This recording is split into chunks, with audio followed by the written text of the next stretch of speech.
coffee. Oh, God.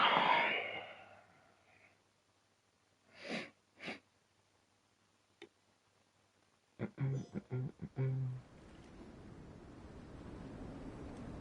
Marissa! I Oh. finished reading that comic book you gave us. It was pretty cool. Mm,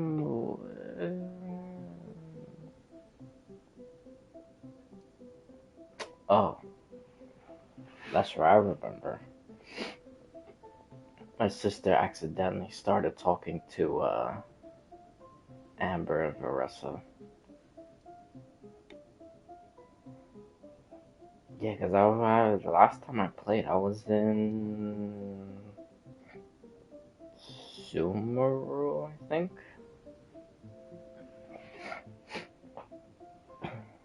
Ah, alright, well, I was gonna start off with some simple stuff, but I guess we could just wait until after. But alright, that's fine. Oh, and this is also good because in one of these quests, because I know it's not the first one, because I already did the first one, and I did some of like the mini games, and I was talking to them after, like Klee and Mika and Yomiya, you know, just those people. Um, yeah, and they didn't mention anything about a person called Gretel. It's only Amber, cause uh Friday was the live stream, and yeah, we're gonna get into all that stuff, but not now. We'll save that for later. But the only part I'm gonna mention now is like the silhouette part, because you have I'm assuming that's Lohan next to Varka, because it's Lohan, Varka, Nicole, unidentified, and then someone in the reflection of the water. We'll get into that later. But I think the two other people that has the silhouettes,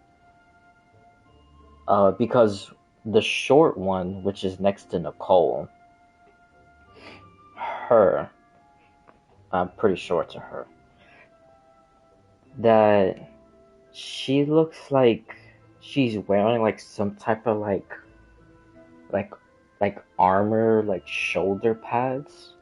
So initially I thought maybe it was someone from I was about to say Sumeru.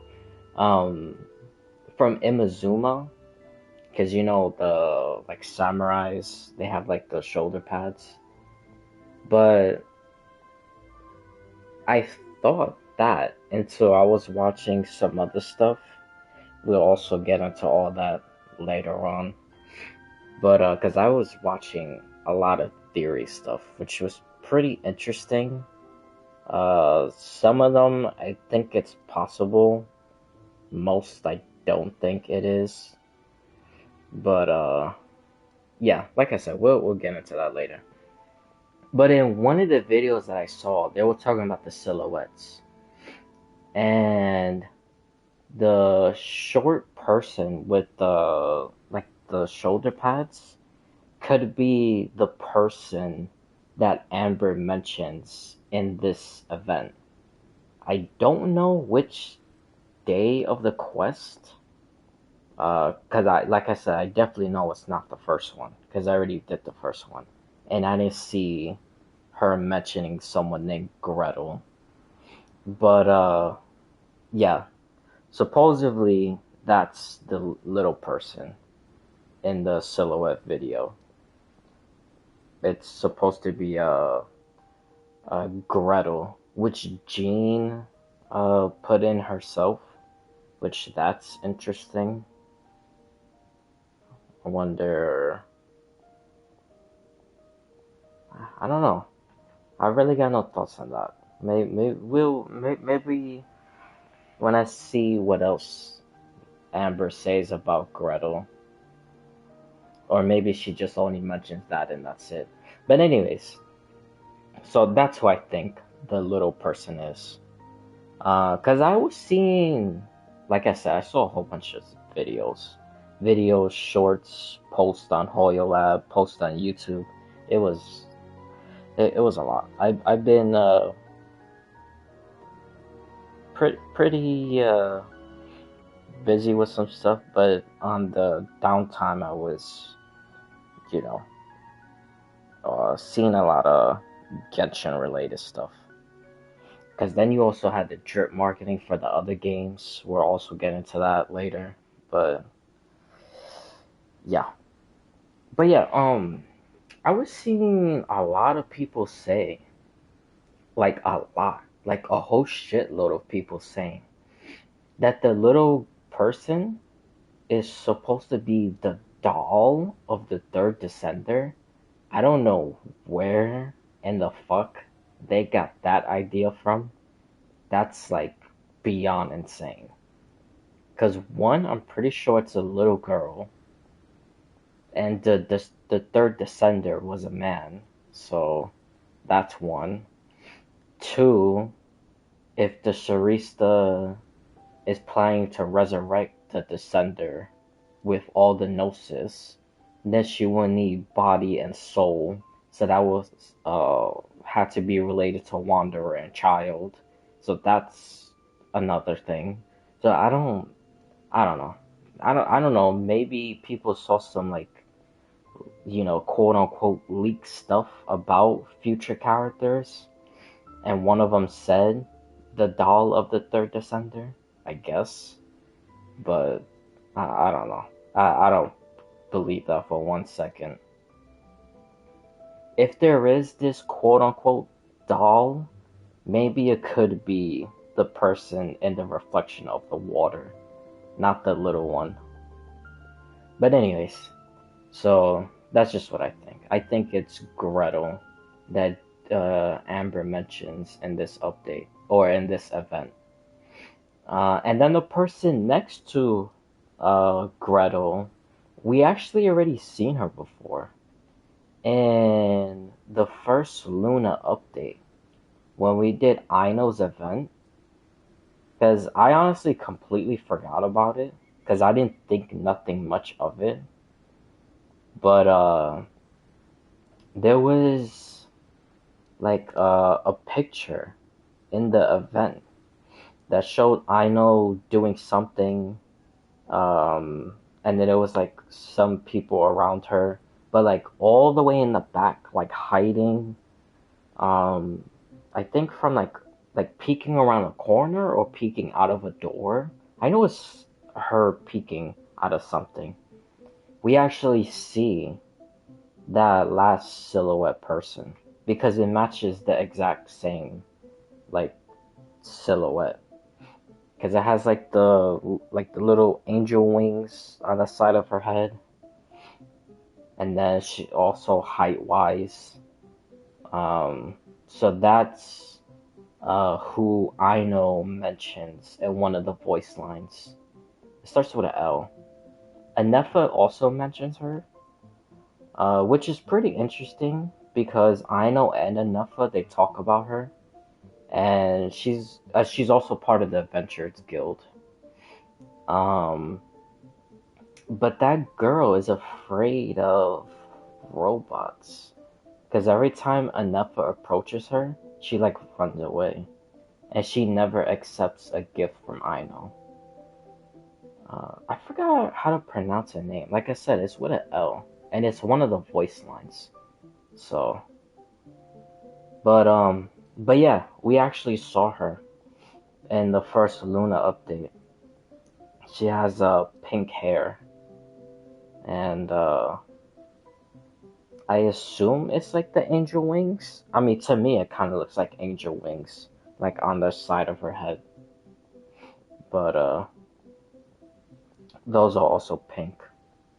So she's probably oh, and she's also probably secretly the Snow Maiden that who else mentioned? Someone else mentioned a Snow Maiden character, but I think they're both the same person. I think the Snow Maiden is that girl from the Adventurers Guild. Damn, I don't know why I can't remember her name. I know it starts with a L. Is it Linnea or something like that? But yeah, so that's all the silhouette people. It's obviously Lohan, 100% Varka, 100% Nicole. I'm pretty, I'm 100% sure that it's Lohan next to Varka. And then you have Gretel, which I'm like 90% sure. And then 90% sure next to Gretel is the Snow Maiden. But I now that I mention that, I do kind of have a little theory of why she's afraid of robots or like any form of technology, because I think it's probably related to Celestia. But I'll get into that later. But and then the person in the water, I have a couple ideas. Um, I don't think it's Alice unless something happens, but we could save that for later. But yeah, I'm pretty sure. I'm like 90% sure that it's Gretel and uh Linnea or whatever, however you pronounce it. All right, but yeah, we'll just do this and then we could go into all that stuff later. Morning. Wait, you finished it? Wow, that was so Oh quick! no. Oh, okay. I thought this was because who is that in the background? Is that an enemy? That might be a treasure hoarder enemy. Uh, anyways, um, no, she didn't start the quest. I thought it was Amber and Varessa talking. Okay, so this is because we finished talking to the other people. Oh, actually, no, because I didn't finish the Klee thing. I don't think so. I don't think we finished the Klee talking. Honestly, I'm not even sure. I think this is that little talking thing that you're supposed to meet people and talk to them. Maybe So you too that's have been what won this over by is. Fiatenna's infectious charisma? It was but a matter of time. From what we read, it seemed like the Soul Blazers were a group of Natlanese heroes who fought against monsters. Also, Malika had a cameo in there. Does that mean the Soul Blazers saga is based on historical events? That's right. It's an adaptation of Natlan's history.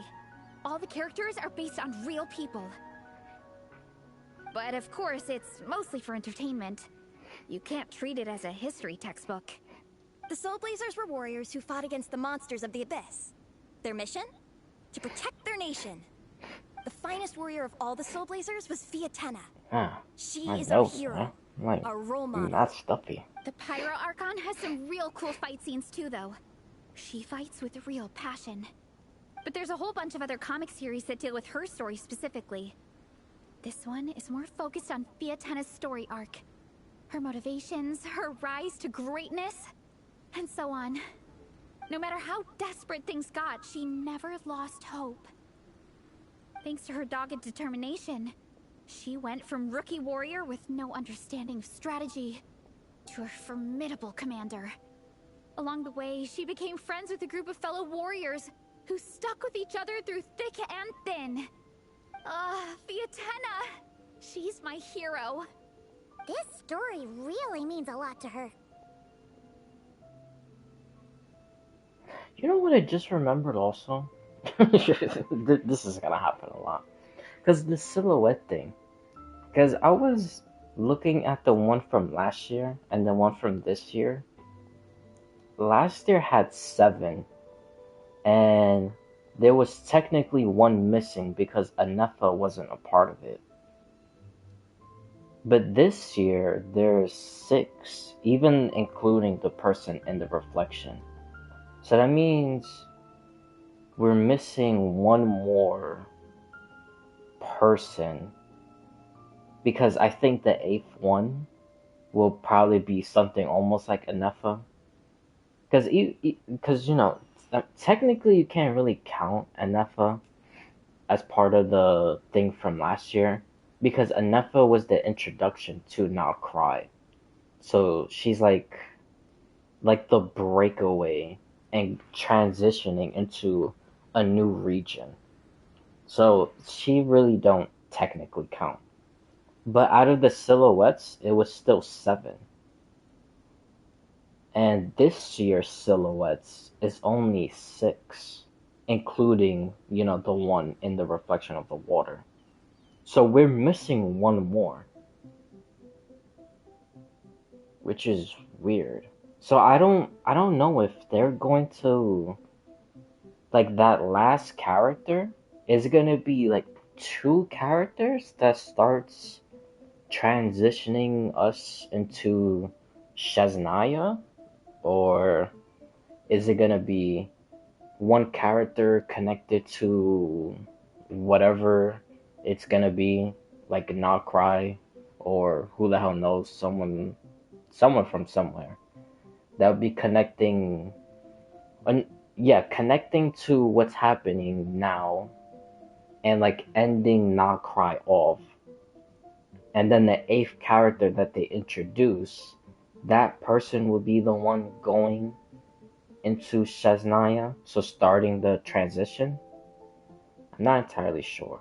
Or maybe the reason why there's only 6, because the 7 one will be the Traveler, like new power. Even though I don't think they're gonna get Cryo, I think what's gonna happen is there's gonna be like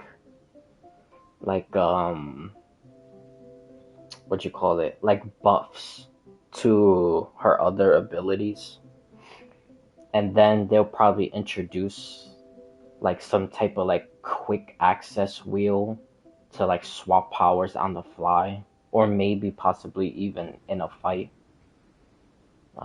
That's what I think. I don't think we're gonna get Cryo into like, after August, because August would be like the ending point of the Luna update, and then going into Shaznaya, hopefully.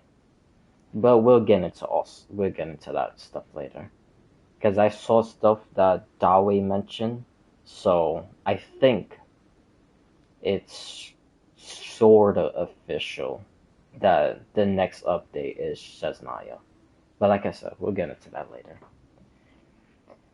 Oh, every time my thesis gets rejected, I just think about all the challenges that she faced.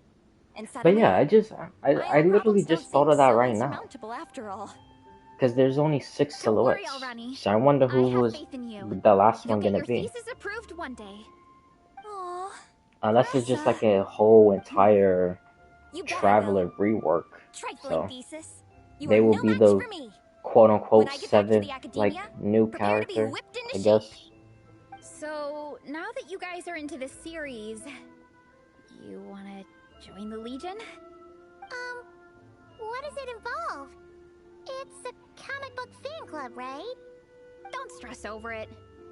Yes, we were initially brought together by a shared interest in comics, but ultimately our main purpose is to share life's joys and get rid of life's woes. Whatever comes our way, we have each other, and we can face it together. We discuss comics together, eat together, and chill together. Of course, In that Paimon. case, Paimon's in. Yeah, we gotta talk about Paimon also. Dude, there's Yes! a lot of stuff Welcome, I've just welcome. been thinking Captain, about and What about singing. the welcome ceremony? Or have you forgotten our traditions? Of haven't forgotten. Find a nice open space and wait for me there. I'll just go grab something from the camp.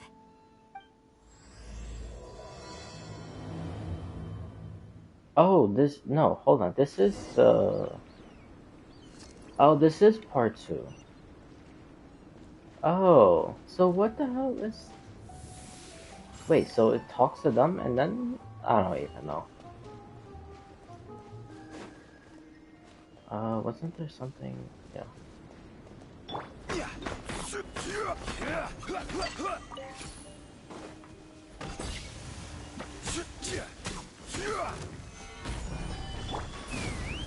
Man, I'm kind of tempted to, do, like, some of the little stuff. Because I was kind of planning to do, like, some of the little things.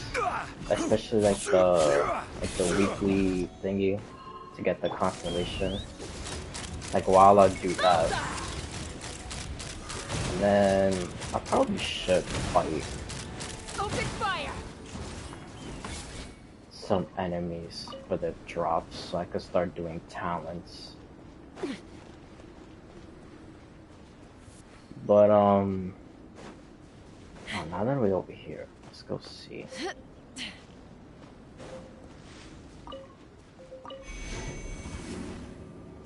I'm pretty sure that's a treasure hoarder over there.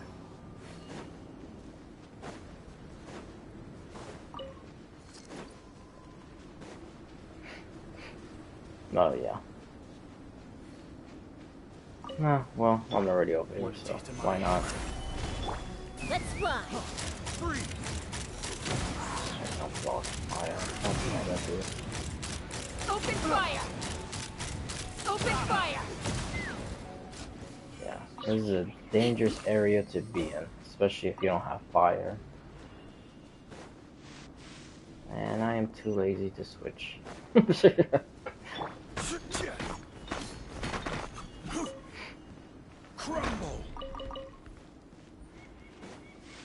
But, actually, hold on, what time is it? No, yeah, let's do this stuff first. And then we could get into all the other stuff later. Cause I don't know if I'm start doing this and then I start getting completely sidetracked. Oh, and this thing reset. I'm kind of tempted to also do this to get the reward. Obviously, I'm not gonna get all of them. Yeah, it's just these things annoy the hell out of me. But I do decent. But anyways, I was thinking about also doing this because they're like the arenas, or not really arenas, the areas of like where you fight. I think it's literally symbolizing like something with not cry, and then at the very end, when you play on the hard mode, there's like these. It's like the left and right. So like where you spawn is like all purple and stuff. But there's like a slit like in the middle and like going like all the way like up and across. So I don't know. I think that's probably showing something like, like cuz I think I know this sounds crazy, but I think there might be two Tibets. I think there's one that stuff already happened and then this probably destroyed or whatever, and then this simulated one that we're in currently right now. I think those are like merging together. I think that's what that area is supposed to be. Or maybe something like in Honkai Impact, like bubble universes merging together. Which, if that is the case, then I would still sort of be right. It would just be one Tevet from one universe, and then in this universe, uh, Tevet is like merging with the other universe's Tevet or something. But I don't know. We'll see. We'll see how how far I'll go. Because Here, I should have this is did a good this spot. earlier. Ronnie, But do you have any idea what Beres is fetching from the camp? yeah. I mean, we got more than Probably enough the time relic we to use to go swear through in all new this members. stuff. So we'll see.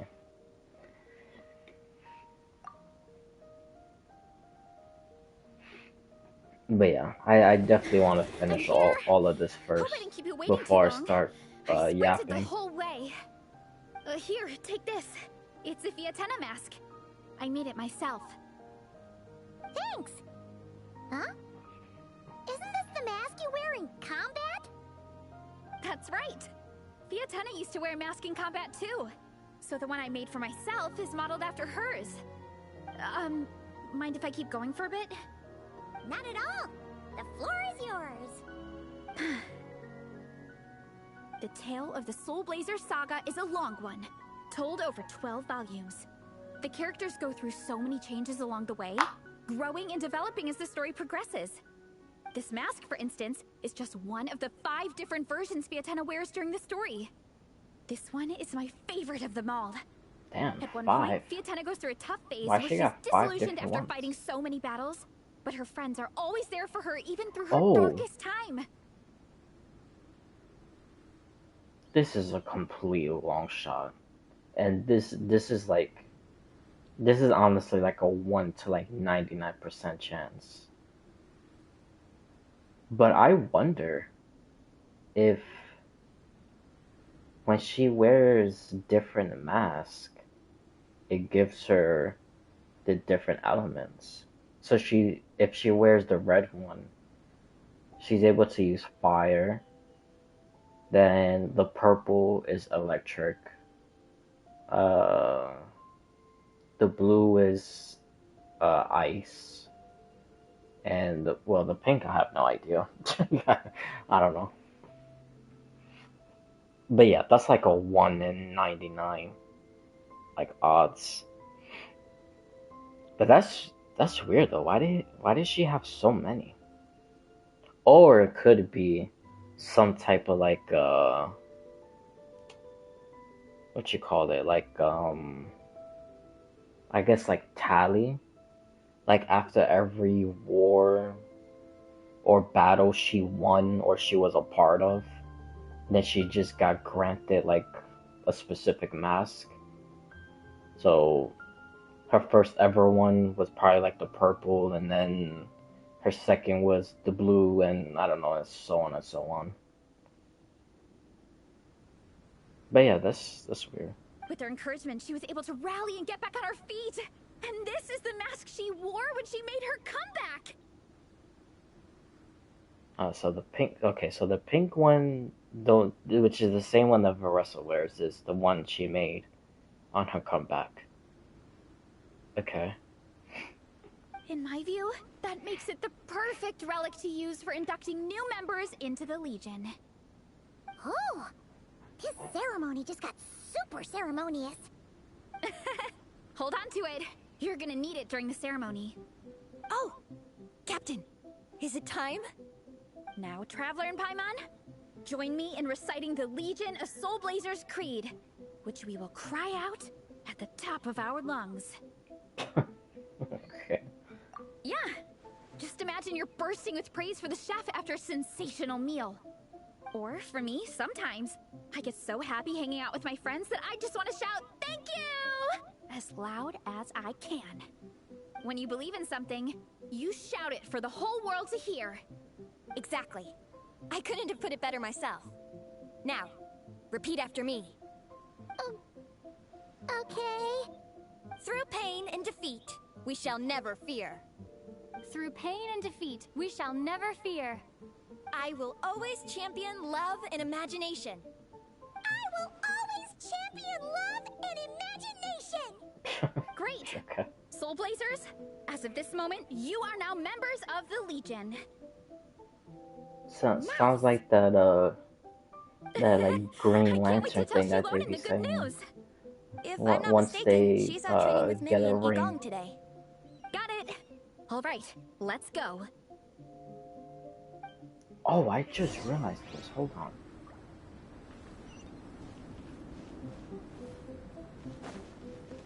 Wait a minute.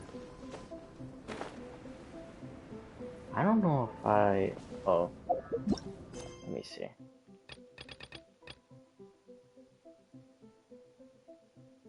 Oh, okay. Never mind. I could... Because I thought after I do this, they will like probably disappear, and then I couldn't talk to Amber and Yanfei, but I still could. And yeah, this, I don't even know why I still haven't done this yet. But I already saw it on YouTube, so I know this is the thing with the Bakunawa. And then it's like 2 or 3 days, like after you beat the Bakunawa, you could go back and fight it again.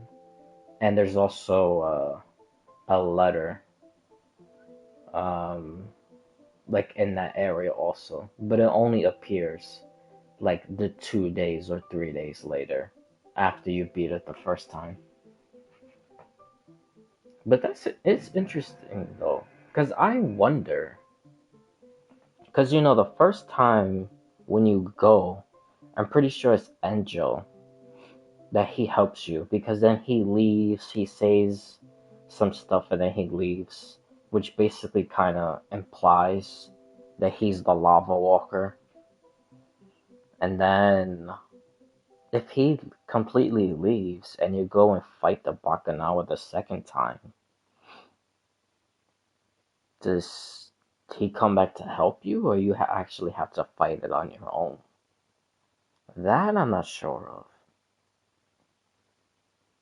But we'll get to it eventually.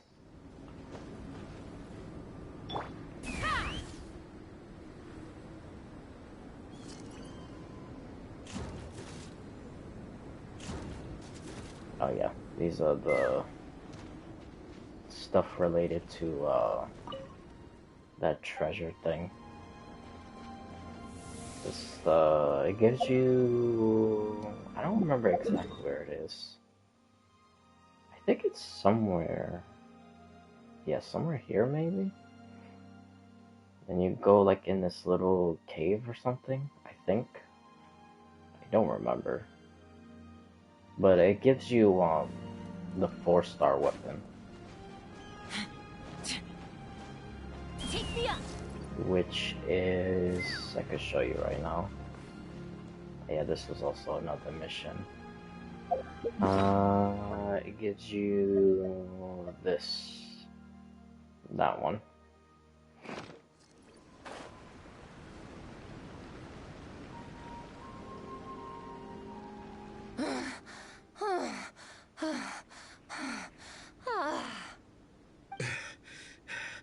Vice Captain, shall we call it a day?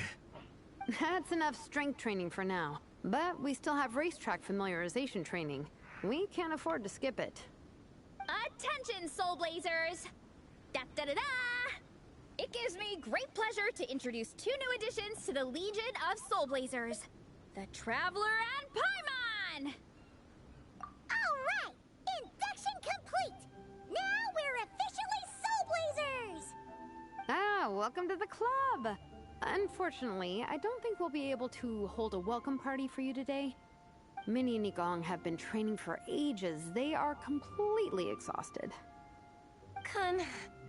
Congratulations. Minnie, you still up for racetrack familiarization training? Yeah. Why wouldn't I be? Since it's a 4-person relay, we gotta rehearse every stage. I'm so jealous of Alrani. Logistics is the easiest job. Gets to stay at the camp the whole time.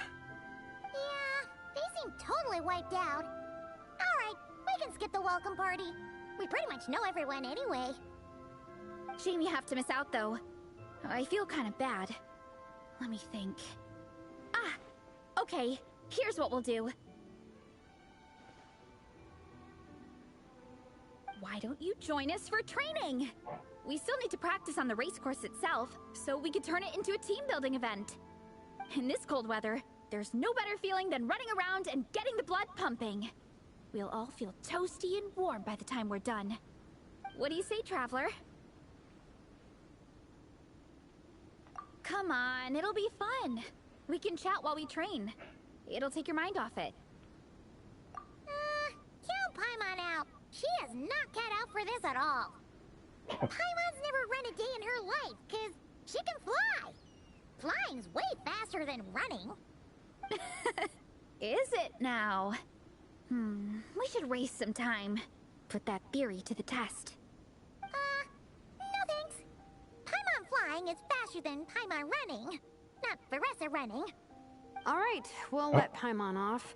It would be pretty absurd having someone who can fly join a running race.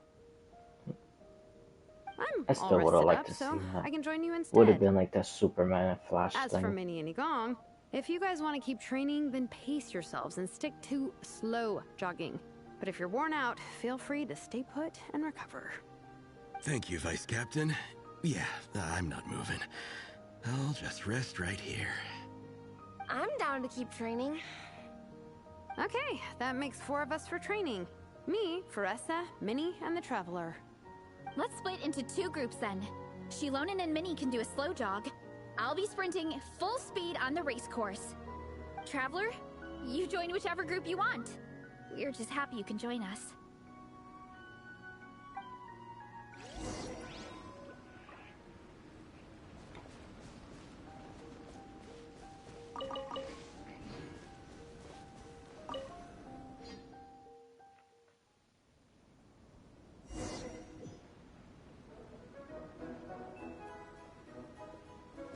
Okay, keep your head up, shoulders back, and allow your arms to swing however feels natural. You'll save energy that way.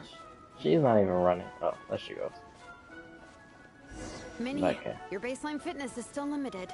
Don't go full throttle right out of the gate, okay? Start Jeez. slow and steadily build up your speed.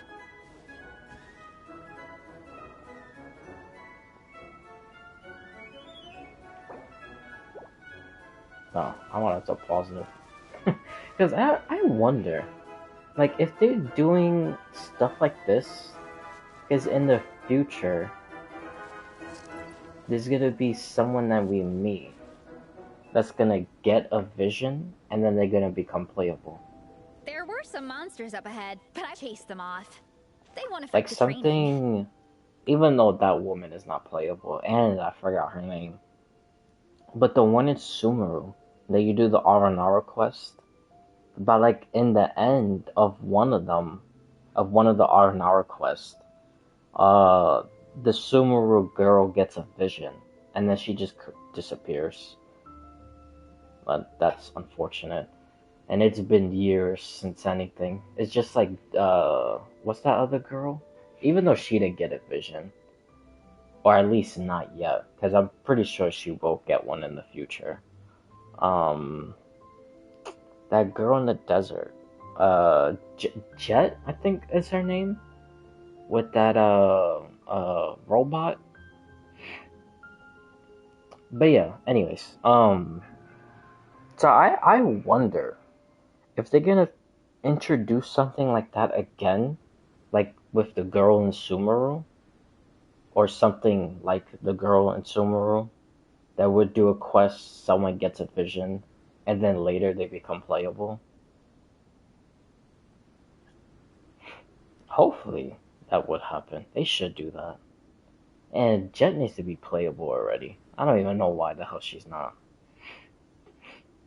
Even that girl from Sumeru, she needs to make an appearance again.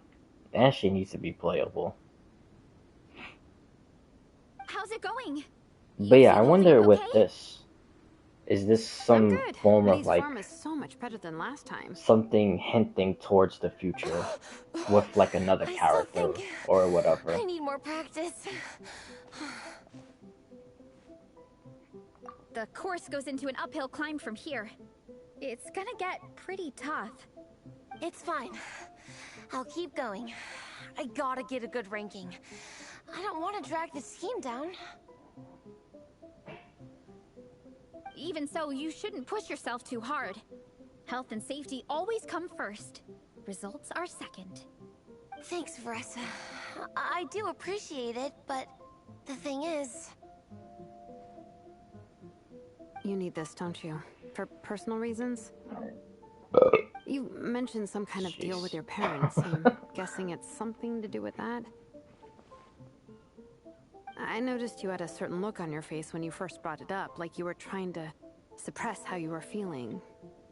In my view, when a kid makes a face like that, it's actually a cry for help.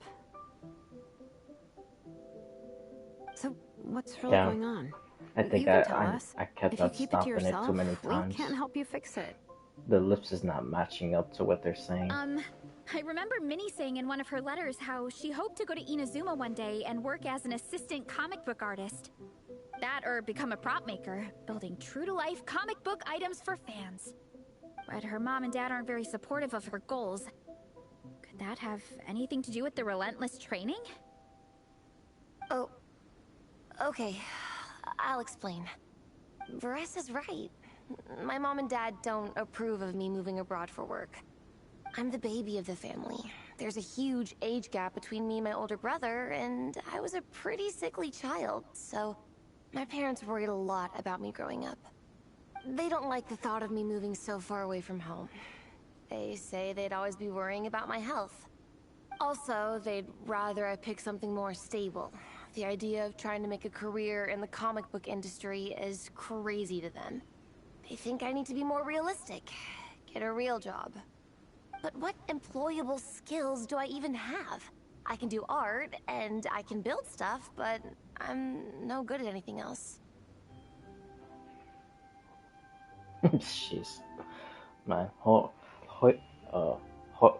versus getting a little too realistic. My God. I've heard that story plenty of times before. Man, I always try to get into drawing, but I just can't, dude. I don't know, bro. Because I never understood, like, that thing that people used to say. Oh, you just need, like, practice. And then you could become some, like, good drawer or whatever. But, dude, I don't think that's true. I don't believe that. I mean, yes, practice does help, but I honestly think it's just a talent thing. Honestly. I think people are just born talented with, like, drawing and instruments and singing and whatever other stuff. But yeah, no, the only thing I could do is just stick figures. It's like, no matter how many times we have the conversation, I can never get through to them. They treat me like I'm just a little kid living in a fairy tale world. But this time, the situation is different. Suddenly, my friends came all the way to Mondstadt to see me because of our shared interest in comics. And then we signed up for a cross-country contest. That really surprised them. I'm sure they don't believe I can do it. So, I made a deal with my parents. If I pull this off and my team gets ranked, they have to start taking me seriously about what I want in life. Don't worry, Minnie. You're in good hands. Even Coach Yansan has praised me for how fast I can run. And she has high standards. Honestly, and you've seen Shilonen when she gets I going, don't right? even, I don't think She's that's as gonna tough work. as they come. A real hero. She fought wars for her tribe. As long as we do well enough to get ranked, your parents will come around, right? I'm confident we can do that. We are all behind you on this. Veressa. Minnie, I still No, the remember only that thing they're time gonna you do sent is just Nepeka come some of around your and work. just start saying Artwork the of same old Fiatenna, stuff. and a mask you built It would just yourself. end up being She something showed them new. off to all the other kids in the tribe, and they loved them so much, they offered more to buy them off her. But Nepeka wasn't about to let go of them.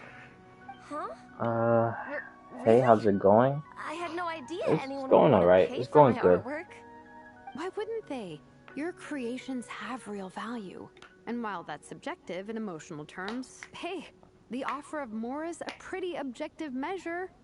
To me, that fact alone says that you already have a real job. How are you doing? Your mask and artwork are already famous in the Collective of Plenty. People are constantly asking, who painted this? It's incredible work. If you ever visit our tribe, you can bet there'd be crowds of people swarming you Hello? and begging for your Hello? autograph. Hello?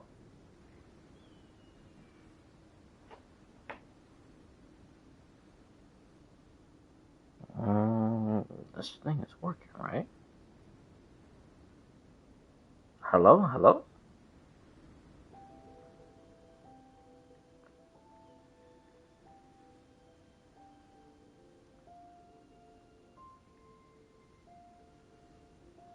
Oh no.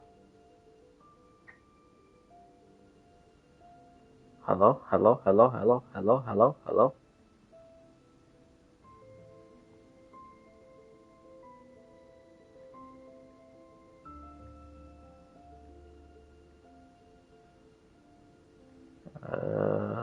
Hello? Hello? Hello? Hello? Hold on. Is my thing might not be messing up.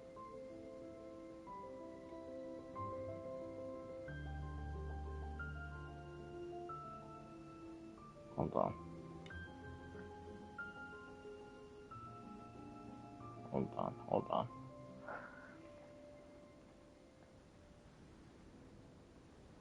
Bro, what is happening? Hold on.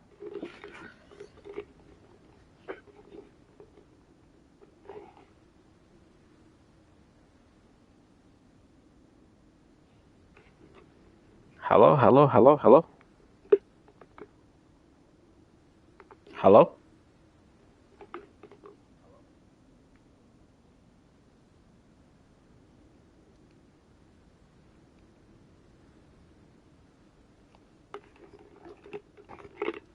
Okay, yeah, it's definitely not me.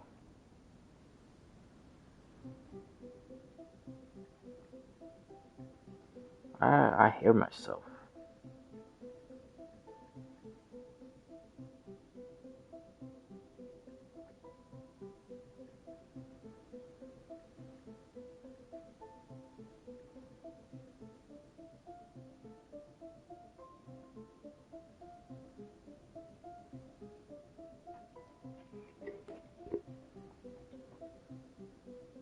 Hello, hello, hello.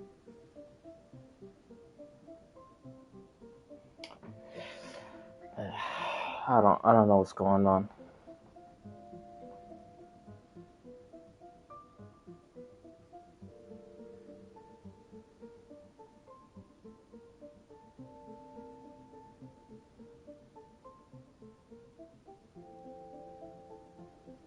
Oh, you can? Oh, alright. Yeah, I was talking mad times before. Is it just like delayed? Like extremely delayed? Or is it like cutting out?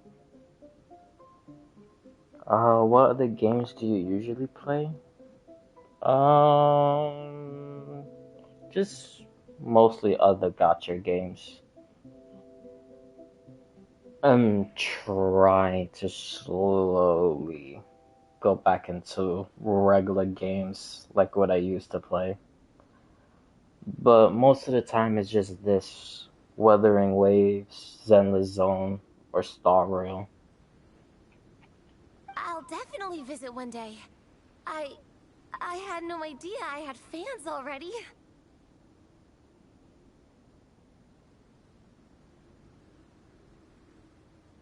Always be hardworking. Your dreams will surely come true. Alright, well, thank you. I appreciate that. I appreciate that. Because that is true. You just gotta work on what you want to do and, you know, perfect your like little craft or whatever, and eventually you get big in whatever field that you're trying to do. No need to thank me. Supporting small streamers is my priority. Alright. I want to ask a question. Yeah, go ahead. Is it gonna be about artwork and stuff? Why haven't you upgraded your channel? Is there a reason? I'll get to it eventually. I don't know how to do any of that stuff. But I'll do it one day.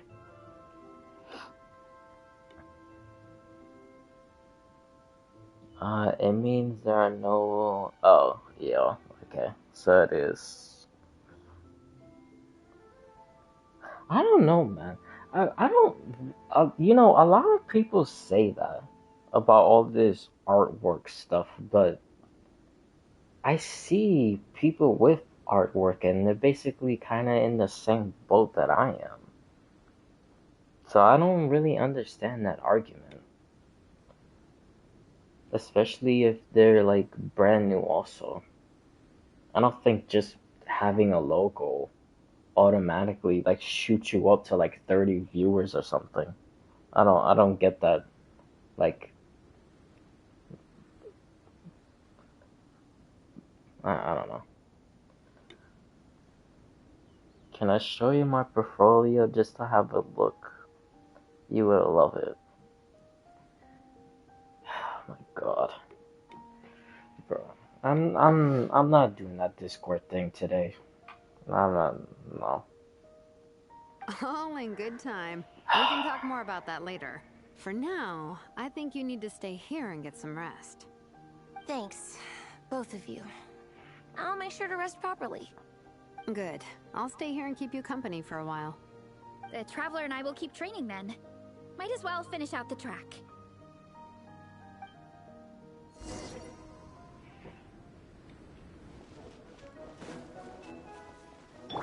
You definitely don't want to stray off course on a mountain like this.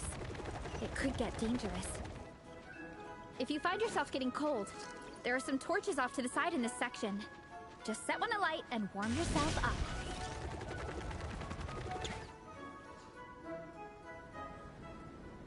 We made it to the relay point. Good job. I gotta say, this terrain is seriously challenging. If people don't familiarize themselves with the course in advance, they could easily get lost on race day. But at least the organizing committee has taken the time to clearly mark out the course. And thankfully, there aren't many wild animals or monsters out here. People should be able to practice without incident. How are you feeling? Still got the energy to keep training?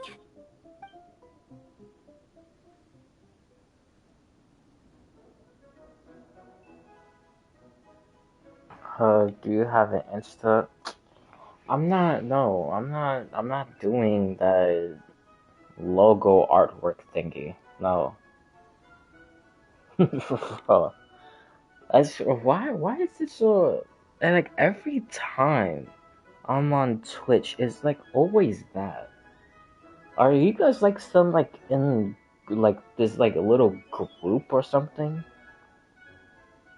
Just go to people's streams and just like tries to convince them into buying artwork. My god. Dude, it's like almost every single time I stream. I don't understand it.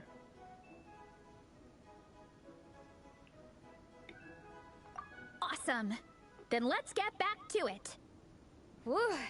The next section looks even harder. Let's make sure to stay alert so we don't leave the course, and pace ourselves to protect our joints. That's what Coach Yan-san would say. Her advice is always spot on. This is the second section of the official race course. Watch out for signs so you stay on track.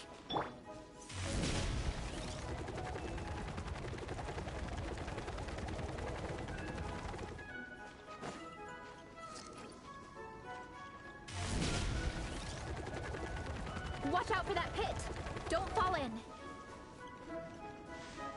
Oh, is this where the... No, it's not.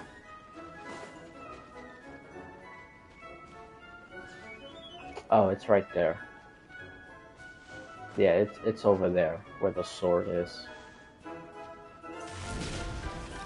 But you gotta do like all the tombs first. You gotta light up the tombs. There's a gap here. If we jump down, it should shave off a lot of our race time. But it's a little risky. Gotta be careful not to sprain an ankle. We made it to the relay point of Section 2. That's today's training target officially smashed. We just need to check out Sections 3 and 4 of the course, but we can do that tomorrow. Now that we've stopped, it suddenly occurred to me. After a whole morning of running, we're still only halfway up the mountain. Kinda? But then again, I'm already freezing. And it must be even colder up at the top. Yeah, forget it. Let's head back. I'll catch a cold if I'm out here much longer. Why don't we regroup with Shilonen and Minnie, then head back together?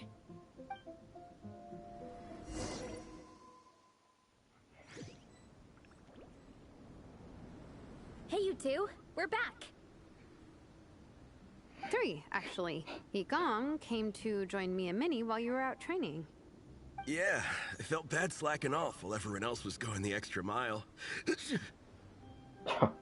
Sounds like the cold's getting to you. All right, let's head back to camp so people can get some extra layers on. Wow, the time's really flown by. At this rate, I don't know if I'll have time for my nap before we hit the city for the afternoon.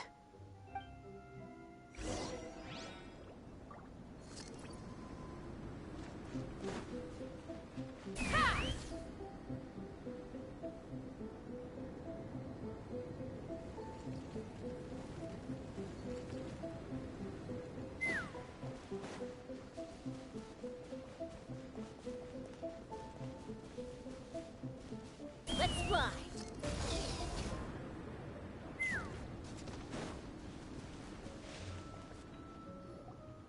Well done on your training, everyone. Now we have some free time before this afternoon's activity. As planned, we'll meet by the Knights of Favonius headquarters at 2 p.m. Will we get to go to the library? Will we? That's right! Excited? Yes? Me too. After days up here Oh, in the mountains, I wonder I'm if looking forward to Lisa's finally gonna checking make out an the city. appearance. Great! In that case, see you all at 2 p.m. sharp for some well-earned fun. Yeah! That perked them up. Now that fun's on the agenda, they don't seem so tired anymore. Well, of course. It's important to relax and de-stress after training hard. And to eat. I am super hungry right now. Okay, everyone. Dismissed.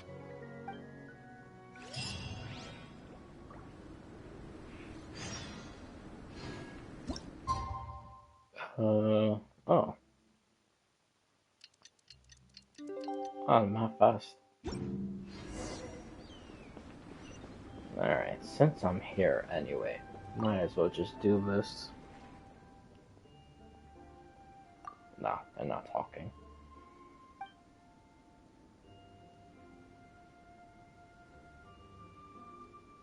Alright, hold on. I gotta take a piss real quick. I'll be right back.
Intellectual aura.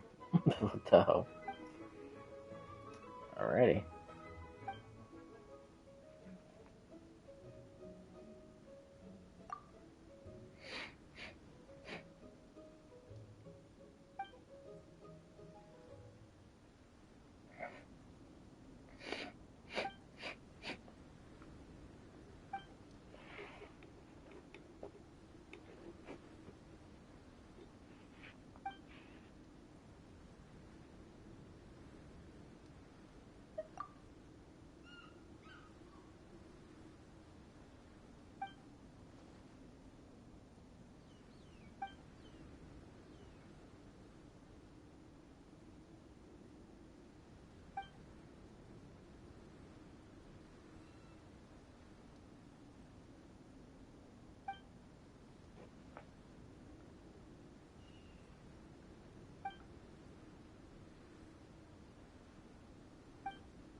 Oh, this is a minigame?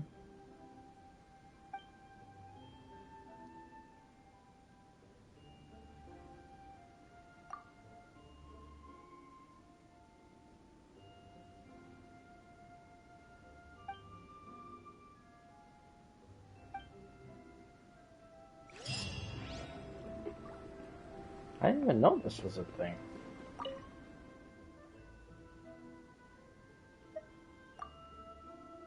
I wonder how many points you need.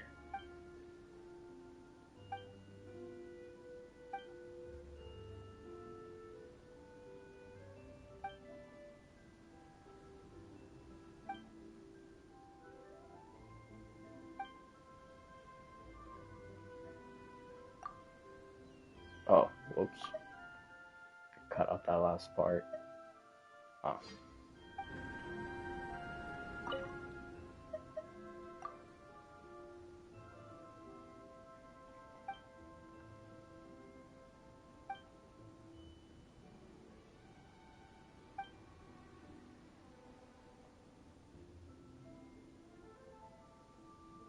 The evolution of laws in the northern continents.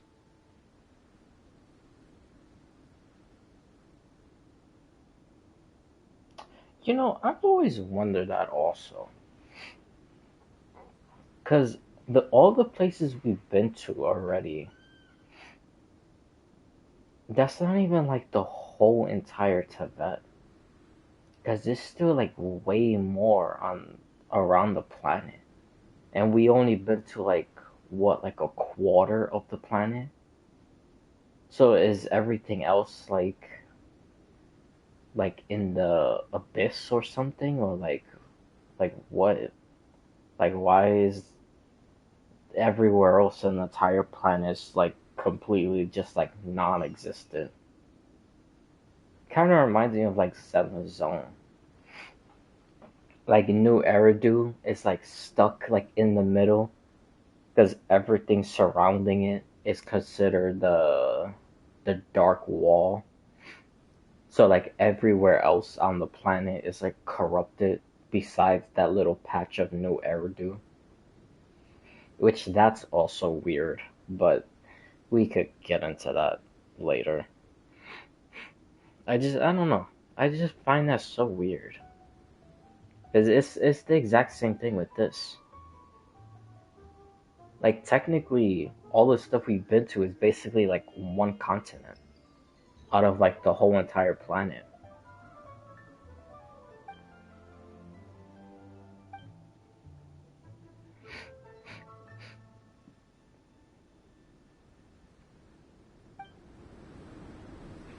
Yeah, I don't know, man. This is weird. It is really, really weird. Alright, I'll do all these mini games after I do the quest. Because I'd rather do all of this now, and then while I do these, I could start blabbing about stuff. So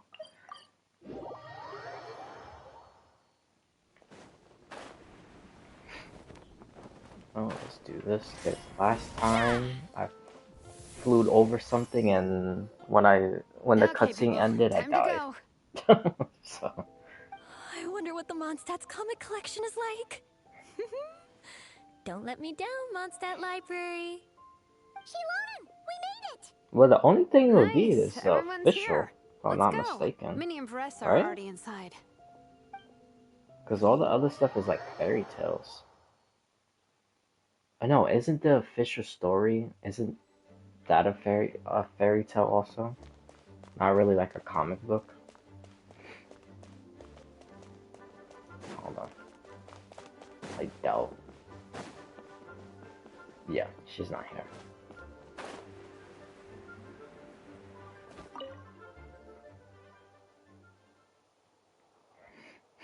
I am loving the atmosphere in here.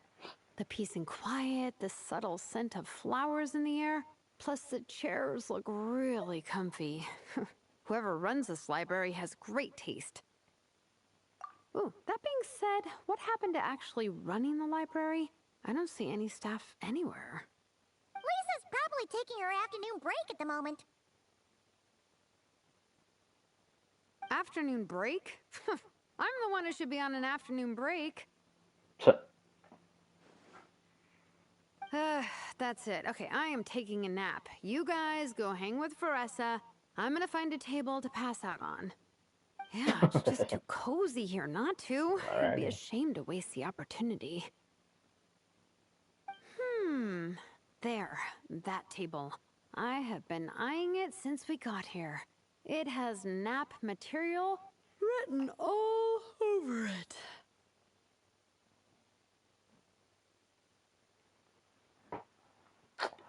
Bro, no. I'm not doing none of that Discord banner, logo, artwork, VTuber stuff. No. Stop. My god. Dude, it's like a constant thing. It's so annoying.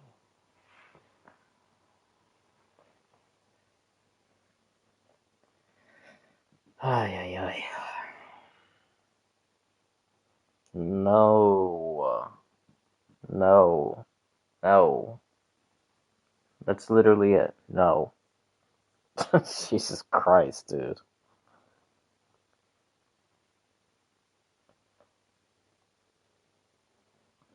It's okay. Is it?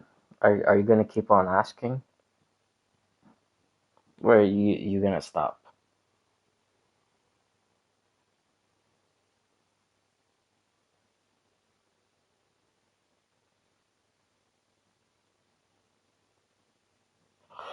Jeez, bro.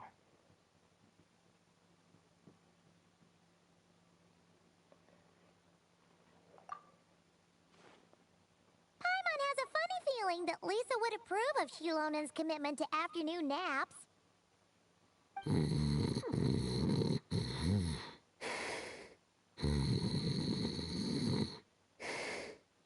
Whoa, that was fast! 1 second she's talking to us, the next she's out like a light. Guess so.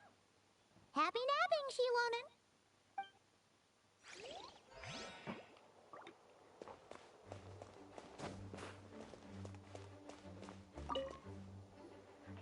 They don't seem to have a dedicated section for comics and light novels here. Everything from the Yai Publishing House is grouped under children and teens. Everything is wrong with that.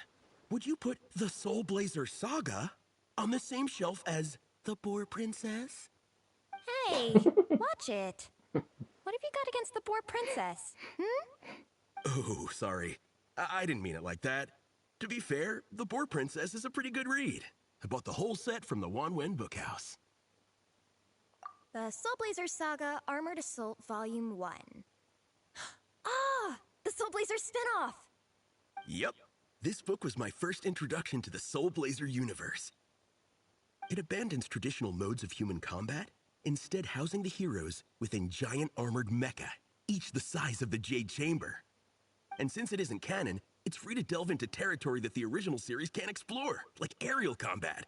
It goes pretty hard. When I discovered this as a boy, I thought it was the coolest thing ever. As soon as I saw mecha and mid-air dogfights, I was hooked. What? So you're big into the mecha genre, huh? I sure am.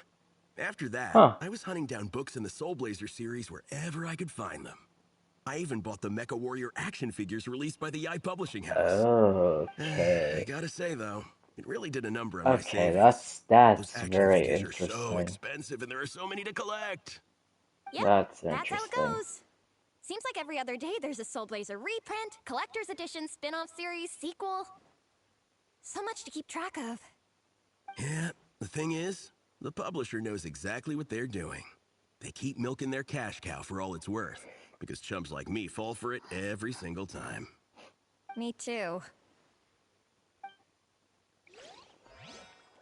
Hmm.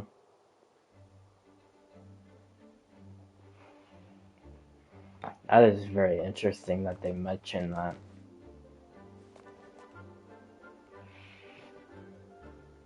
I wonder if that's gonna be.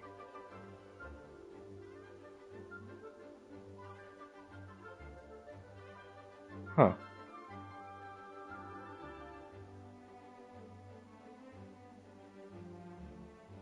Honestly, I'm not sure. Because I wonder if that's like in some sort of reference to of like those like ruin like those gigantic ruin guards that you see in Sumeru. Because we know like everything that's like fairy tale related is always with the Hexen Circles. And we know from Fischl's quest, even before we knew that, but it was confirmed by Nicole herself from Fischl's quest that they take the truth and then they mix it and put it into like these fairy tale type of stories. So I wonder if these mecha warriors in the fairy tale version, like their real counterpart, is like the stuff in Sumeru. Like these type of, like these gigantic ass ones. Because I was thinking about like something in the future with like some sort of like robot type of thing. But I don't see that being the case, honestly. Unless it's something almost like another Anafa. Like that could also be some type of mecha warrior or whatever. But like other than that, I honestly don't see anything like that. Like I don't see us going to Cesnaya and the Sarista has like a like her personal like royal guard is like a bunch of like mecha warriors or something like that. That would be pretty funny if that actually does happen. But nah, I don't think that's what it is. I think it's probably like these that's referencing that, or possibly something almost like Anafa. Oh, why am I going all the way back when I could just do that? Yigong, which book are you gonna borrow? Just this one. Armored Assault, Volume 1. Can't beat the classics. Yeah, they're talking a lot about a lot of mecha stuff. That's bro, I've been playing Hoyoverse games for like years now. This is what they always do. They mention like little stuff or show like little mechanics here and there, and it ends up being something in the future. I'm gonna keep that in mind. I'm surprised Miss Musk isn't here today. I always see her by the linguistics section. You guys know this place inside out, huh? Even down to the regulars. That's impressive. Of course, the library is my secret base. I know which books are on what shelves, who the regular customers are, even what brand of tea Lisa uses for her afternoon drink. This chair is the same one I was sitting in when I first read through the Soul Blazer saga. And anytime I want to write letters to my friends in the Legion, this is where I come. I just feel so comfortable here. Miss Lisa is really friendly. She's shared some of her snacks with me before. Wow, amazing! Snacks. What I meant to say was, this library is totally different from the one back home. Instead of books, we have woven scrolls. They're usually hung up high on the walls, which means the shorter kids can't always see them. But I was always tall for my age. Whenever my friends wanted to read a woven scroll, they'd come get me to read it out for them. I got so used to reading woven scrolls in a group that when I eventually got into comics, I carried on the habit. It's more fun reading them together with friends. You think so? How does that work, though? 'Cause everyone reads at a different pace, right? It works fine. The faster readers just wait for the others to catch up before turning the page. Plus, with other people around, you can read for a bit, then chat for a bit, then read some more. Beats reading in silence. Funnily enough, that's actually how I got to know Shilonen. This one time, I came to her workshop planning to commission her for a job. When I arrived, I found Nepeka reading a comic book. And it turned out it was the Soul Blazer saga! We were both pretty stoked to meet a fellow Soul Blazer fan. And I guess we were chatting so loudly that we woke Shilonen up from her nap.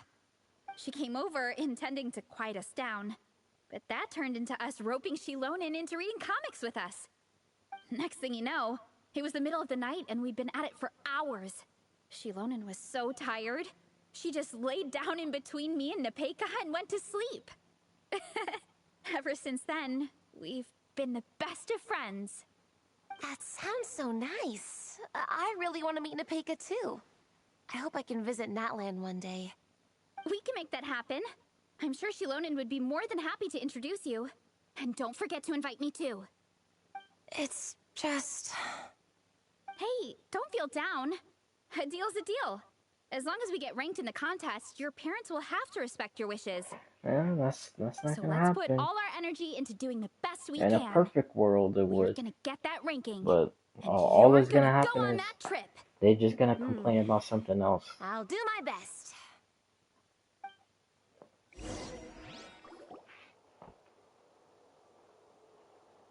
Oh, there she goes.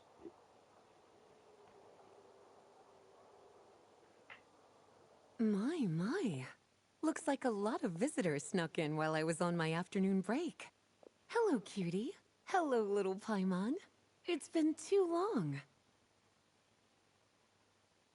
That's quite all right.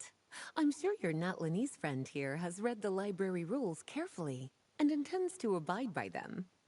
As for your other Natlanese friend, I'm glad to see someone appreciates the cozy atmosphere.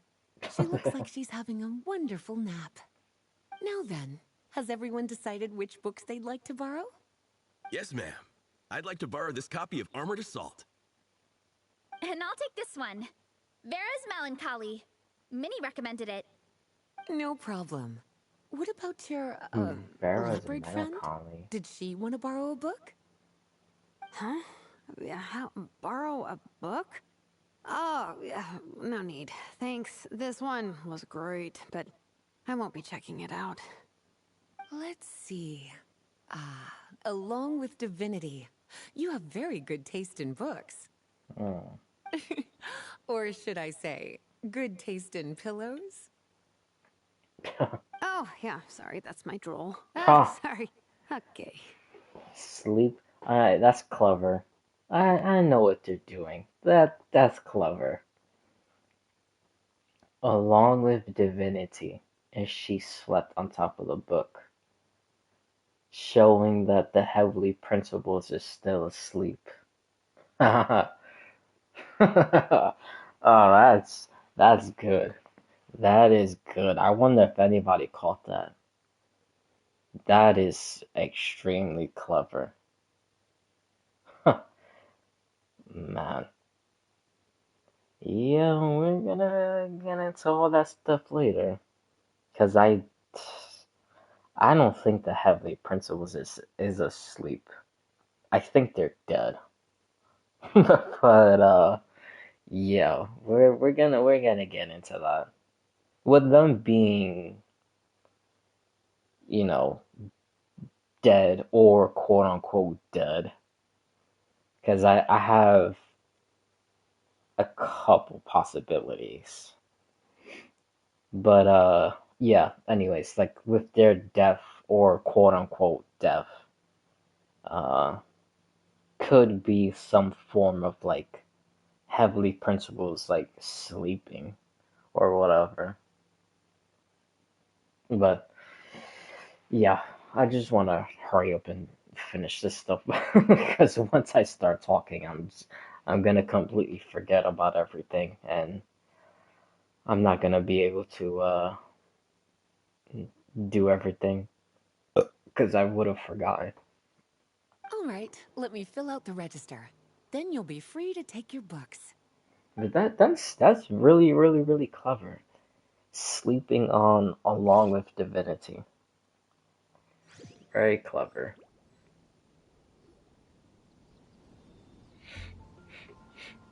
My appetite is insatiable today. Must be because of all the exercise. Yeah, I bet everyone's getting hungry by now. We did push it pretty hard this morning. Plus, the organizing committee had a load of supplies to distribute today. Stuff to keep people warm. I'm ravenous after moving all those boxes. Minnie, you're a local. Any recommendations on where to get a late lunch? How about Good Hunter? Their steaks are really good. Oh, I am so down. I'm craving a plate full of meat right now. Igong, don't tell me you caught a cold again. Sounds like we should get some hot soup for the table. Come on, let's go.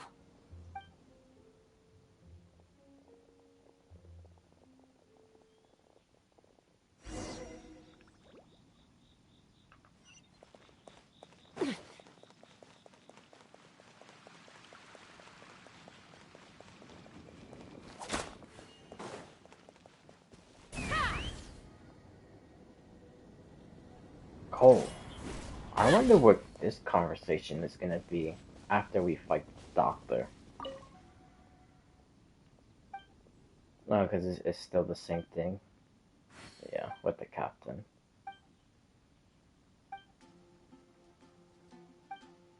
Nah, it's still the same thing. Which I know I talked about it a little before in the last stream, but I don't know. I think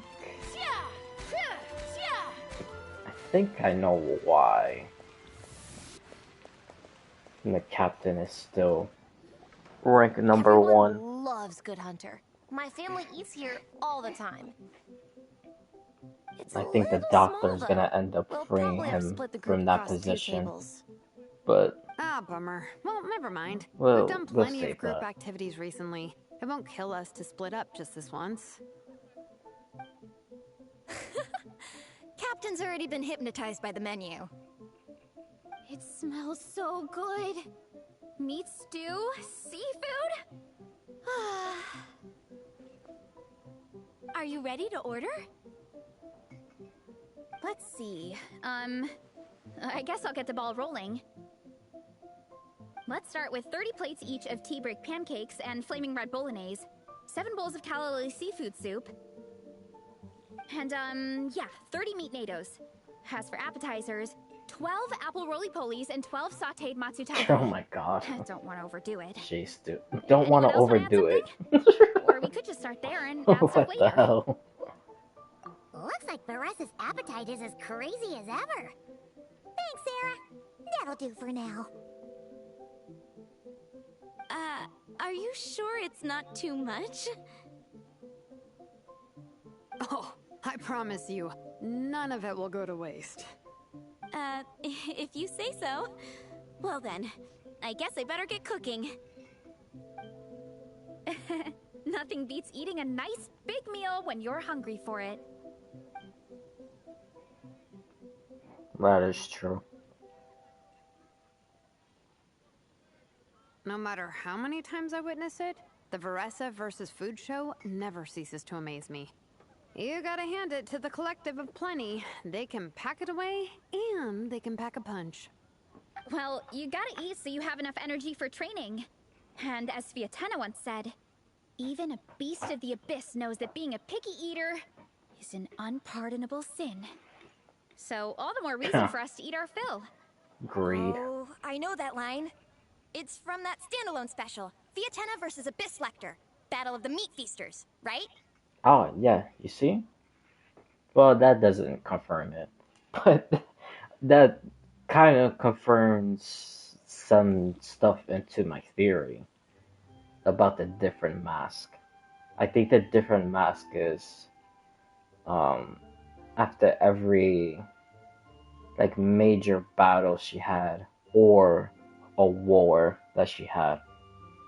Because you know Natlan is always was always in wars. That's why they had the pilgrimage and all the other stuff. But yeah, I think that's exactly what it is. The mask is like tally marks of like her battles or wars that she had. Besides the last one, because Veressa says that the last one is the one she put on when she made a comeback. But it could basically still be the same thing. Because if she made a comeback, then obviously it's a fight, so. Don't underestimate a hardcore fan. I know every line in the Soul Blazer saga. So No matter one of the where in masks Soul could Blazer be universe it comes from. part of that. The one that Nice she had one, with the Alrani. Lecter. The writers had fun with that one, didn't they? Pure comedy. Can you imagine if that was based on a true story? An eating competition with an abyssal monster. Such a hilarious proposition. Yeah, it's really stretching the boundaries of possibilities. I guess it takes a certain kind of talent to come up with ideas like that. Wacky ideas are one thing, but what really blows my mind is the characterization process. The way they take Bro, historical she has like figures like crumbs all Fiatena over her and breathe face. new life into them as comic book heroes is What just the so hell? impressive. Some people think I'm not enough. I have 2 words for those people. Think again. That's one of my favorite Fiatena quotes of all time. That's from the Soul Blazer Saga Volume 3. Just FYI. Thanks, Alrani. Minnie, do you have a favorite Soul Blazer quote? Or a favorite plot point in general? I think for me, it's the way they portray Fiatena's dream. Despite the endless numbers of monsters, and even when the Abyss seems like a never-ending threat, Fiatena never gives up fighting for her dream homeland. Maybe it is impossible, but if we don't try, we'll never know. Oh, yeah. I love that line, too. Volume 3 strikes again. FYI. No matter what, Fiatena always stays true to her dreams. That's why she'll always be my favorite hero.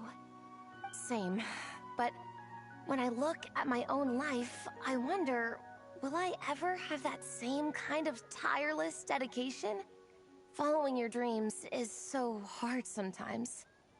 I feel like I'm giving everything I have to give, but everyone around me is telling me, give up. It's not realistic. I don't know. Honestly, I'm not even that good of an artist. I'm never quite happy with my work. Sometimes I get to thinking that I should just pack my pens and paper away and be done with it. Maybe life would be easier that way. But I've tried that before too. And it's never long before I start to miss it. I'll be at the grocery store buying some cured meat or at home doing some chores, and I'll suddenly find myself thinking, I miss my art. Let me guess. It always ends up with you digging out your art supplies and giving it another try. Yeah, it's turning into a bit of a cycle, honestly. I keep flip-flopping between, that's it, I'm never painting again, and no, I gotta keep trying. Who am I kidding? I'll never have Fiatenna's perseverance. You're thinking about it all wrong, Minnie. Even Fiatenna had days when she didn't feel like training or eating right. Having tireless dedication doesn't mean doing the same thing on repeat every day. To me, dedication just means being passionate about something. Wherever you go, whatever you do, you always carry it in your heart. Sometimes you let yourself go, but it's okay. You can always get back on the wagon. If you lose muscle or stamina, you just build it back up again. The important thing is to keep that passion alive through all the ups and downs.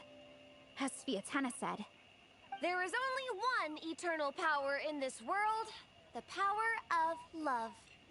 Exactly! From Volume 6, when Fiatenna delivers the crushing blow to her enemies. You see? The important lessons stay with you. Yeah, and they always will. Wait a sec! Veressa? When did you clear all those plates? While everyone was talking. I guess Fiatenna put me in the mood for a meat feast. No fair! Come on, everyone, eat! We need to catch up!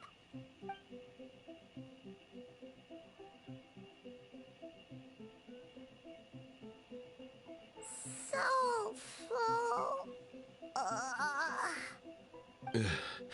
I can't eat another bite. I'm absolutely stuffed. Should we head back to camp? We can walk off some of that food.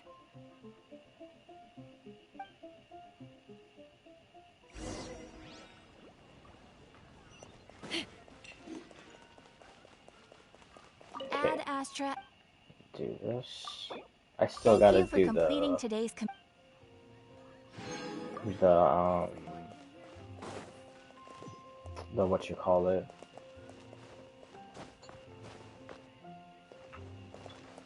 Come take a look. There will definitely be Dude, I never even noticed this before.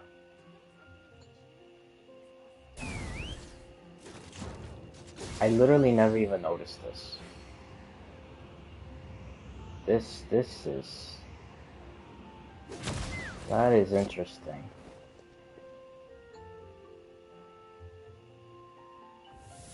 Come take a look. There will definitely be something. Now it actually makes sense why when you come here and... Actually, hold on. Let me see if I could do it. You could actually hear... Like, hold on.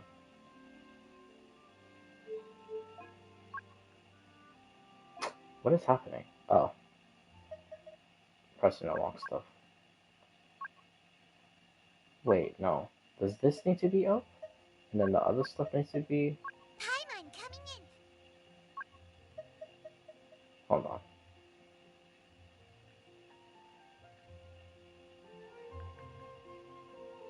Oh, no. Never mind. I did it wrong. Hold on. Bro, I'm just pressing a whole bunch of stuff. That you could hear, Paimon coming in. Paimon coming in. Oh, I don't think this is the...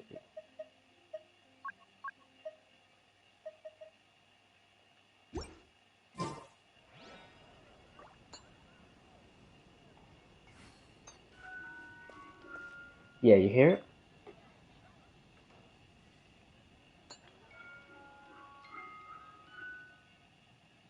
Yeah, it's like a winder.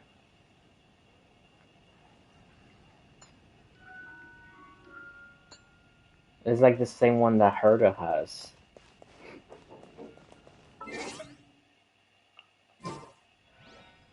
Oh, I thought I was playing it again.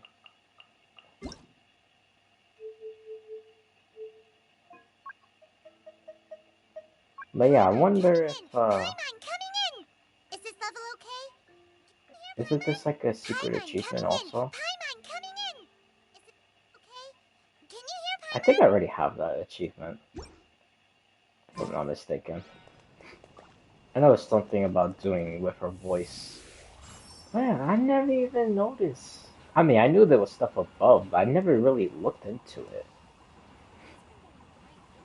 This could be the universe. Let's fly! Haven't you heard? There's a strange wanderer near Wolfendom. Oh, there's a face right there. And that time. Then an arrow through the sun. Well, this is probably like the Shira stuff. Haven't you heard? And the sun there. The time will obviously also be a Shira. Oh, I wonder if those are like all planets. And then this here looks like some dragon technology crap. Huh. I never even really noticed that. There's a strange Huh. wanderer near Wolfendom. Alright. We'll definitely come back to that.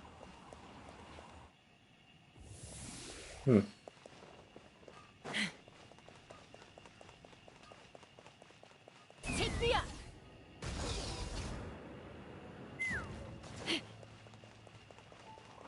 No, Timmy's not here.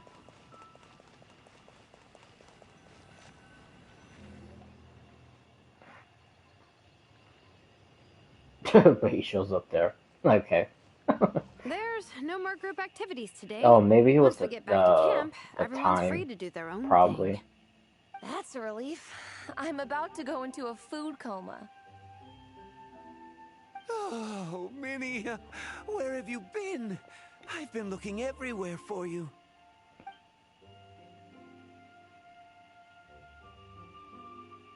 Patton? What is it? Is something wrong? What do you think? You've been gone for days and haven't checked in once. Mom and Dad are worried. I've been out training for the race with my friends all morning. We just got back and everyone was hungry, so we came to get some food. Mom and Dad should know about it, though. I told them I signed up for a cross-country contest and I'll be at Dragonspine practicing in the days leading up to it. They agreed and everything. Yeah, well, you know what they're like. They agree at first, but then several days go by without seeing you, and now they're freaking out. It's That's it. always that way. Aww. So even if she So, Patton holds from up the her tavern is end your of the brother? deal, it's gonna be the same way. Are these the friends you were telling me about? Wait, Honorary Knight? Hey everyone, I'm Minnie's much older brother. They could basically be her dad. When did you make friends with the Honorary Knight, Minnie? Whew, you kept that one quiet. Oh, well, the Honorary Knight just sort of showed up for the pre-race training. I never had the chance to tell you guys. Thanks for taking care of Minnie, everyone. I hope she hasn't been too much trouble. Don't be silly. Minnie's our good friend. We've been hanging out, training together. It's been super fun. Good. Glad to hear it. Okay, well, Mom and Dad said to tell you they miss you and they hope you come home soon. It's great that you've got a hobby you're so passionate about, but don't let it take up all your time, okay? You gotta come home and check in once in a while. Come home as soon as you can, okay? You can go back to training tomorrow. We don't want Mom and Dad blowing a gasket. Okay, I get it. I'm heading back to the camp with my friends now, but once we get there, I'll grab my luggage and head home. Okay, great. Make it quick, though. Otherwise, Mom and Dad will probably go all the way to Dragonspine looking for you. Sorry to intrude, everyone. Have a great day. I'd better get back to the tavern now.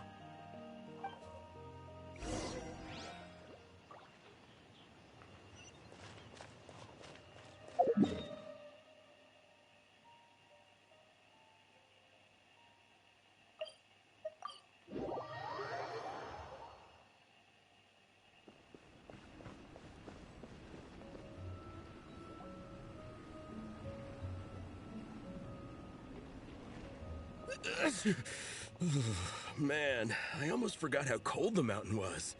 The difference between here and the city is mind-boggling. I'm gonna go warm up in the tent. I'll join you. Right now, I just want to wrap myself in blankets and let the food coma run its course. Oh, yeah. I'd better come too so I can grab my luggage. Minnie! There you are, young Wait. lady. Mom, Dad, Wait, you what? actually came. What? choice did we have? When were you planning on coming home? I thought this was supposed to only last a couple of days, but you've been Bro, gone for most of the week. they look way younger than the brother. The brother looks older than them. Why? They didn't really think that through, I did never they? said a couple of days. I said several days. Why? Why didn't give the parents gray hair? What the hell? That don't make any sense.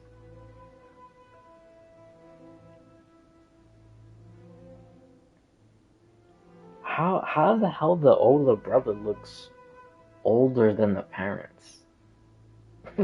That makes no sense. Okay, well, yeah, I don't know why they didn't put these two parents with gray hair. That's what I was expecting. I wasn't expecting them to look like this. You did. I remember that. But we also agreed that she'd be out during the days and come back home every night. Come on, it's time to go. Dude, they look so young compared to the other guy. I genuinely don't understand it. Alrighty. Okay, I'll just let my friends know. Hey guys, I won't be staying in the camp tonight. See you tomorrow for training. I'm sorry. Tomorrow as well. This is all getting to be a bit too much, Minnie. Yeah, you see? I told you this was gonna You've been out here happen. for days on end. Don't you think you've had your fun? Besides, you're not built for this cold weather. I told you this was gonna happen. They'll find Remember that something dreadful else to fever you had as complain a about. child? It took the better part of a week to clear up. Your mother and I worried ourselves half to death about you. What? Hello, sir. I'm Minnie's friend, Dude, it's Veressa. crazy. I've seen this so Veressa. many times How do you growing do? up. It's I like, believe Minnie's jeez, mentioned you dude. before. Thank you for keeping our company out here. It Sorry, was I so would've brought a easy to welcome gift if predict I'd that known. this was gonna happen. Welcome I've gift? seen it so many times No, before. there's no need for that. I just wanted to say, this contest, The story is it really literally means a always lot the to same. Minnie. We've been training together in preparation for it. Minnie's taking the training really seriously. Every day she starts earlier and finishes later than anyone else. Whether it's strength training or practicing out on the race course, she's been working the hardest out of everyone in our group.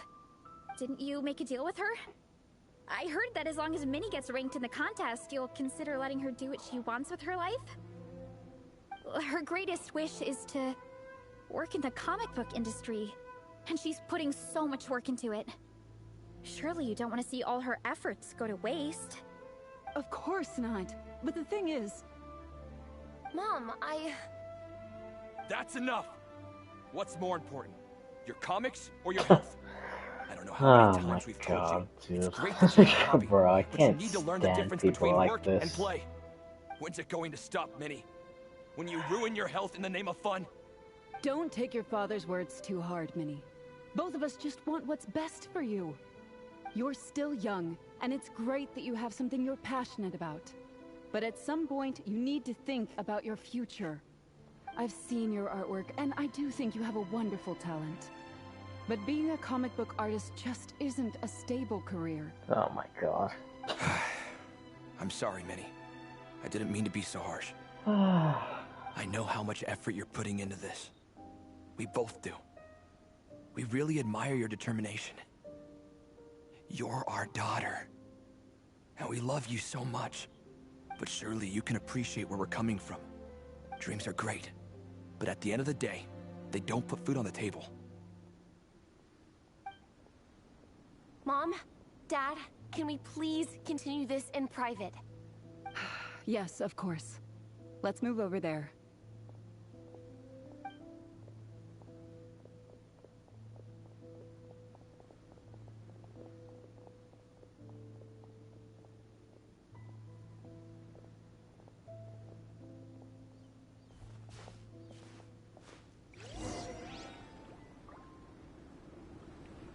You know, this would be a pretty good time for a traveler to make some calls. You know, go communicate with Yae Miko and give this girl a position at the publishing house. Okay. You know what? Now that I say that, you know what really amazes me about this game? We go to all these regions, solve all these problems. People are willing to help the traveler do anything. Even the impossible. Long ago, if I allowed myself to be. Even the impossible of stuff like finding the traveler's sibling. That I was gonna say brother, but in case if you play Ether, then it would be sister. So the traveler's sibling, which I don't think anybody will ever find besides Danceless, but that guy is like, you know, like a freaking what's that phrase I used to hear? A wandering father. That he comes in and out of a child's life and then just, you know, he appears for like a small part, leaves, appears for another small part, leaves again. Like literally just wandering around the whole planet. It's just like, that's literally what Danceless does. So he's no help. But we went through all these places, got all these archons and people's help and, you know, allegiance and stuff. And it just fascinates me how we go to one region after another and they don't think of like, oh, let me call some reinforcements to help us. like not cry. Like, we're gonna fight the doctor, who's literally on the power of, like, a descender level, which I'll get to that later, because I have definitive proof that he has power of descender level. Not just that theory of him being Reed Miller, which I think that also helps, but from the stuff that we actually seen in the game, he's like a damn near descender level threat. But yeah, we have him and we're fighting him next. And you know what all we're gonna do? We're gonna get the people from here. And we're gonna fight him. But it don't daunt us to call Mavuka freaking a dragon sovereign, that his role is like justice, which Nuvalet, which is the strongest out of the sovereigns. Apep is always gonna sit there. Freaking Nahida, Zhongli doesn't do anything. Everything is this stupid contract crap. Shogun, you know, she finally separated herself from Shogun and A. So it's not like she's trapped here. She could freaking fly across and help us fight. And even like Beto and Ningguang and like then you have Venti and the Hexen Circles and well the Hexen Circles are helping us. But like Venti and the whole entire Knights of Favonius. Like, I don't understand. We just go from one place, fix that issue, go to another one, face a way bigger threat than before, that we need the help of all these other people, but they never called them. I just don't understand that. Like, like, like the Traveler acts like they have like the Jade Abacus from Star Rail when it's a one-time use, help. That's not what all these archons and leaders said. They said help through like any time. Not a one-time use type of thing like in Star Rail with the Jade Abacus. So I just find it so stupid that the Traveler has not called, especially Neuvillette, has called like Neuvillette to help fight with the Doctor. Like I don't know. I don't get it. I truly don't understand that. And the next not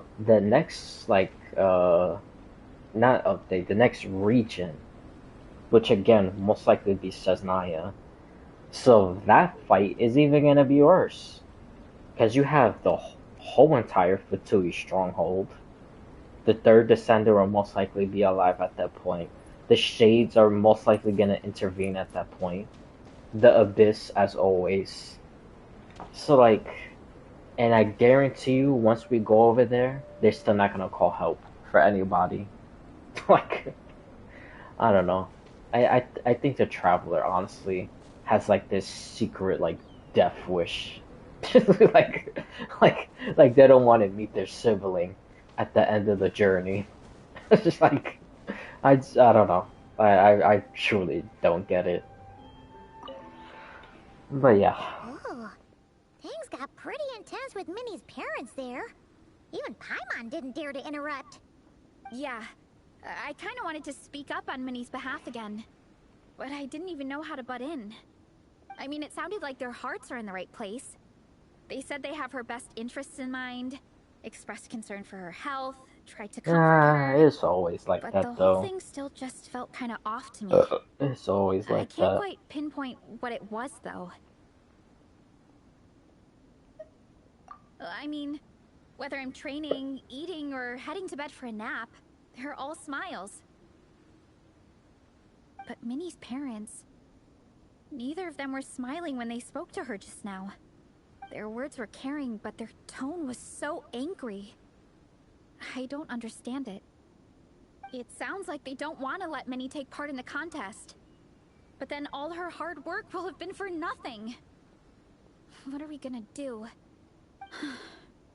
I'm supposed to be Minnie's captain, but I feel powerless to help her. I wasn't expecting the Peka's gift for Minnie to come in handy so soon. I was planning to save it as a final surprise before we leave, but under the circumstances, it would be silly not to use it now.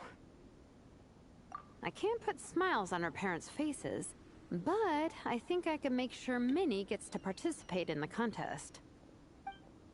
Oh, she got some type of sleeping device? Or she got Clocky from Star Rail? He's gonna manipulate them, That's change not their true. emotion. I promise, I would never. Well, in that case, we can discuss this more back home. Sorry to interrupt, but there's something I'd like to discuss with the two of you. You must be Vice Captain Shilonen. Minnie's mentioned you before. Is something the matter? If it's about the competition, don't worry. We'll let Minnie take part. But as we've just informed her, this will be her last time. We don't want her wasting any more time on worthless pursuits. Gotcha. Look, I don't mean to interfere with your family business, but Minnie's a part of our team. I have to make sure everyone's in the right frame of mind to compete. And I can't help but feel that her conversation with you was a little demotivating.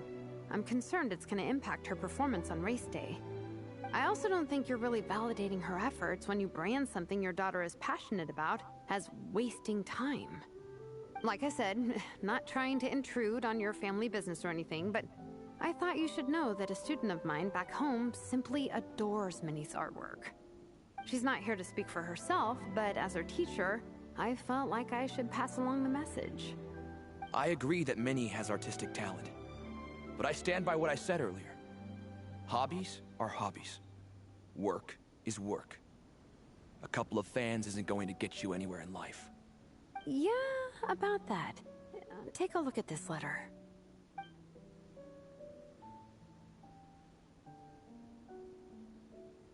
What's this? Let's call it a token of appreciation from Minnie's fan base.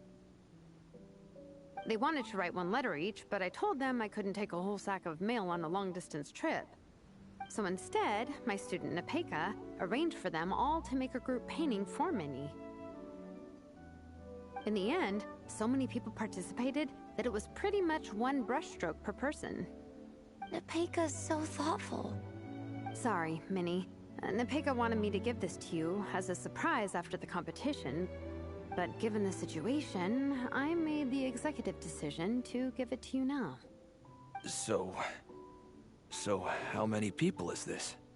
You think Minnie's wasting her time because in your eyes, making art isn't a worthwhile job? And when you use words like worthless, what you're really saying is it's not a stable source of income. Am I right? Yes, Dude. You're right. So many people need to see this. Worth. Your daughter's artwork has attracted But I don't know if a lot of it'd be a fans, good thing and or very a bad thing, enthusiastic because I don't ones know at if the that. parents would just Since arriving in Mondstadt, dig harder I've into learned the that whole being a bard entire is seen as a very art, respectable you know, profession stuff will here. get you a job, or Let's imagine Minnie was a bard will they for a find second. that their Instead kids of drawings do and paintings, she'd what produce they're poetry passionate and about? songs. Instead of fans, she'd have an audience. But Would you yeah, still be a inclined lot to of stop her from being people need to creative? see this. Would lyrics and music be just as much of a waste of time? I take your point, but there's still the issue of her health. Sorry, let me butt in real quick. You know, Minnie's not nearly as fragile as you think. I'm not just saying that either. I've been doing competitive sports in my tribe since I was a little kid, so I know what I'm talking about. Sure, Minnie's not built like a pro bodybuilder, but she's got great potential. A sensible amount of exercise is good for her health. Far better than staying cooped up at home all the time. True. Mom, Dad, my health is a lot better these days. Really. I feel great. Now that I'm training every day, my appetite's improved and I'm sleeping better. Minnie, sometimes I forget how grown up you are now. You're your own person with your own ideas. To tell you the truth, your mother and I don't really understand this whole world of comics and Yaoi Publishing House. When all's said and done, we just want you to have a safe and stable life. The last thing we want is to see you suffer. But a deal is a deal. This competition clearly means a lot to you. So, give it your best shot. See it through to the end. Mm-hmm. I will.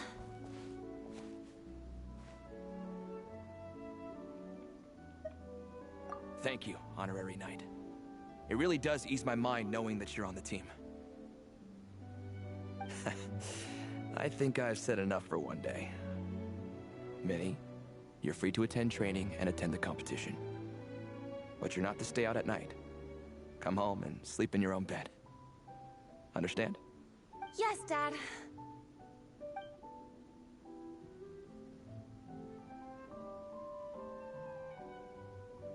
Whew. At least we got there in the end. No, I don't know if she's gonna come back. Especially if you remember with the brother, the quote-unquote brother, because that dude looked way older. But anyways, yeah, with the brother son. One day they will agree, and then the next day they're back to the same stuff, so who knows? By tomorrow for the competition, she won't be there. It was a shot in the dark, honestly. I'm not good at dealing with family drama. Sure as heck didn't have a plan B, so it's a good thing the letter worked. This is way more than I signed up for. I only came here to buy that, merch stuff or whatever. No, you think? I don't know. Seeing how Minnie's parents were acting, it just reminded me of a similar situation from a while back. Sometimes someone can love their idea of another person so much that they'll try to mold them to fit that mental image. But if love is starting to restrict your freedom, it's time to get out. Anyway, Minnie's parents aren't nearly that extreme. Let's go get ready. Tomorrow is race day and we have to deliver results. Well, we'll see. Let's see if she appears.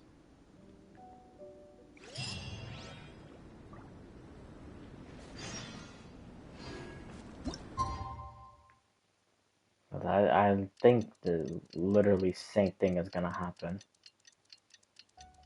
There's gonna be some new excuse or whatever. Oh, she is there. The cross-country contest is about to begin! So many people have shown up! I'm glad I was wrong. Feeling ready? Towels, hot soup, warm blankets. Yeah, I think I'm all set. Captain is taking the team through a warm-up as planned. Once the race starts, I'll go wait at the finish line to hand out water and blankets to the contestants. I got here a little late because I was coming from home. Are they still warming up? The race is gonna start any minute. Yeah. I wonder what's taking them so long. Huh. It's not like Veressa and Shilonen to be behind schedule. Okay, we'll go check on them. Thanks, guys.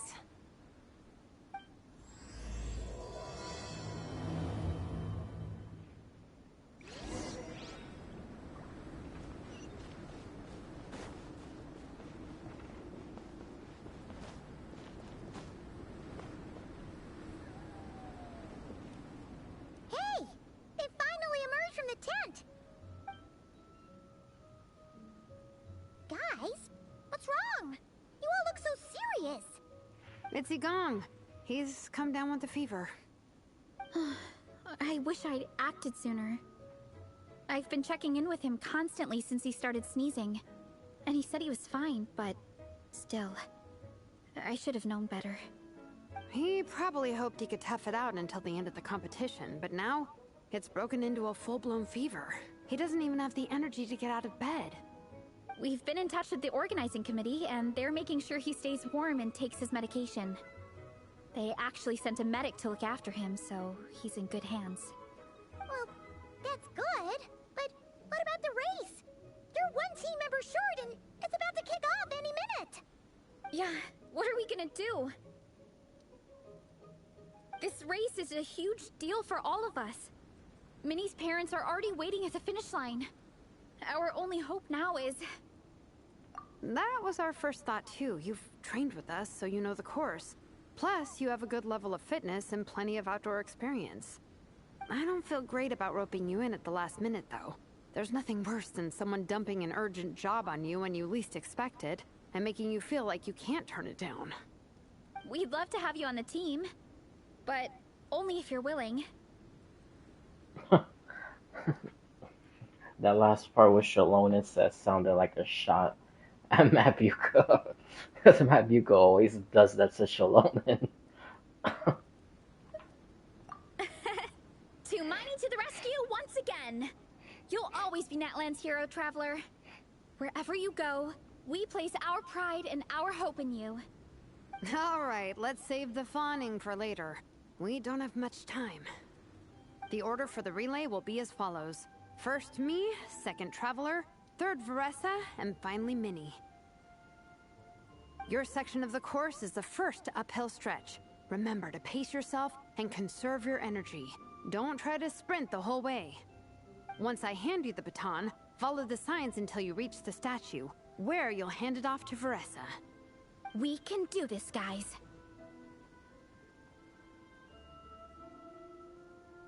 All right, time to make a move. Everyone, get to your starting positions.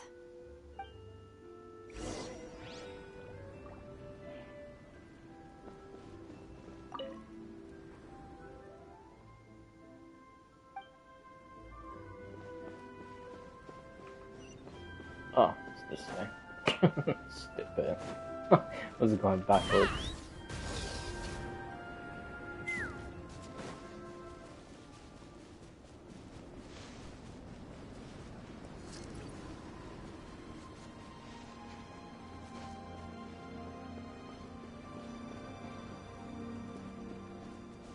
Yeah, the first time I saw her at the camp, I thought she was Jet.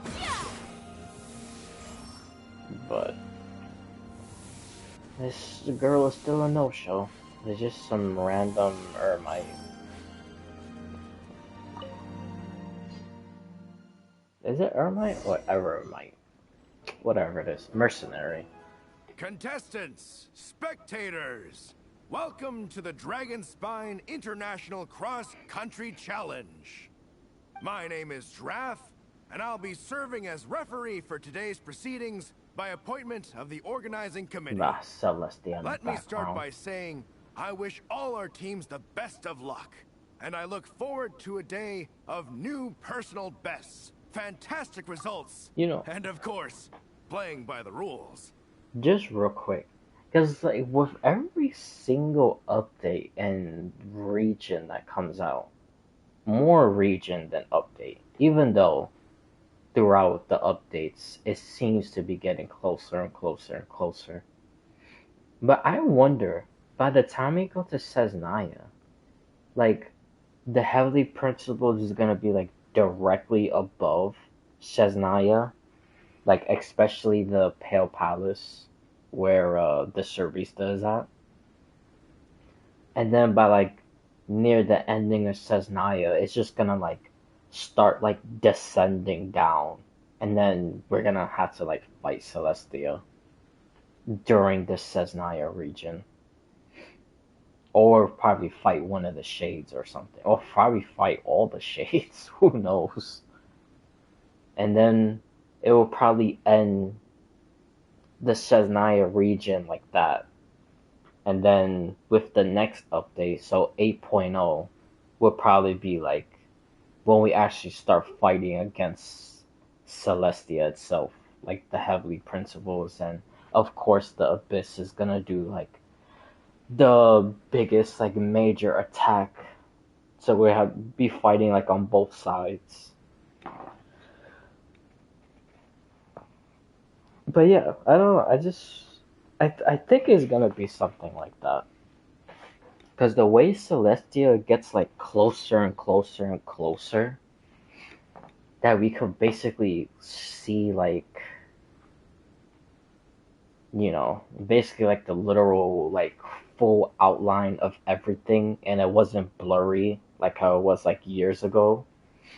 I think by the time we get to Cesnaya, like maybe near the ending of Cesnaya, I think they're gonna start descending into like Tevet's like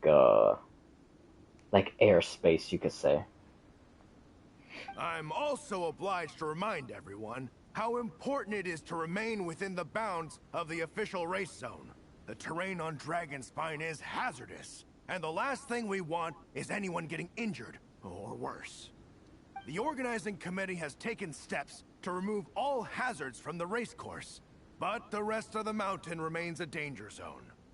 Contestants, if you find yourselves unable to complete the race due to injury, illness, or other reasons, please step to the side of the track. A member of the organizing committee will come to your assistance and deliver first aid if necessary. Captain, where's Igong? The race is about to start. I'm afraid Igong came down with the fever. He's sleeping it off at the moment. Sorry, Minnie. He's not going to be taking part today. What? But that means... The Traveler won't let you down, Minnie. She's a pro at this stuff. Heck, you might even have a shot at first place. You will get first place. Got it. Thanks for coming to the rescue. And now, it gives me great pleasure to welcome the cross-country relay teams. From Sumeru, the Sand Blasters. From Inazuma, Lightning Strike. From Liyue, the Sunset Squadron.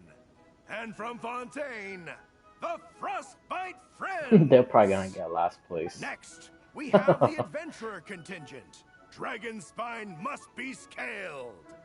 And coming all the way from Springvale, the Mild Hunt.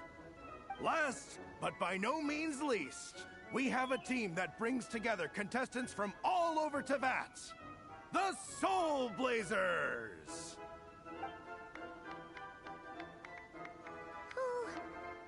we've got some pretty strong competition. Don't panic. There's no need to be nervous. Think about Yeah, Leotenna. Paimon, you're not even in the It's time race. to show our Just be courage. more support. Together, It's there's like, no what obstacle is she we can't talking overcome. about? And You're if there supposed to be is, hyping just us up, charge right on through. not demoralizing the I'm team. not sure that's an option for everyone else. Okay, fine. Yeah, charge it is. I'm not gonna nitpick your motivational speech. I'm gonna give it my all. I believe in our team, and I believe in me.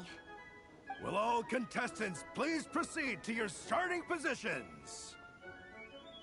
Ready? Go!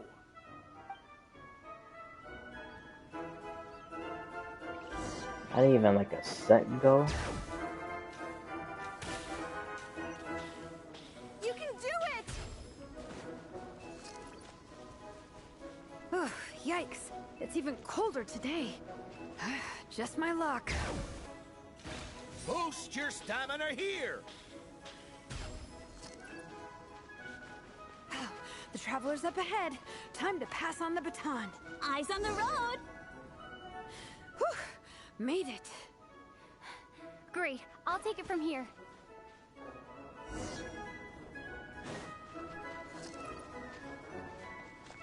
My section is uphill all the way. I gotta remember to pace myself. There's the Sunder, dude. This is easy. You're killing it! Keep going! Oh, I was supposed to pick that up. But that's alright.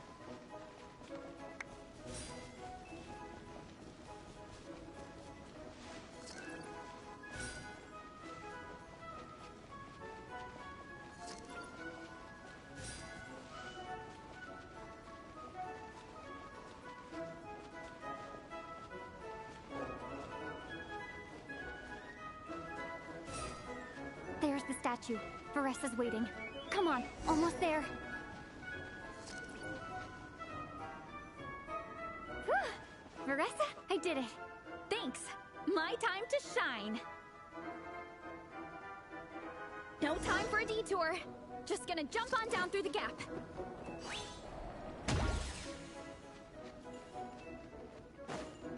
Oh, then go back down. Ah, fuck. I tried to cheat. It's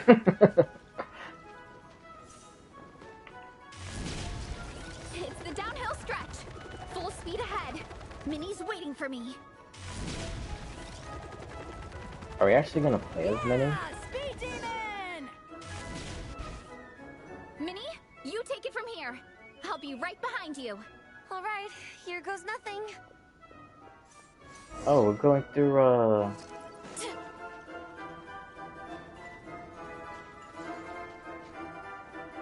through that? Oh. I thought we was gonna play as Minnie. But yeah, just, I don't know, just doing this, I don't know, it seems... Monsters! Oh. At least they're not on the course. Varessa, Better fight. steer clear. Fight. Oh, everyone's waiting for me by the side of the course. I'm coming, guys. Why is the guy running the other direction? I can't do it. I'm out of steam. Oh. I can barely see. Not paying attention. Wait, is this the right way? Shoot! I've gone off course! No, stay back! Uh-oh. Help!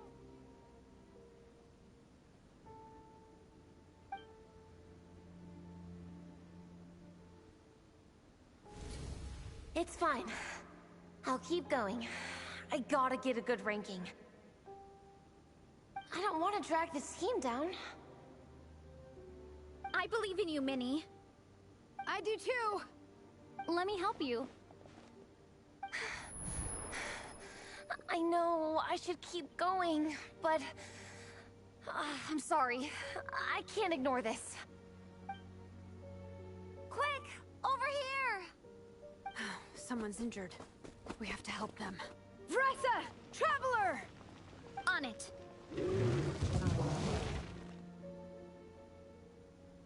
Minnie, Get Man, the they injured person really to the finish didn't line. think We'll this handle the through. rest. So much for cutting off all the other places. Someone got injured? Amber, we got a situation. Amber. Roger that. On it. Let's chase this menace out of here. Traveler, together. Justice o'clock. Knock him down. Oh. Alright. Just wasted my shotgun burst. That's Don't okay. blame yourself, Minnie. I could get that easily. It's not your again. fault. You did great, Minnie. That's alright.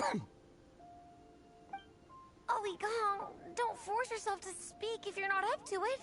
Honestly, I'm amazed you even made it here to watch. Traveler?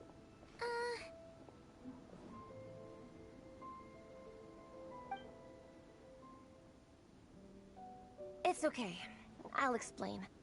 I'm really sorry, Honorary Knight, but by the time I got that wounded guy to the finish line, all the other teams had finished the race. The staff have taken him to get checked out, so I think he'll be okay. But we didn't get the results we wanted. I'm sorry. You guys were leading the whole way, and I went and let the team down. Oh, Minnie. You save a When I person's first life, saw that guy in dude. trouble, That's I way more hesitated for a important. moment. Everyone's worked so hard to get here. If I hadn't gone back to help him, we would have actually gotten a decent ranking. Amber and the emergency staff were nearby, and you guys weren't far away either. It's not like you would have been in life-threatening danger if I'd carried on. But I just couldn't tear myself away. It's okay, Minnie. We understand. How could any of us turn a blind eye to a person in need? Wherever the Soul Blazer treads, help is always at hand. Wait, where's that line from? My brain just came up with it on the spot. Thanks, Captain. Minnie! Thank goodness you're okay. I was so worried. Minnie! You could have put your life at risk.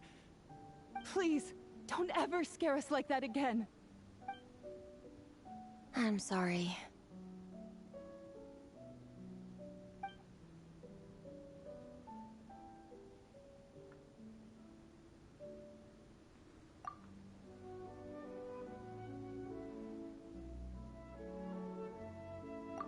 Minnie, are you all right?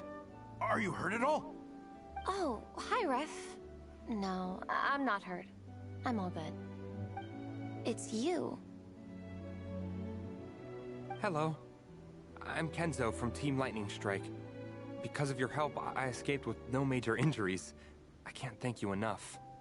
Team Lightning Strike has had a discussion with the organizing committee. Minnie's actions in helping her fellow contestant are commendable. The organizing committee are all in agreement that were it not for this incident, Team Soul Blazers would have ranked much higher in the race. As things stand, Team Soul Blazers did not rank highly enough to receive medals. However, we believe that you still deserve recognition for your performance. Therefore, in addition to the medals for winners and runners-up, the organizing committee has decided to issue a special honorary medal to your team, recognizing your commitment to putting lives first. Thank you, Mr. Draff. Mom, Dad, I know what you're gonna say. A deal's a deal. I won't fight it. Very well. Then we'll stick to what we all agreed. From now on, Minnie, as long as you promise to be careful, you are free to go traveling abroad. What? Ah, finally came around. You achieved what you set out to do. You got ranked in the competition. Maybe it wasn't the ranking you hoped for, but it's enough for me. And for me. Look, you even have a medal to prove it. You know, maybe we should turn this into a family vacation. Yes, let's all go and visit Yae Publishing House together. After hearing so much about your favorite comic books, I'd love to find out if they have anything suitable for older folks like me and your mother. Amazing! Hey, Minnie, this is a great start. You have no idea how happy this makes me. This is a moment to remember. I think it calls for a photograph. Good call. All right. Group photo. Oh, let's pose like Fiatena and Mawika. From Volume 2, where they go into battle together for the first time.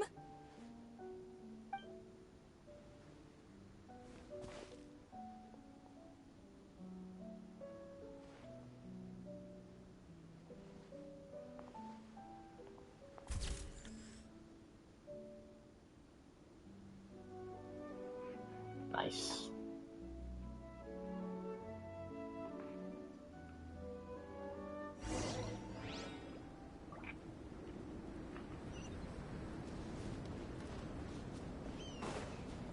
Take me up!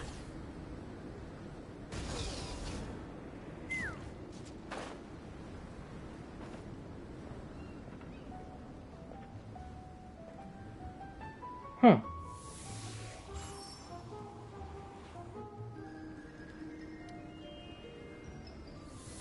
That's an interesting symbol. It's almost like 3 moons.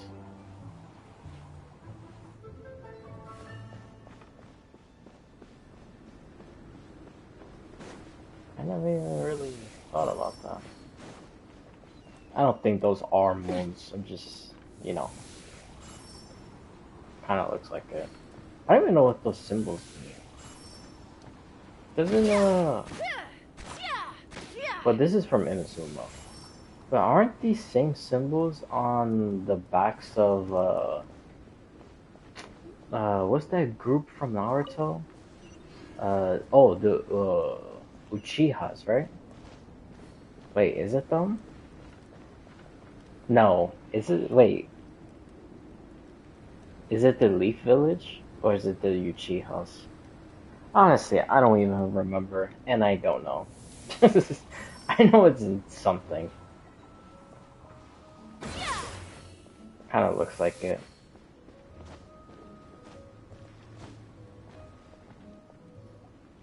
Well, we weren't the winning team or the runners-up.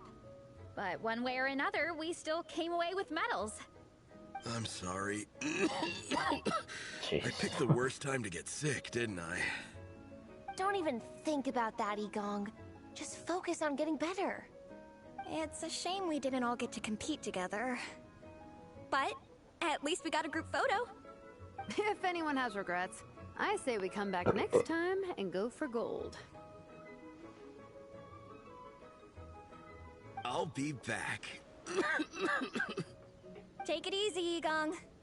Next time, you can start by not getting ill. Captain, I think I'll join you for training next time just in case. That way, I can fill in if someone has to drop out at the last minute. It's decided then.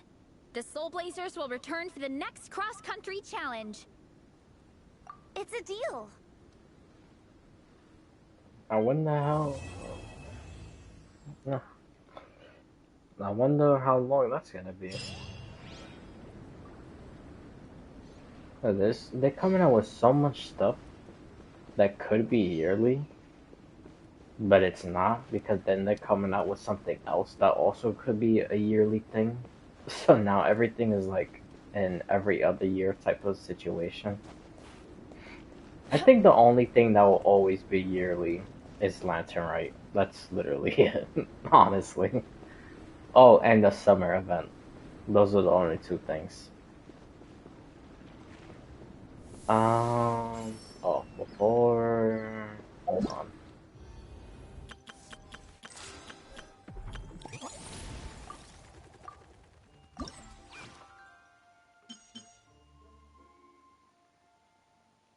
Oh yeah, this has to be the one when she mentions Gretel.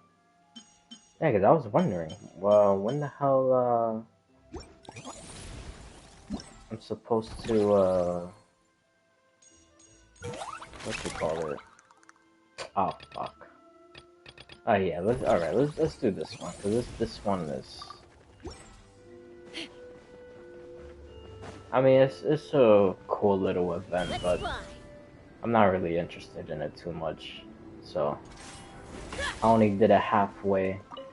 And then on another day, I was gonna do the other half.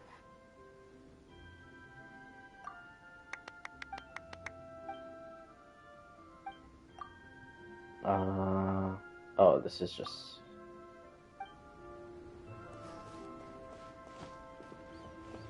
Yeah, it's somewhere over here.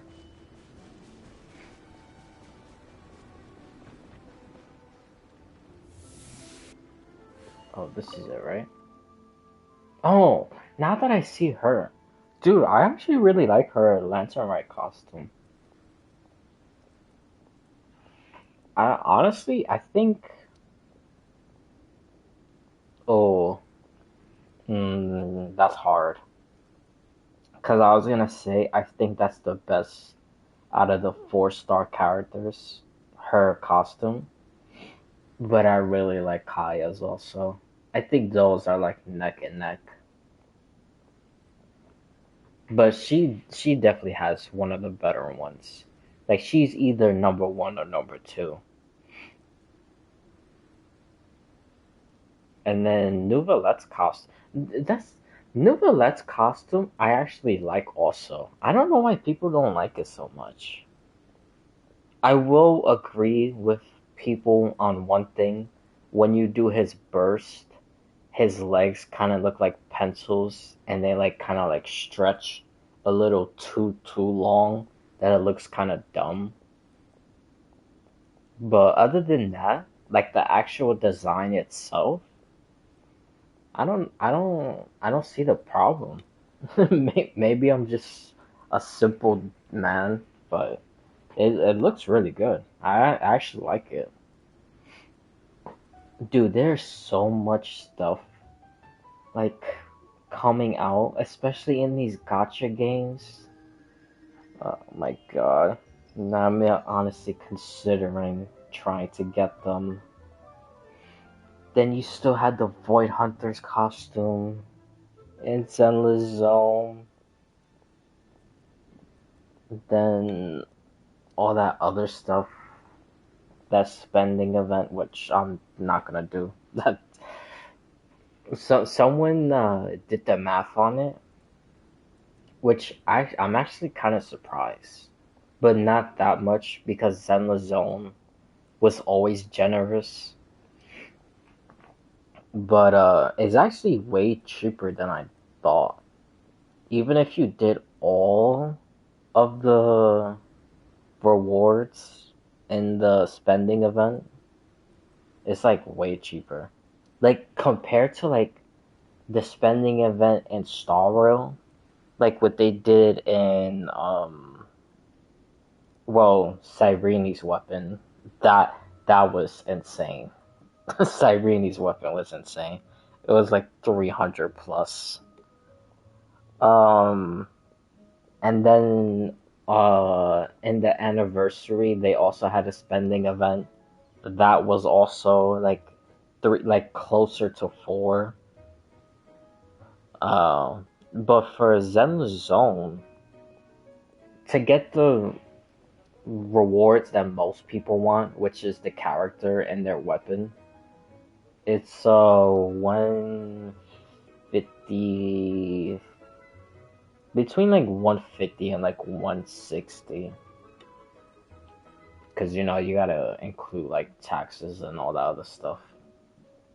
So it's like from 150 to 160, and then to get the other stuff even after that, I think it reaches to like 2. But that's like way cheaper than Star Rail. Because Star Rail, like I said, for Cyrene's weapon, dude, that thing was 300 plus. Like, oh my god. That's insane.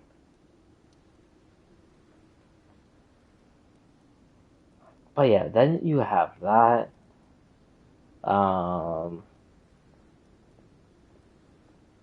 What else? Oh, the Traveler's costume was for free. Okay, now that I mentioned the Traveler, because their costume is actually way, way, way more important than just being some random free costume. Because you see how Luming is like white and blue, and then Ethers is like black and gold. But for the new costumes, Lu Ming is black and gold, and Ether is white and blue.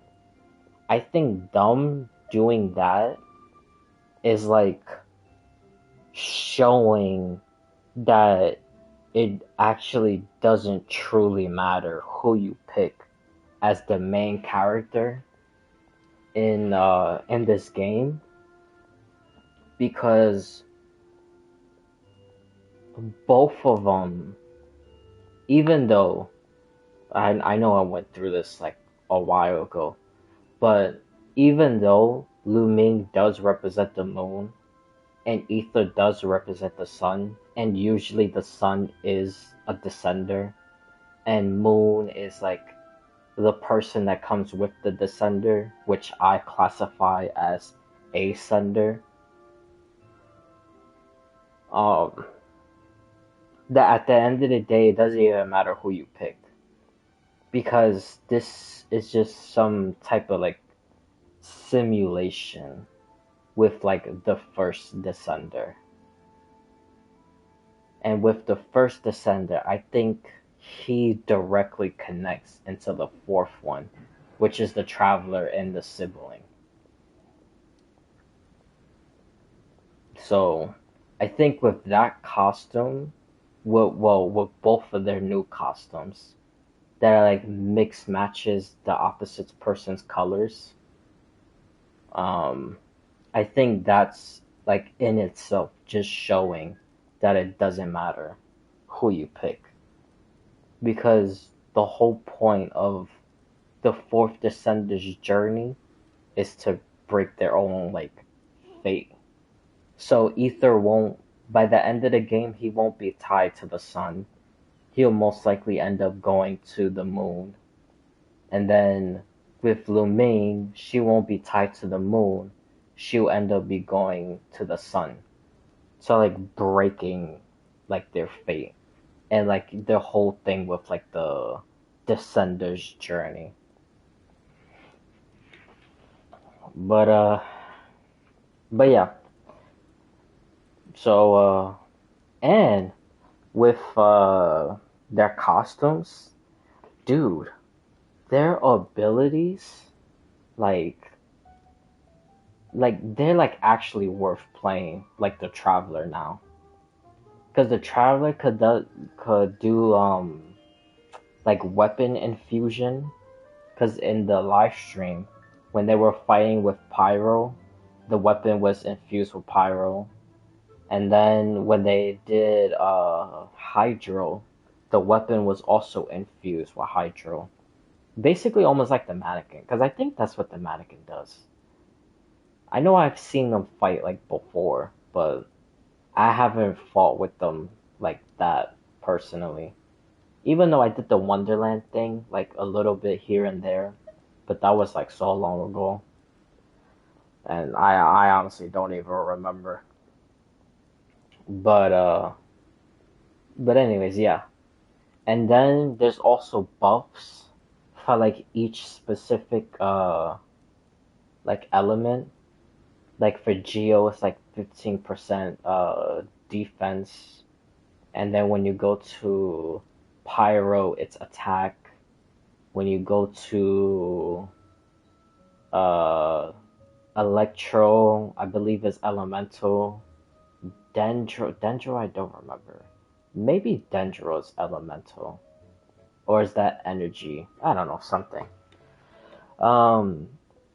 But yeah, basically with like every single element, it's like a specific buff that's for that element when you're using the Traveler. And it's also pretty interesting that they also showed the Cryo bonus. But we don't have Cryo yet. So that was pretty interesting. Because the Cryo bonus is crit damage. That one I remember. I believe it was like 20 or 25% crit damage. So, again, the costumes are just not like regular costumes. It actually has like an advantage. And with lore, it's a very, very big reveal also. Because that's literally showing that it doesn't matter who you pick, which that's what I've been saying for the longest, that it truly doesn't matter because both of them are going to end up breaking, like their journey. Like the whole point of like the Descender stuff, which I'll get into that a little after also. Because I know I speak about it before, which I basically have the same thoughts. But now I have like a little bit different stuff because, which I don't want to admit, because recently the whole thing with Lady Sunbringer and the Curator and stuff like that. So, which honestly, I don't know. I still can't even wrap my head around that. Because I feel, what the thing is? I think like Lock Spring was literally basically almost like Dahlia. Like, they told us a lot of lies, but with truth mixed in it. But since they told so many lies, like, you can't even depict what is the truth. Because whatever you think is the truth is the lie. Basically. Because that little Bang Boo was like, just like all over the place saying everything. And I don't know, man.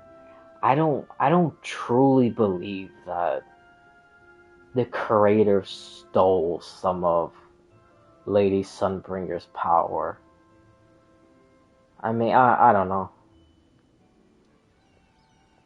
I think it's like way bigger than that. Like way bigger than that. But yeah, we just have to wait and see. Cause I still want to do the other stuff, so I'm not gonna go too much into Zenless because I haven't done the sandbox world. And then what you call it? The Qingming sandbox is also out, so hopefully that would shed some light of. I don't think it's gonna talk about the Curator directly, but I think it's gonna mention some stuff, and then with that stuff, it's basically gonna implicate like the Curator, made the sword or has connections to the sword, which I've literally been saying that for a while now. Also, that all Void Hunters have swords. All the swords are cursed. The cursed swords are for specific people. Phaethon is gonna be the one to make them compatible with the sword, basically making the Void Hunters. And all that stuff is also, all the swords are related to the Curator. But yeah. So as far as like anything else, and possible reasons that I think that Lady Sunbringer, it probably has a deeper connection to the Curator than just quote-unquote stealing a power. I'll save that for. I'll probably do that tomorrow, honestly, because I really do want to do the sandbox stuff, because it's like a lot of lore, dude. Oh, and I also saw something in one of the proxy handbooks, so we'll also get into that. Then I want to read the actual description of Primordial Nightmare, which is the Sarah fight. So I want to read what that says. Oh, also in the proxy handbook mentions something about the Curator also. So, yeah. I'll rather save all that stuff for another time. Especially, like I said, I don't have all the information in the sandbox stuff, so I would like to do that on stream. Because I already kind of did start it while I was doing a story quest. So yeah, hopefully by the end of all of that, I will come to the conclusion if Lady Sunbringer really is, you know, the creator. Because I've had that theory for a while now, that she's the one that started all of this stuff. She created the swords, she created this, you know, quote unquote abyss, you know, power thing, like the Hollows. Well, not really like the Hollows, but like miasma related stuff. Because I think the Hollows, that one would probably be the head professor of Helios Academy. I forgot his name, but he's also a Void Hunter, ironically. So I also still have that theory that the original Void Hunters were traitors, besides Swordmaster and Joyous. Oh, speaking of Joyous, a little before I started the stream, I saw this post because the Divine Maze also came out, which I want to do that also because that has a lot of lore stuff in it. But anyways, I saw this post that someone made about the Divine Maze, saying that they really like the event, but they understand that they understand how some people wouldn't like it because you're forcing people to play online, and some people really don't want to play online because they don't want to feel like a burden or whatever, which I didn't even know that was like a problem within the community. But yeah, that kind of sucks because I could see where people are coming from. Because, you know, a lot of people really don't like doing co-op. Honestly, I don't. I personally don't like doing co-op. That's why I'm always, like, to myself. But, like, if I had to do it, I wouldn't mind it. But yeah, I hope Xenozone is not toxic. Like, while you're doing co-op. Because maybe that's why people don't like it. And they have like this feeling of like being a burden. When honestly, they're most likely not. Because I've seen so many stuff for Genshin, even though that was like years ago. And every now and then I still see it a little bit now. But it was like really bad like years ago. Of like people doing co-op and just like putting crazy things in the chat, like relax, like it's a game. Like jeez. But anyways, so yeah, I hope it's not like that in Zenless Zone, that it's like so toxic. But anyways, well, where was I even going with this? Oh, because in the post he mentioned stuff like that, but that he personally enjoys it. And then he came out and said that Joyous was mentioned in the event in two ways. You actually hear Joyous speak, but I don't know the words that he said because the guy didn't post it. And I didn't read the comments because I'd rather just leave it for most likely tomorrow. So yeah, I don't know his exact words of what Joyous said, but supposedly he speaks, and someone, which I don't know who, but someone mentions Joyous, and when they mentioned Joyous, they said that Joyous is missing. So that's extremely interesting, because how Joyous of all people is missing. This guy conquered the Divine Maze by himself with with a single carrot, and he conquered it. So how does someone like that get lost? That doesn't make any sense. That literally makes no sense. That means someone kidnapped him. So, yeah, that should be very, very interesting.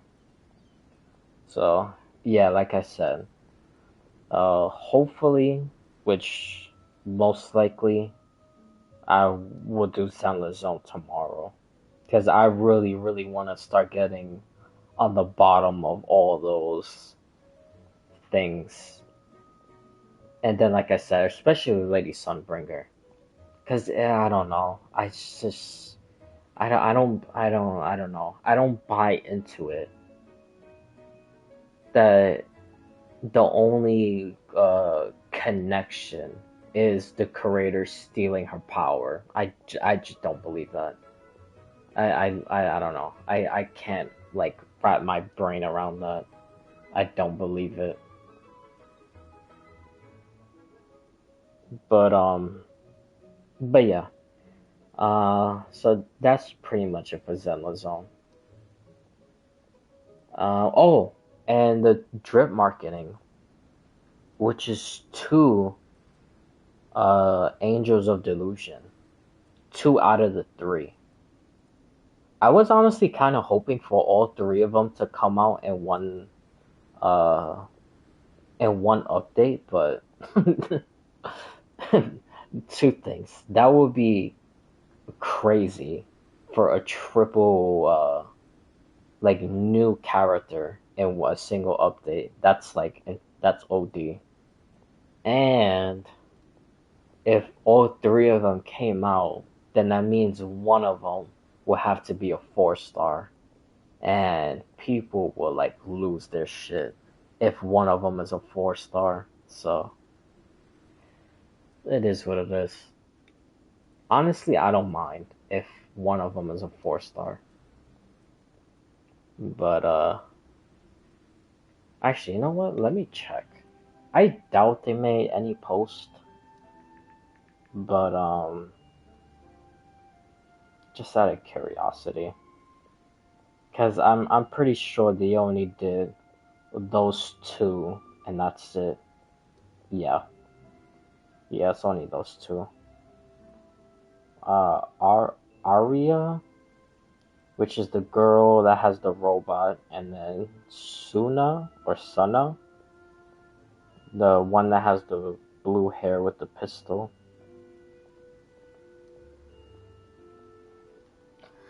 So, yeah. I wonder how they fight. Because I know someone leaked the animations of how they fight. I haven't seen it yet, but I saw the thumbnail of the blue hair girl fighting. But I don't know exactly what she does. Because I know she's uh phys- physical, oh, what was it? I think it's physical support, I think. And then Aria is Ether Anomaly, which thank God, dude, we got another Ether character. Dude, it's crazy that we only had Ju-Yuan, Nicole, Vivian, Astriel. Yeah, and that's it. We only have 4 Ether characters, and only one 4-star Ether, which is Nicole. Like, dude, what the hell? That's insane. Like, why is that a thing?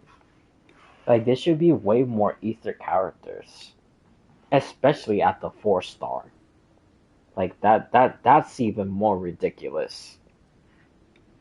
That there's only 4 Ethers in the entire game, and out of the 4, only one is a 4-star.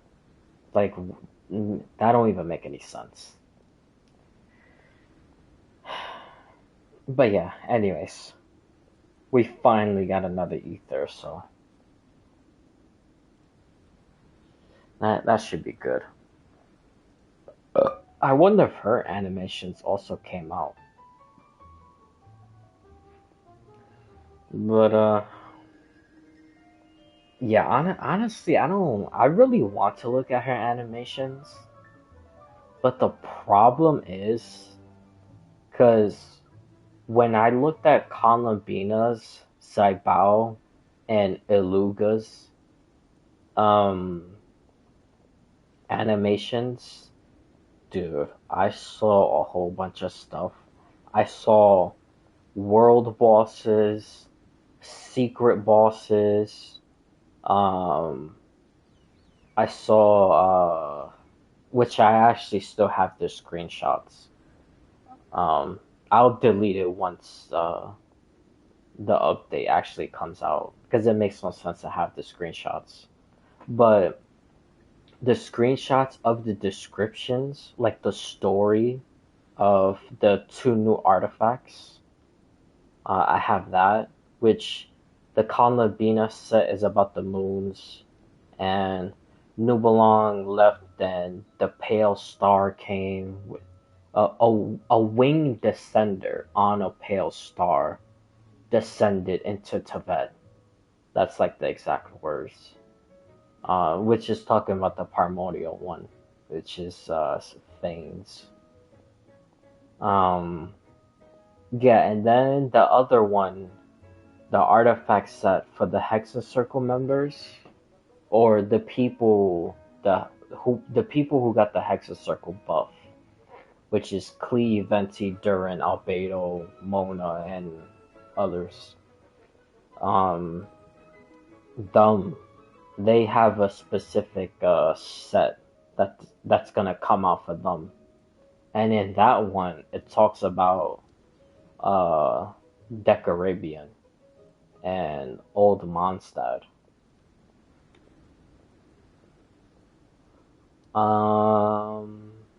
And then there's 2 books. One of them I don't remember. I don't remember what it's about. And then the other one, it's like 2 pages. I don't know if it's 2 pages in a book, which that might be the case, or it's like those little random like letters that you find, or random books that you find in Tibet that you could read but you can't like pick up. So I don't know if it's like that. That speaks about a woman who like was doing something, and then she had to like run away, and then she went into like hiding, and then a wolf came near her and she got scared, but then the wolf was like the kindest like soul she like ever met. So they like stood together. She basically raised the wolf, and then the wolf turns out to be, let me show you. The wolf turns out to be this one.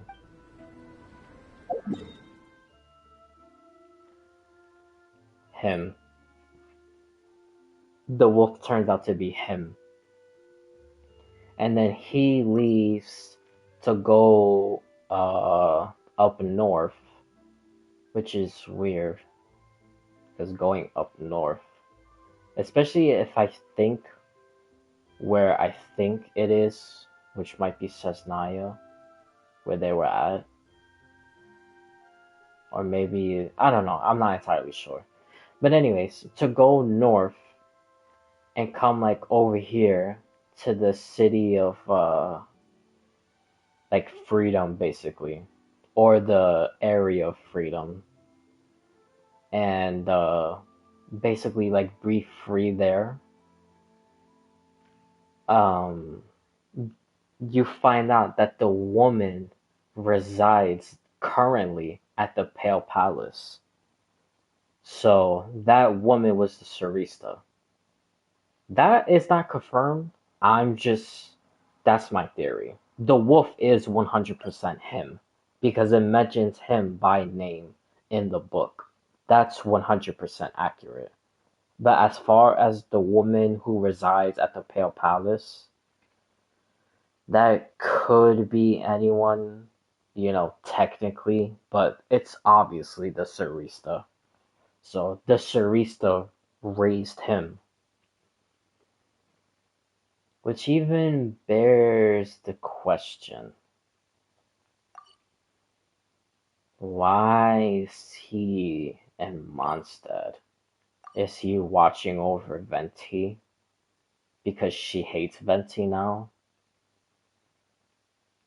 Because he also kind of like closed himself. Not to the world, but, well, I mean, kinda. Closed himself to the world. Only Wuss and Razor could interact with him. And a Traveler, of course. But not like everyone could like come over here and visit him and do stuff. So it reminds me of like the Sarista. She's like closed inside that palace, just like, I wouldn't really call it hiding, but I guess you could say just hiding out. That only the Fatui Harbingers like interact with her. And maybe some other people also. But yeah, I find that weird. So like I wonder if they have like some type of like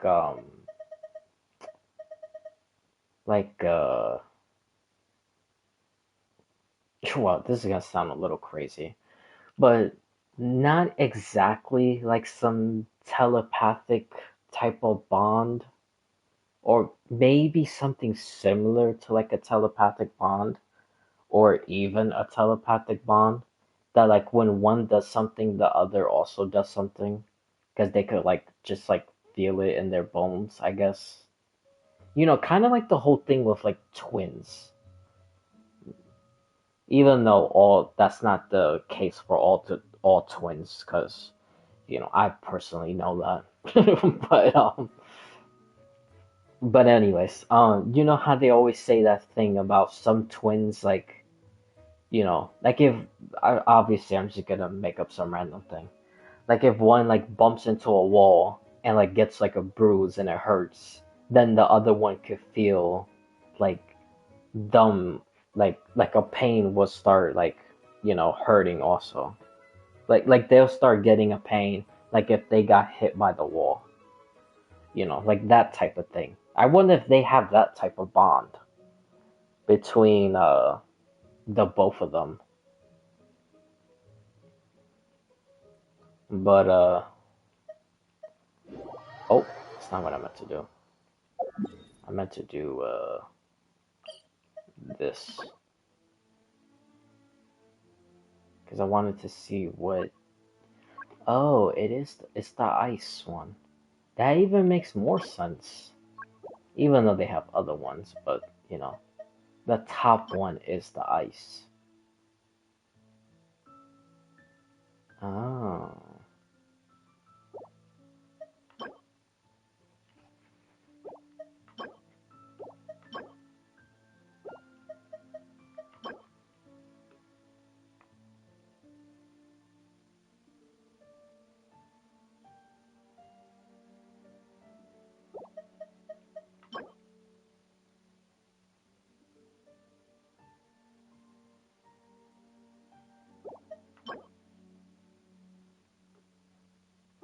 You know what? I think that's exactly what it is. I think they do have some type of like telepathic kind of bond. Almost like a twin type of situation.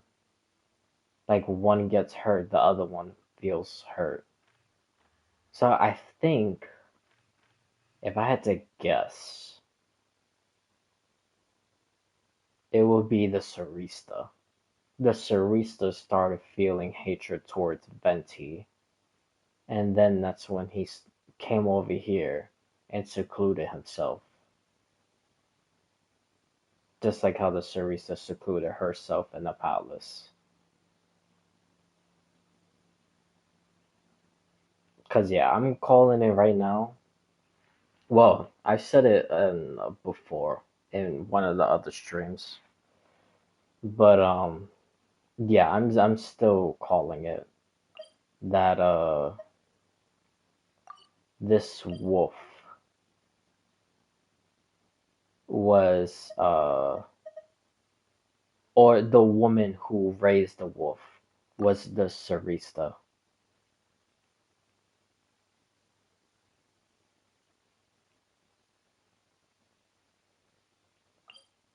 Alright, let's oh, what was that symbol? Hold on. Okay, because you got the windmill. Was that a sun next to the mountain? Oh, it was kind of like cracked into it. Okay, hold on. Let's go somewhere far. But it takes a little longer, even though I don't think that's gonna make a difference.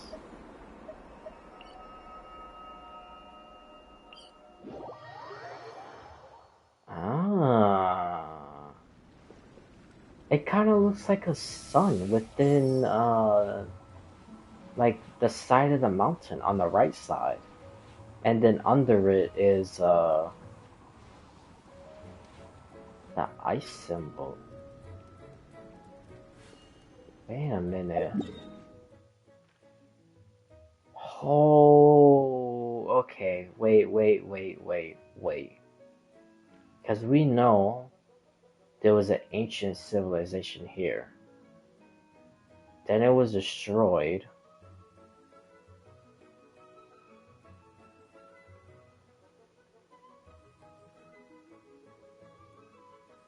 Huh.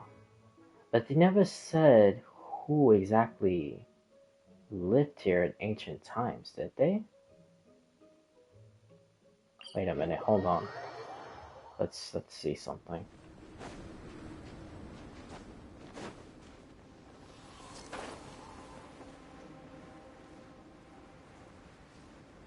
There's switches on those things. Did I already do those? I don't even remember. Maybe I did. Dude, my memory's so bad for this stuff. Oh yeah, okay. Anywho. Because I know you gotta do all these tombs in order to open this, and then the sword is inside.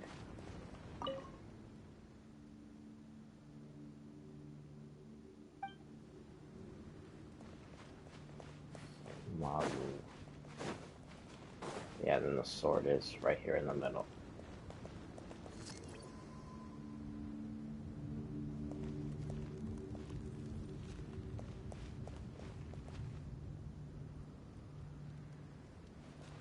Okay, this is probably the primordial one.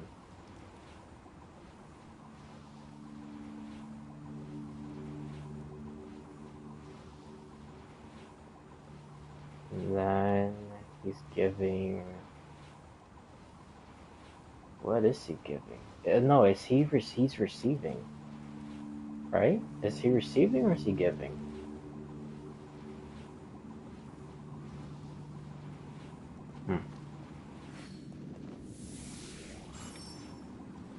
Gotta be Celestial. This probably represents Dragon Spine. Pointing up. I wonder what these things say. I wonder if someone already decrypted it. No, I'm pretty sure someone already decrypted it. Because they decrypted that letter in the chasm. So if they did that, they probably definitely did this.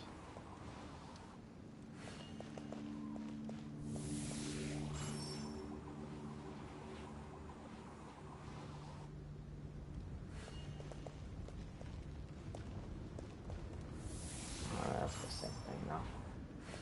Basically this side. Okay, now I wonder if the civilization that was here was actually phase. Because then it would make sense going up north.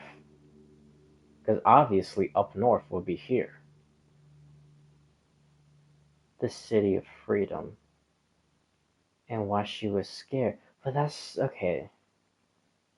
Because if it's the Sarista,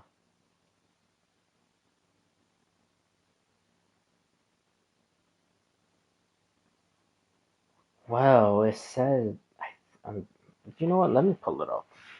I think it When you said lose your she was way, gaining traveling some altitude can bring. because she was also um. This I remember. She was almost some type of like bard. Sure, that probably explains why she lost faith in Venti. And then with all the cataclysm stuff, it just pushed her over the edge. And then she completely hated him. Alright, let me see if I can find it. This is the witches. This is Calabina.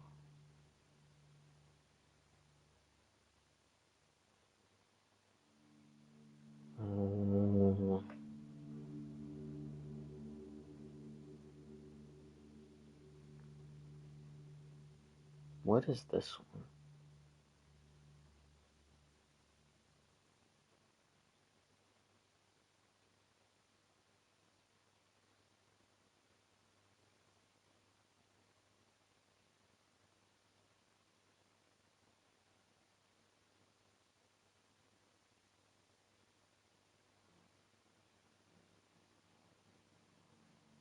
Oh, this is someone bleeding out.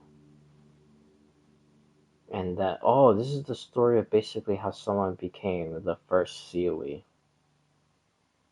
Oh, so this was the, okay, this was the thing I didn't remember. So something from another book was the first Seelie.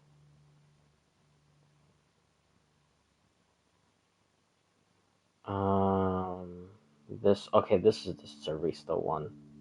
Or I assume to be Sarista. Because at the end it mentions Boreas. Which that's the name of the wolf. But I want to see if she was like traveling at this point. Okay, I sat alone at this temple for many days. Mm.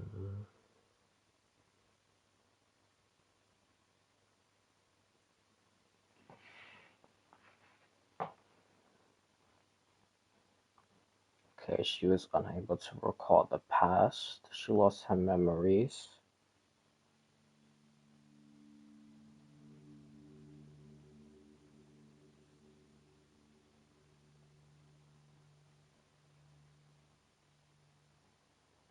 Bro, I should be doing the event because I'm gonna freaking forget. I just want to see this real quick and then I'll start doing this stuff. Oh my god, there's about to be like 3:30. In like 30 more minutes, the server is gonna reset. Jesus Christ. Okay.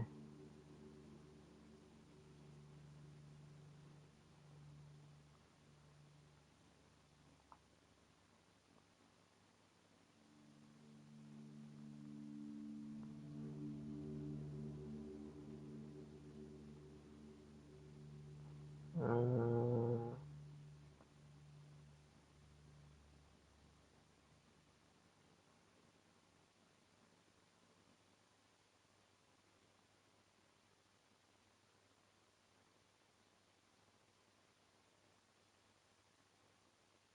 oh, no, I was actually wrong.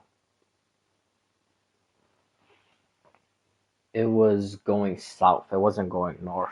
My bad. It was going south. So he came south. Well, this is not south. He was somewhere here. And then he came south. into Mondstadt. That's what it was. Okay. I'm still trying to figure out, was she still traveling during her time anyway? Or did she just stay originally where, the phase got destroyed? Like Hyperborea or, somewhere else, like around there? Because I don't think it was Chesnaya yet. I think she went to Chesnaya later.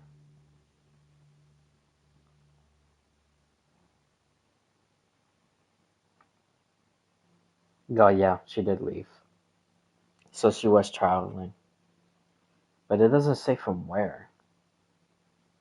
Because then it says, I will return to my country to await my chains to the stars beyond the stars, to sing in the void of destruction, better than to be slaves under the false light. My beloved, you have built this pale palace for me, yet I will disobey your commands. Return to our land where we no longer exist, to await the day you grant freedom, just as you granted me freedom. No matter how many years may pass, no matter if the morning star fades. Then it says dot dot dot dot dot. So yeah, she did leave. So okay. So was Hyperborea?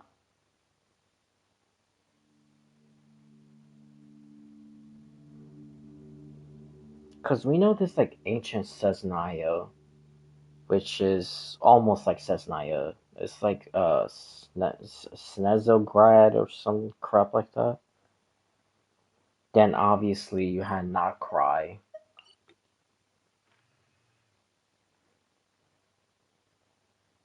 Then Hyperborea. So okay.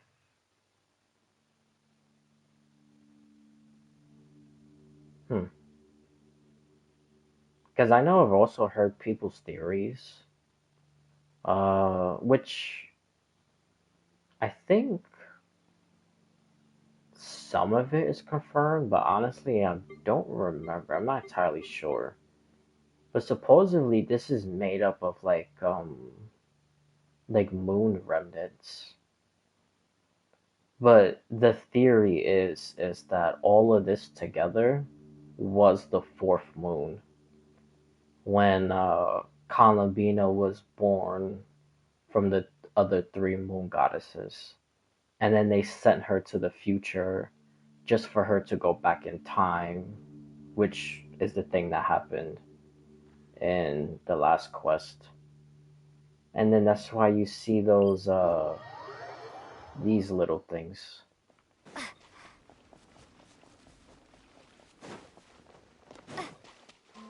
Again, this is just all a theory. This is not my theory, it's just stuff I've seen before. But they could be right. I don't know, I still think she might be the Voyager, honestly. But, if she's not, I think we have another very strong candidate of who the Voyager is. But yeah, these things. Like the special Kohenkis. Like, especially the ones that look like this. Like, these are the pieces of Columbina. So that's why when she came here, she was always, like, weak and whatnot. And she didn't have, like, a quote-unquote name. Is because they sent her to the future, which is, like, what we're playing now. But then, since she went through the moon gate when the doctor tried to kidnap her, she went in the past. And when she went in the past, she shattered into fragments, like how Rerir shattered into fragments. And these are her fragments. So once she comes into the future again, and she has a name now, then she will be whole. Although these, I don't know if these will still be here. But they'll probably disappear. She'll probably like absorb it or something. Because now she'll be like a real, you know, like moon, you could say, or real quote unquote moon. But yeah, that's basically the theory about that, which I could kind of agree with, and then some other things no. But alright, let's actually start doing this before I can't do this anymore. Then I'm so bad at this stuff also. Why is it not letting me accept? But yeah, so I wonder if I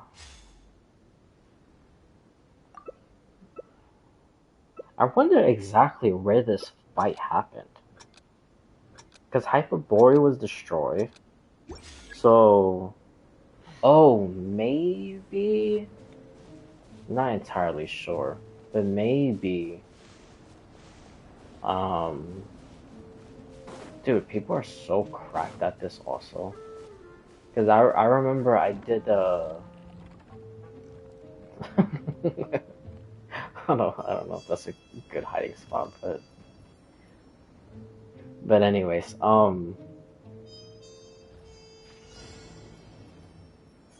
yeah, so I don't know if when like Hyperborea was destroyed that the phase, well, obviously all phase didn't die, but that maybe most phase died, or did like, which honestly that might be the case, but I don't know, because I'm trying to think it like time period wise. I'm not sure.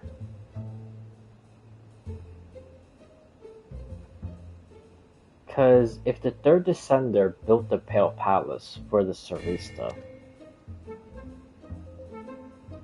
then she was wandering because she lost her memories.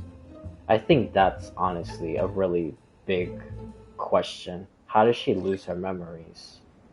But I could dwell on that later, because I'm not entirely sure. Oh. I don't know. I don't even know what I'm doing. I think I'm just making it worse. But anyways, yeah, I don't know. I'm not sure.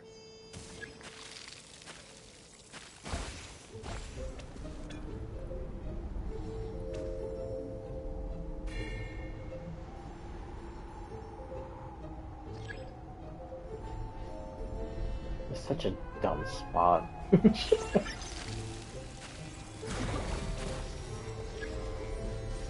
Oh, I got captured. Oh, alright. Yeah, I didn't even see him. Well, I think you just gotta get close anyway, and then you could just do it, and then it captures them anyway. I don't think you have to get right on them. But yeah, anyways, I like time frame wise. Okay, Hyperborea was destroyed. Damn, I don't have Flint, so I can't read his things. Because I was gonna say, maybe with like reading Flynn's stuff, I could try to see maybe if he like lost his memories for some short period of time. Because why does she lose her memories? I'm very like thrown off by that.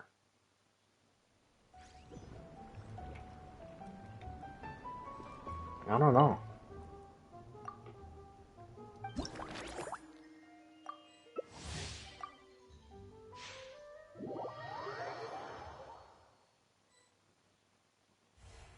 But anyways, was trying to think of like a time frame, and I'm over here just thinking about other stuff.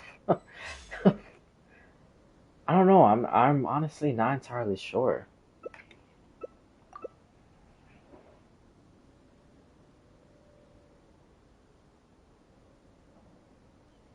Because Hyperborea would be destroyed, right? Then they fled. The third descender wasn't dead yet. That's also another thing.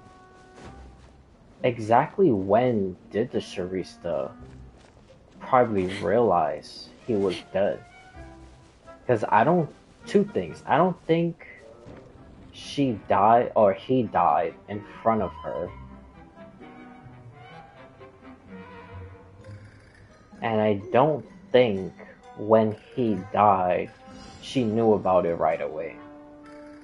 Like maybe when she went back to the Pale Palace waiting for him, because he built it for her, then, oh, you're doing like every little thing. Nah, that's alright. I don't care. It is a mechanic in the game, so can't really complain. But I don't feel like moving. I'm too lazy.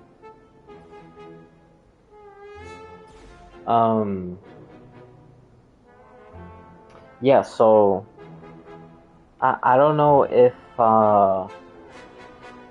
like when she went back to the palace waiting for him because he built it for her, like during that time he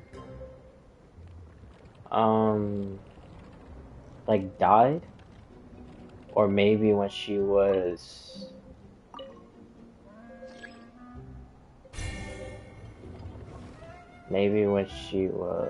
oh, okay, I'm hiding behind this, so she shouldn't be able to see because she's on her way back. I gotta try to do it right when.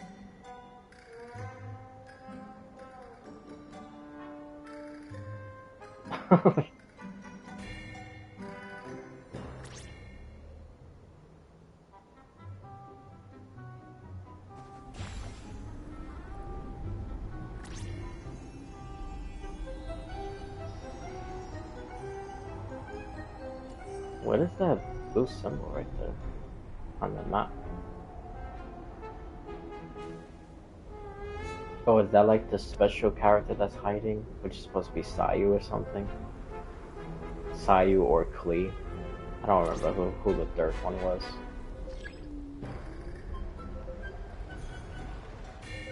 Oh, fuck.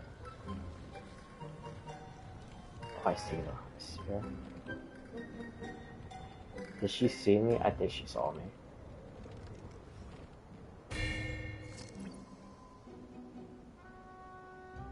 I'm doing way better than before.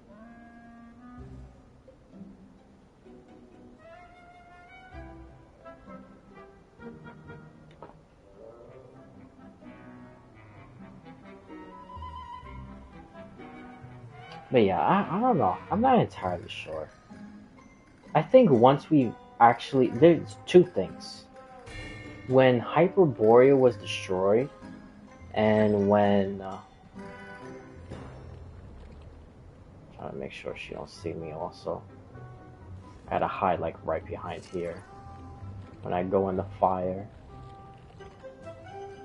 Because I don't want to go too out. But there's two things.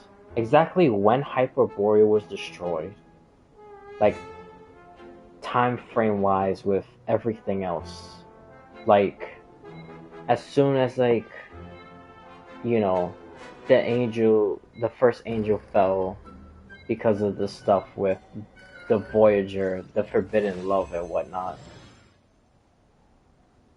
Like once that happened, exactly how many years or months or days or weeks was all these other civilizations destroyed, especially Hyperborea.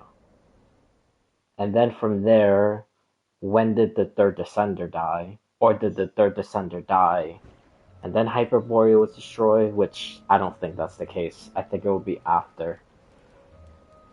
So it really depends on the time frame of like all this stuff. So, but so far from what I'm thinking, possibly it could be. God damn. Jeez, bro, it's like the last like 20 minutes basically. Oh my god. But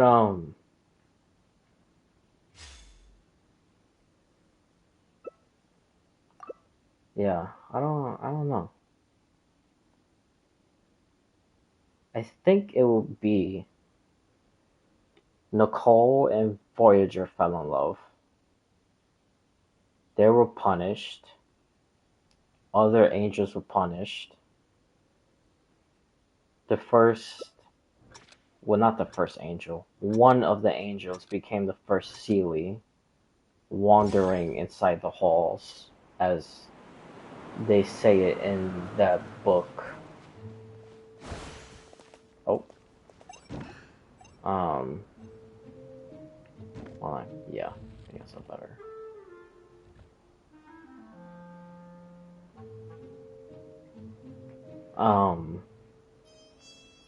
That, then Hyperborea was destroyed, because then they probably found out that Hyperborea created the phase, basically almost like Scions. So forbidden life, kind of like what Egeria did with the Oceanoids, making them human. So creating life is a punishment. Then after that, yeah, that's alright. I'm not gonna move. I only need a couple points anyway.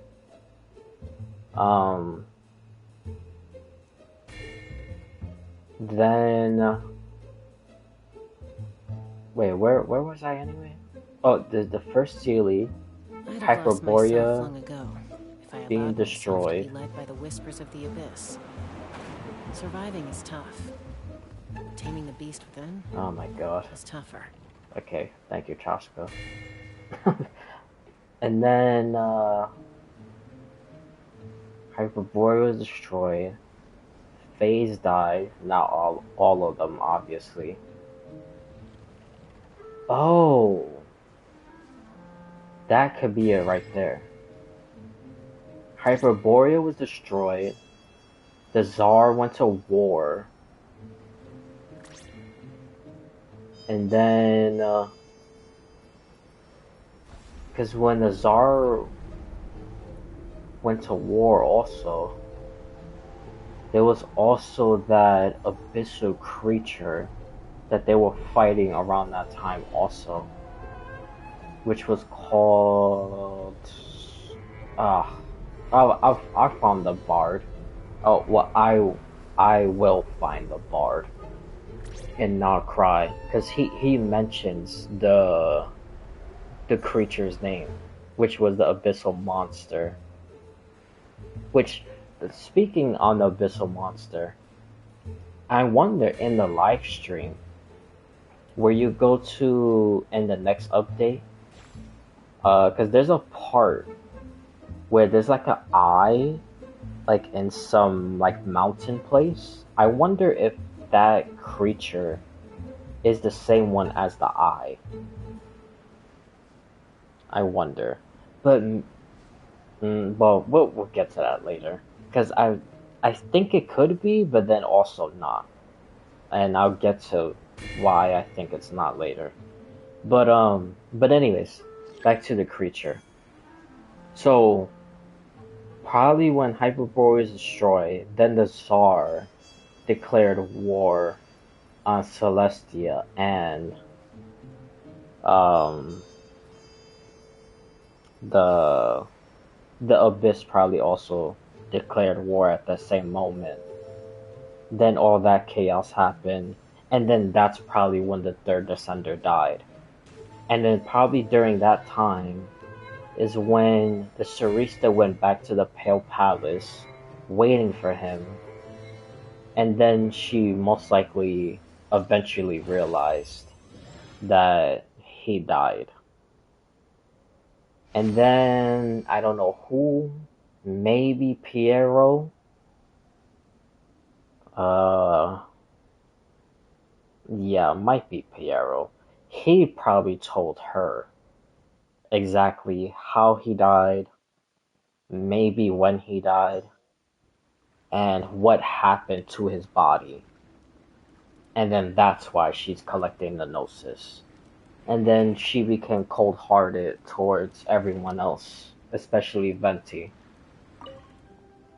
So maybe that's the whole time frame. I could be wrong, but maybe I'm pretty sure that's what it is. I did.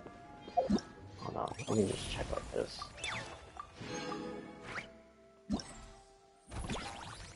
Okay.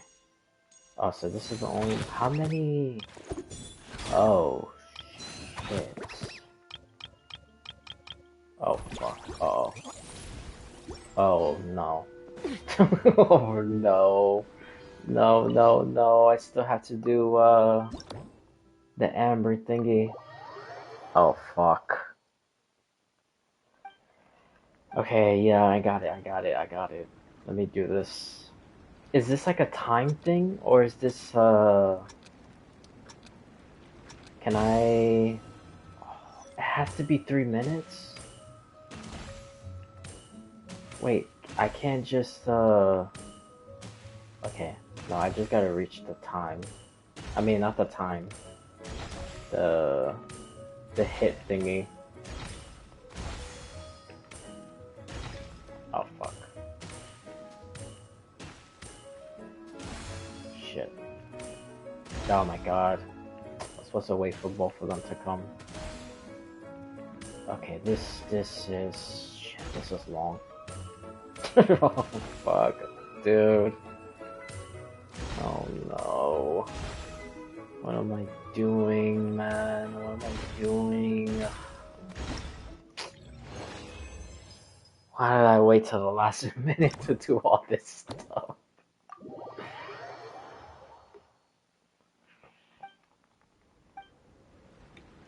I gotta do the Amber talk after.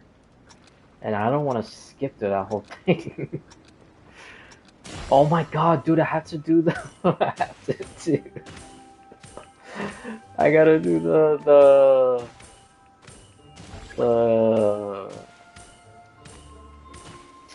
what you call it?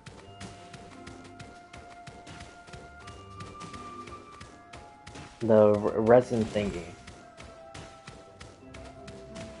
Oh, fuck. Dude. Bro, I'm like on a full panic. Hit it. God damn. Bro, where's the red, the blow up bomb thingies? Oh my god. Dude, come on.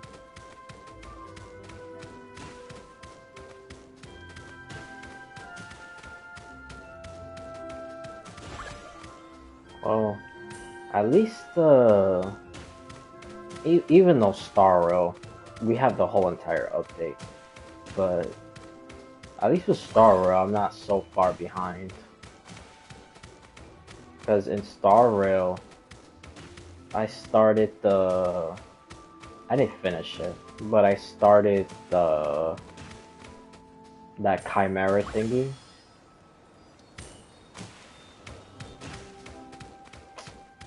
Dude, these things are like spawning so little and so slow.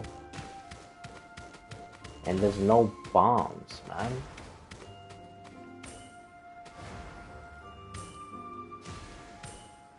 Bro, I thought I was gonna get like rid of all of them, maybe. This is taking too long. Like, there we go.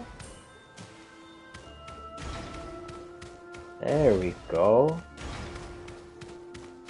Bro, where was the thing the first time?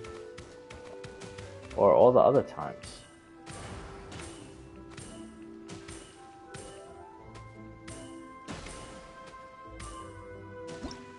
Jeez, dude. Oh my god.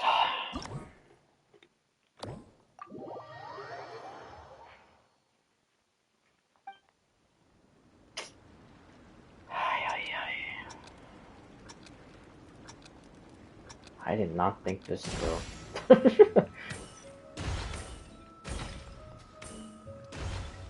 Oh my god. Oh fuck. Okay.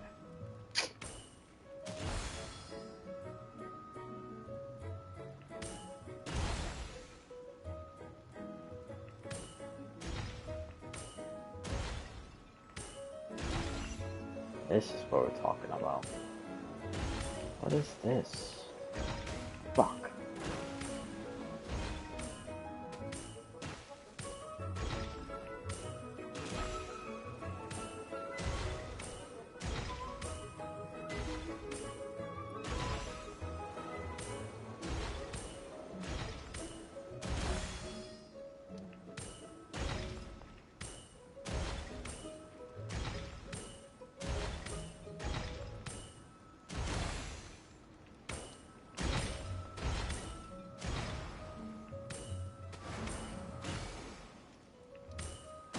Man, some of these faces that the slimes are making kind of remind me of the chimeras.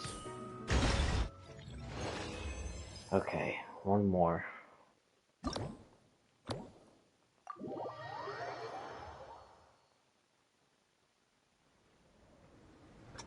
At least I only gotta do one more talking thing, which is just Amber. And then honestly for the resin thing, I think I'm just gonna do like the easiest domain thing. Just to get it over with. Well, I need to do it, so do it like not fast. Dude, I hate these like machine gun things. They're so slow. Like with the, I like the bomb thingy. It just blows it all up.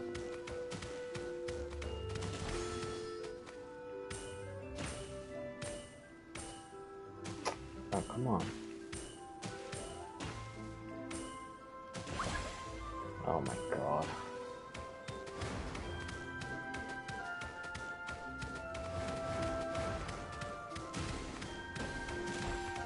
There we go. There we go. Now we're talking.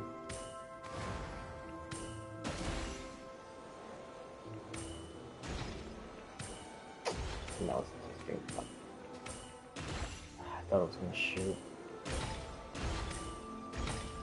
How did this thing not blow up?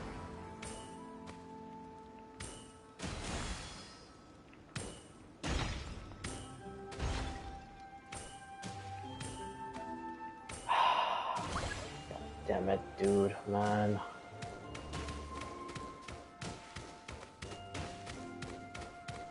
Dude, I'm like on a full panic mode. I got like 3 minutes left. Hurry up. Oh my god.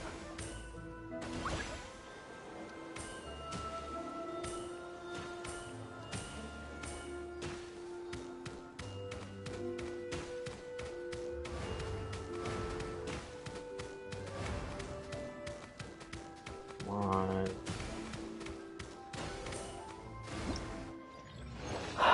Okay.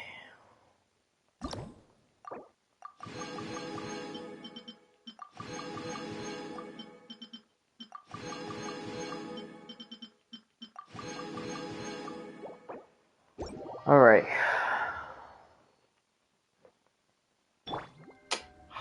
Thinking it's a Star Rail.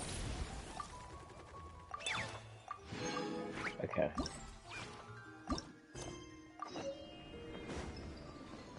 Not Star Rail, Wuthering Waves. Because Wuthering Waves, you press the left diagonal. Dragonspine can be a cold and miserable place. If you're gonna invite spectators to come and watch an event here, you gotta make it worth their while. Yeah. Hopefully, these stalls will keep people entertained and make the atmosphere. I'm also taking the chance to hand out. Here you go. These are for best of luck in the competition. She didn't even mentioned. Fuck. She didn't even mention Gretel.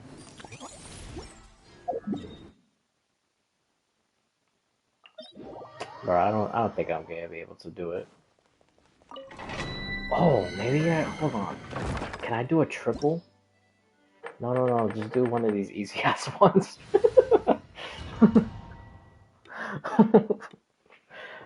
Shit. Come on. Oh fuck, no. They reset it.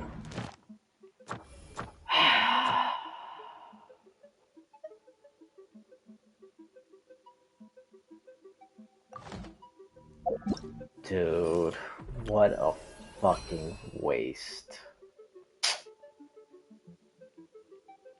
I would have been up to the feather.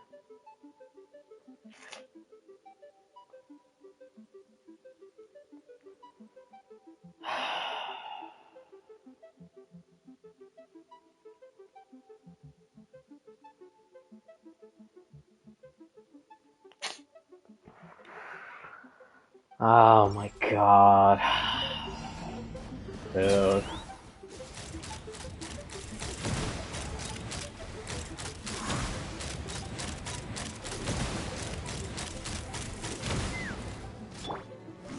Solidify! Born of ice and frost. Whatever, man. But anyways, well, actually, well, I didn't want to start talking about the doctor yet. No, we got 900 seconds. So you know what? Let's wrap up the other things first. So yeah, Zenless Zone, not gonna get into too much, because honestly I kind of want to save it for later, or tomorrow. Well, yeah, technically it would be tomorrow. But anyways, yeah, and then, let's see, well, I talked about the drip marketing already. Yeah, Amber didn't mention Gretel. So, okay. Bro, there's no way she mentioned it on the first day. I would have remembered. Maybe she did mention it on the first day. But, it is what it is. The point is, Amber mentioned a person named Gretel. So I think that's the short person in the silhouette. And then the other one next to her, the one that looks like has like angel wings on her head, is oh,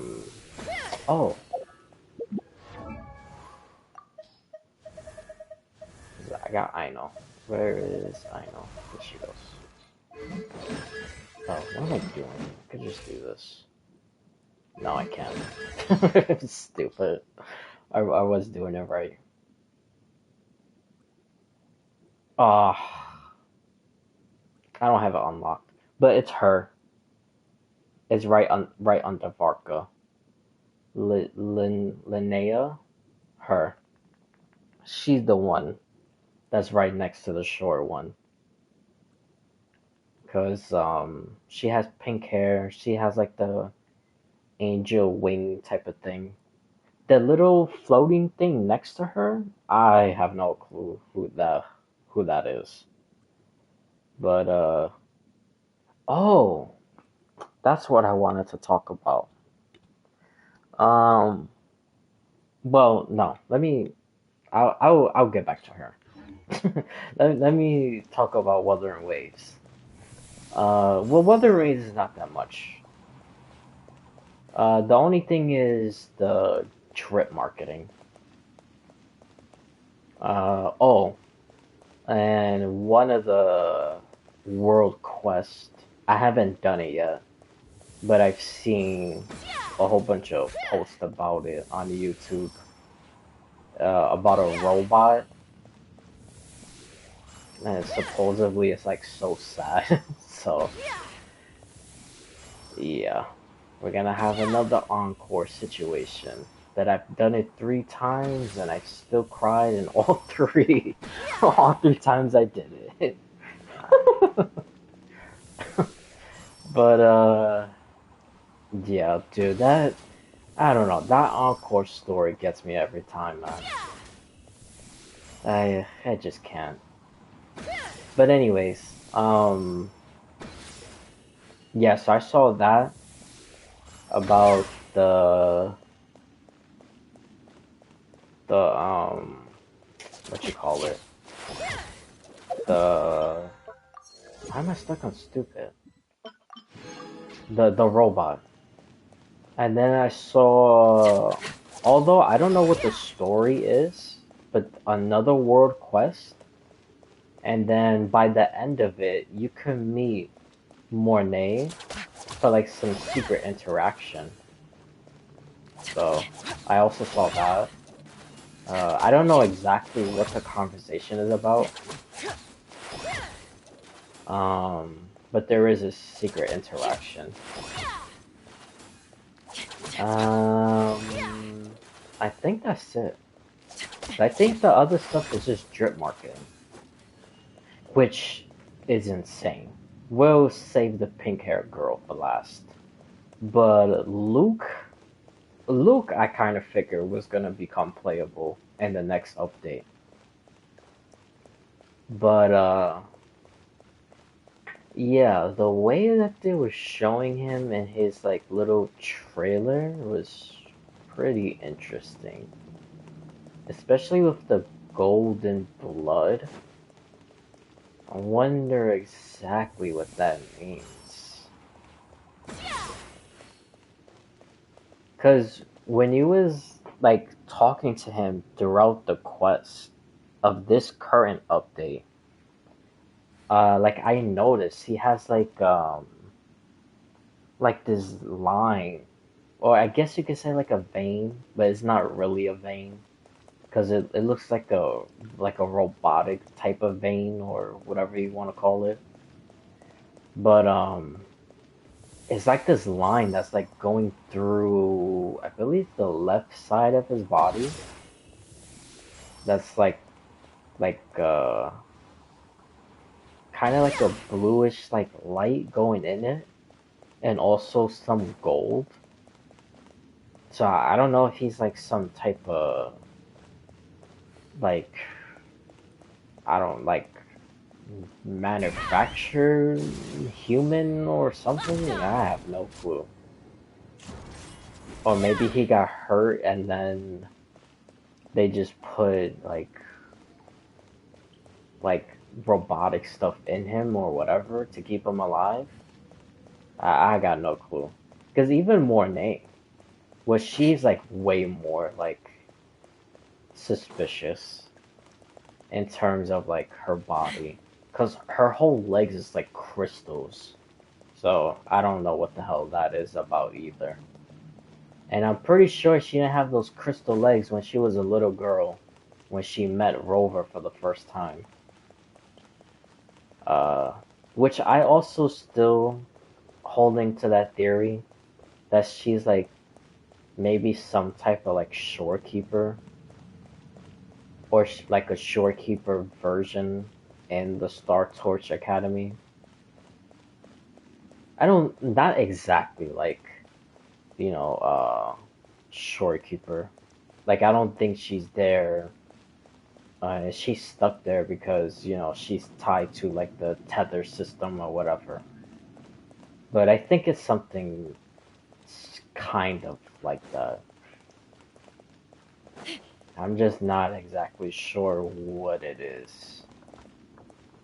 But yeah, that's kind of my little theory about her. That she's like I don't know. Obviously, the connection is there with Rover, and it's a very, very big connection. It's a very significant one. So, I think it's in that sense, she's like the quote unquote like shorekeeper of that area. So, but yeah, Luke, I don't know. Yes, he's another one. Keeps on saying, oh, we never met before, but then he says slick shit like, oh, it's nice to see you again. Like, like, bro, like, what's up, bro? You know what I find so funny?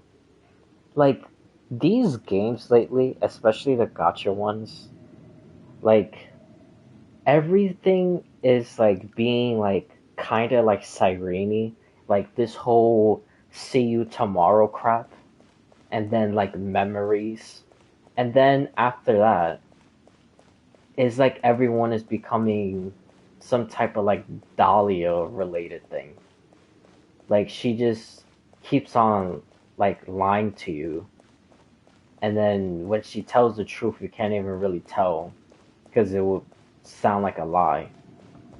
So like, it's like basically the same thing. Because like it was Cyrene, it was the whole like I just said, the see you tomorrow thing, which is like Shangguan and Chisa and Columbina, and now Dahlia came out, and she has this, basically like you don't know what's true or what's a lie. And now Luke is like the same thing. Lock Spring was the same thing as Zenless Zone. And I'm pretty sure that Doctor is gonna talk in riddles also. It's just like, like, like, like I don't understand. Like, is everyone just following this like pattern of Star Rail? Like, as soon as like Sparksy comes out, everyone is gonna be, you know, like talking about live streams or something like that. Like I don't get it. It's like Star Wars like trend setting, like the way characters act. Like I don't know. But anyways, besides that,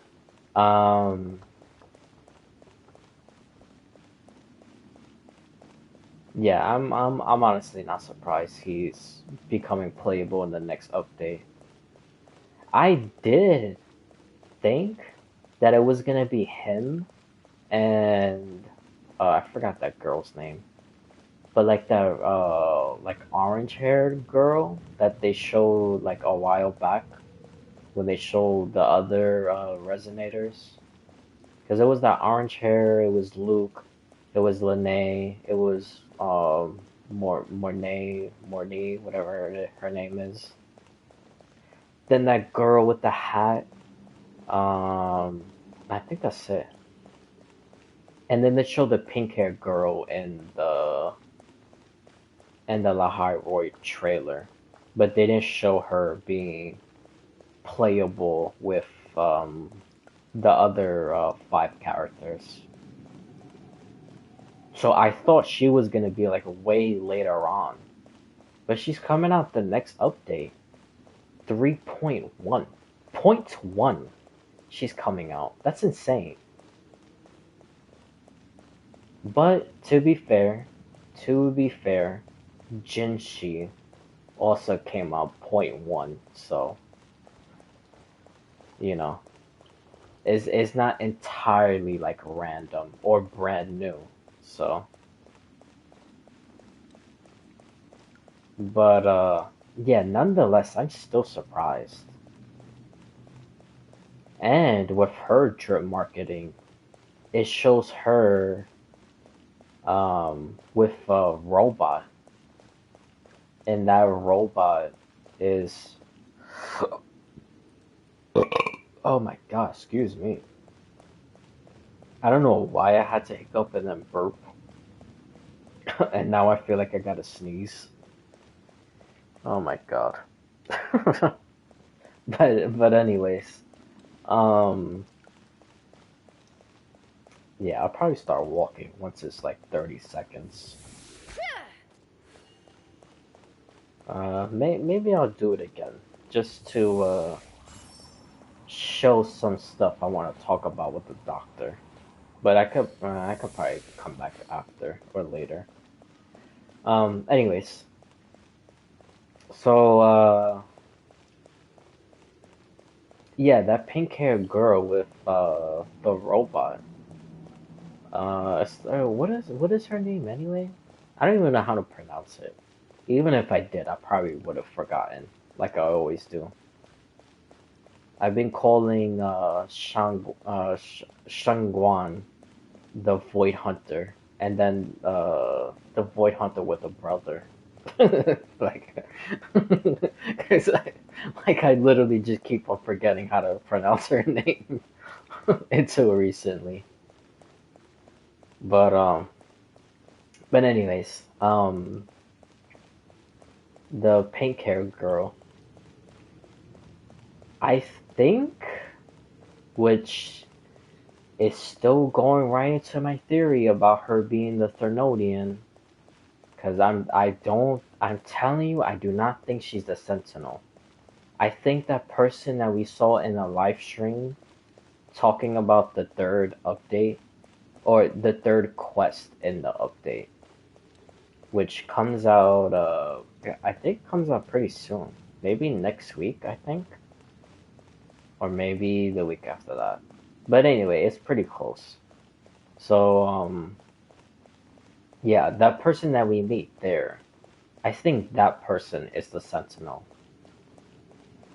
And if it's not, then it's gonna be one of the 7 wonders of Lahai Roy. Or 8 wonders, whatever it is. Just like that blue-haired girl in the TV screen, that she's one of the wonders of Lahai Roy. But until then, I think that person is the Sentinel. I don't think it's the pink-haired girl. I think she's gonna be the Thernodian. And that suit that she has, it looks like it's something part of the Exostrider. And if you remember, when we went to Lahai Roy for the very first time, we got stuck in that little dimension place. And it was stealing Rover's power, and then when he looked up, a giant eye appeared in the sky. I'm pretty sure that's the Exostrider. Because his body is basically like, oh, Let's fly. I said I was gonna start doing it at 30 seconds. I forgot. So let's just do this.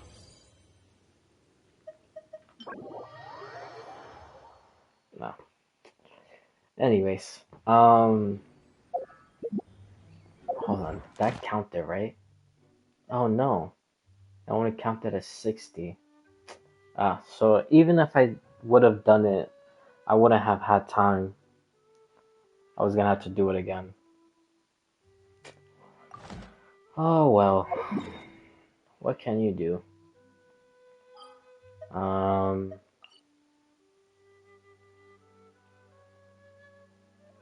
kind of want to do those mushrooms, like the fungi thingies. That, or yeah,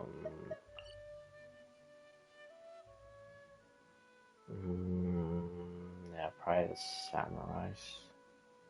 I think I need samurai stuff anyway. Samurai, and definitely those little floating things that's like around here also.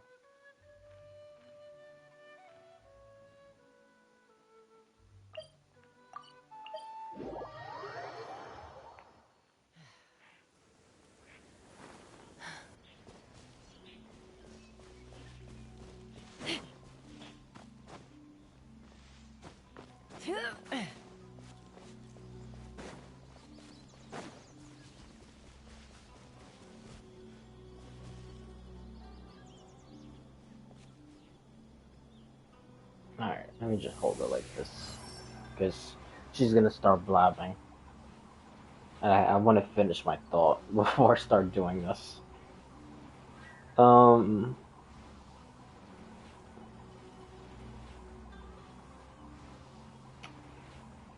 yeah, the eye in the sky, I'm pretty sure that was the Exo Strider.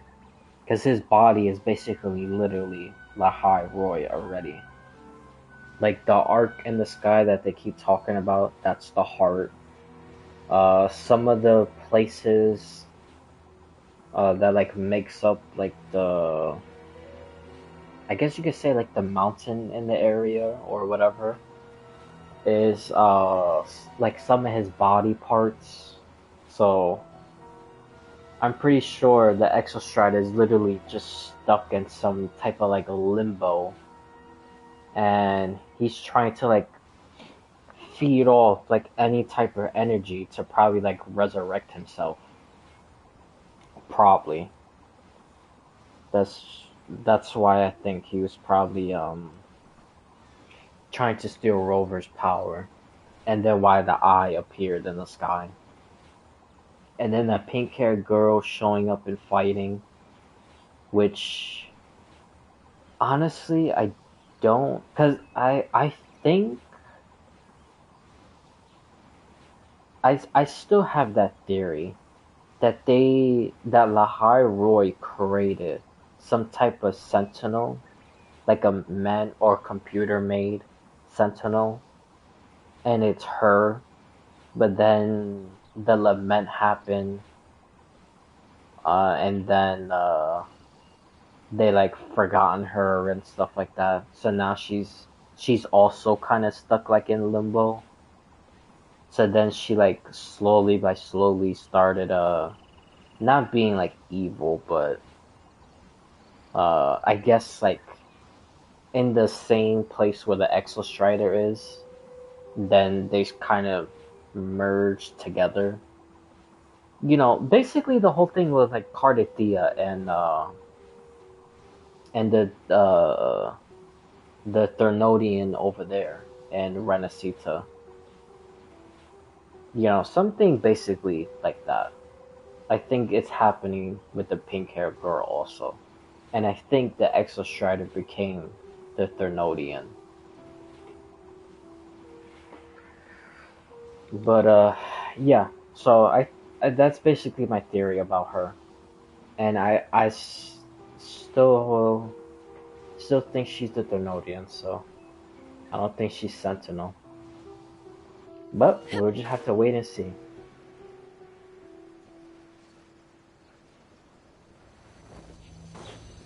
And then, oh, speaking of Sparksy from Star Rail, they recently also showed some.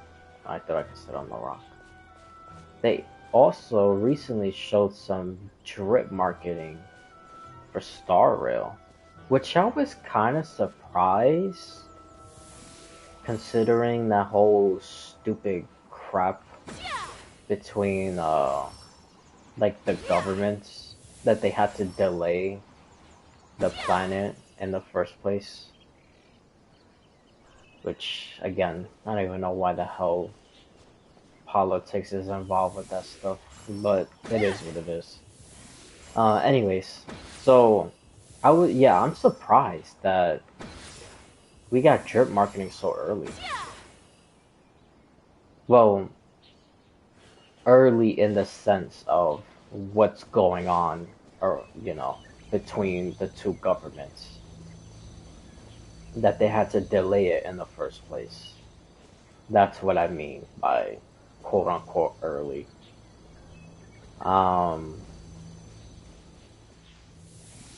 Because I thought they were probably gonna start showing it like the week before, like Agalaya and Sunday becomes a banner, because that will be like closer to when the new planet comes out, and that will probably be around the time when the live stream will come out for that update. But But yeah, I was wrong. It came out a couple days ago, or maybe yeah, like 2 days ago, I think. It was Sparksy, which is Sparkle Elation form, which I have some theories about that. But the more interesting one is the Seer General from the Xianzhou, Yao Guan. Her. Because two things.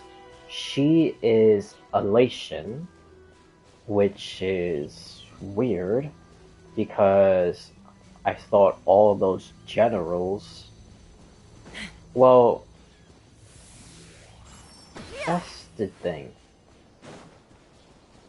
I don't. Actually, I could be mistaken on that. I think she's the assistant to the main person out of the 8 generals, if I'm not mistaken. But anyways, I would think she will probably be hunt related, or even like erudition, since they call her like this seer strategist or seer general or whatever. Basically some type of oracle thing. Like Fu Xuan, even though Fu Xuan is preservation. But she has like the eye of Amnesia or whatever. So, since I think Yao Guan is kind of something like that for the top general, which I forgot her name. Is it Madame Foy or something like that?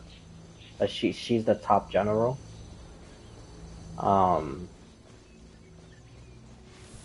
Yeah, I don't know. I would just think it would be something related to that, not Elation.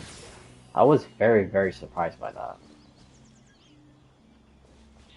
Because Elation is like, even though there's many types of Elation, is not always, mass fools, some type of joke or trickery or whatever.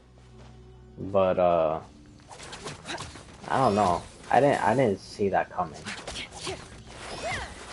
But yeah, she's Elation. She's physical Elation.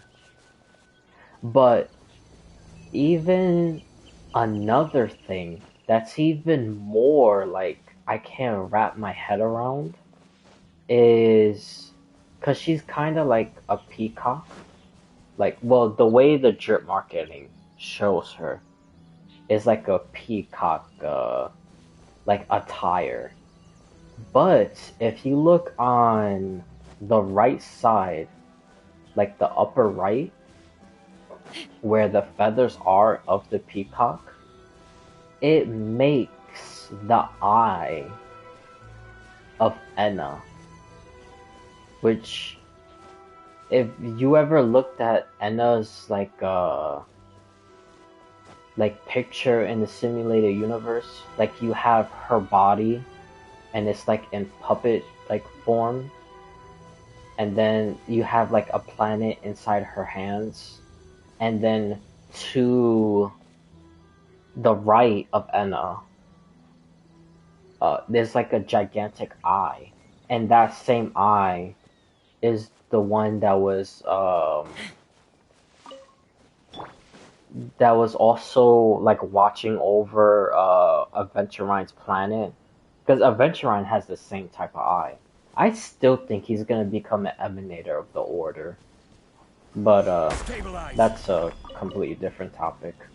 But anyways, that same eye that's related to Aventurine and his planet, it matches the same eye that makes up the peacock and Yao Guan's drip marketing. So, like, what does that even mean? And she's Elation? Like, I'm like even more confused. Like, is this some type of like, aha joke? Like, he chose her to be a Pathstrider of Elation because everyone thought Aventurine was the last surviving person on that planet, or like I don't know. I literally don't know. But that eye and her peacock like attire, or like the peacock feathers next to her, because it's not really on her attire, but it's like next to her. It literally makes up the eye that Aventurine was like associated with, which that same eye is associated with Enna. Well, I'm like, I have no clue. She's like way more interesting than Sparksy. Even though Sparksy is very interesting herself because of Sparkle.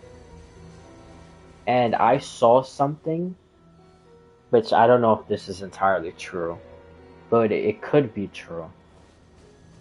But I saw something saying that Sparksy is gonna join the Astro Express crew, and when she joins, then we go to the planet, and when we go to the planet, she's on the Astro Express team. So, but like I said, I don't know if that's entirely true, so take that with like gigantic amounts of salt.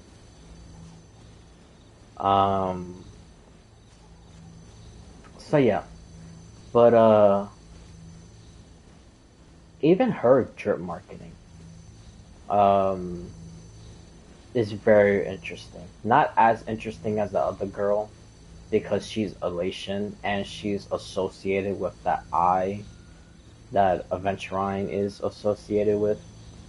But the way she has like bunnies all over her, and then like the top hat, and then oh, hold on. Hold on.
Alrighty.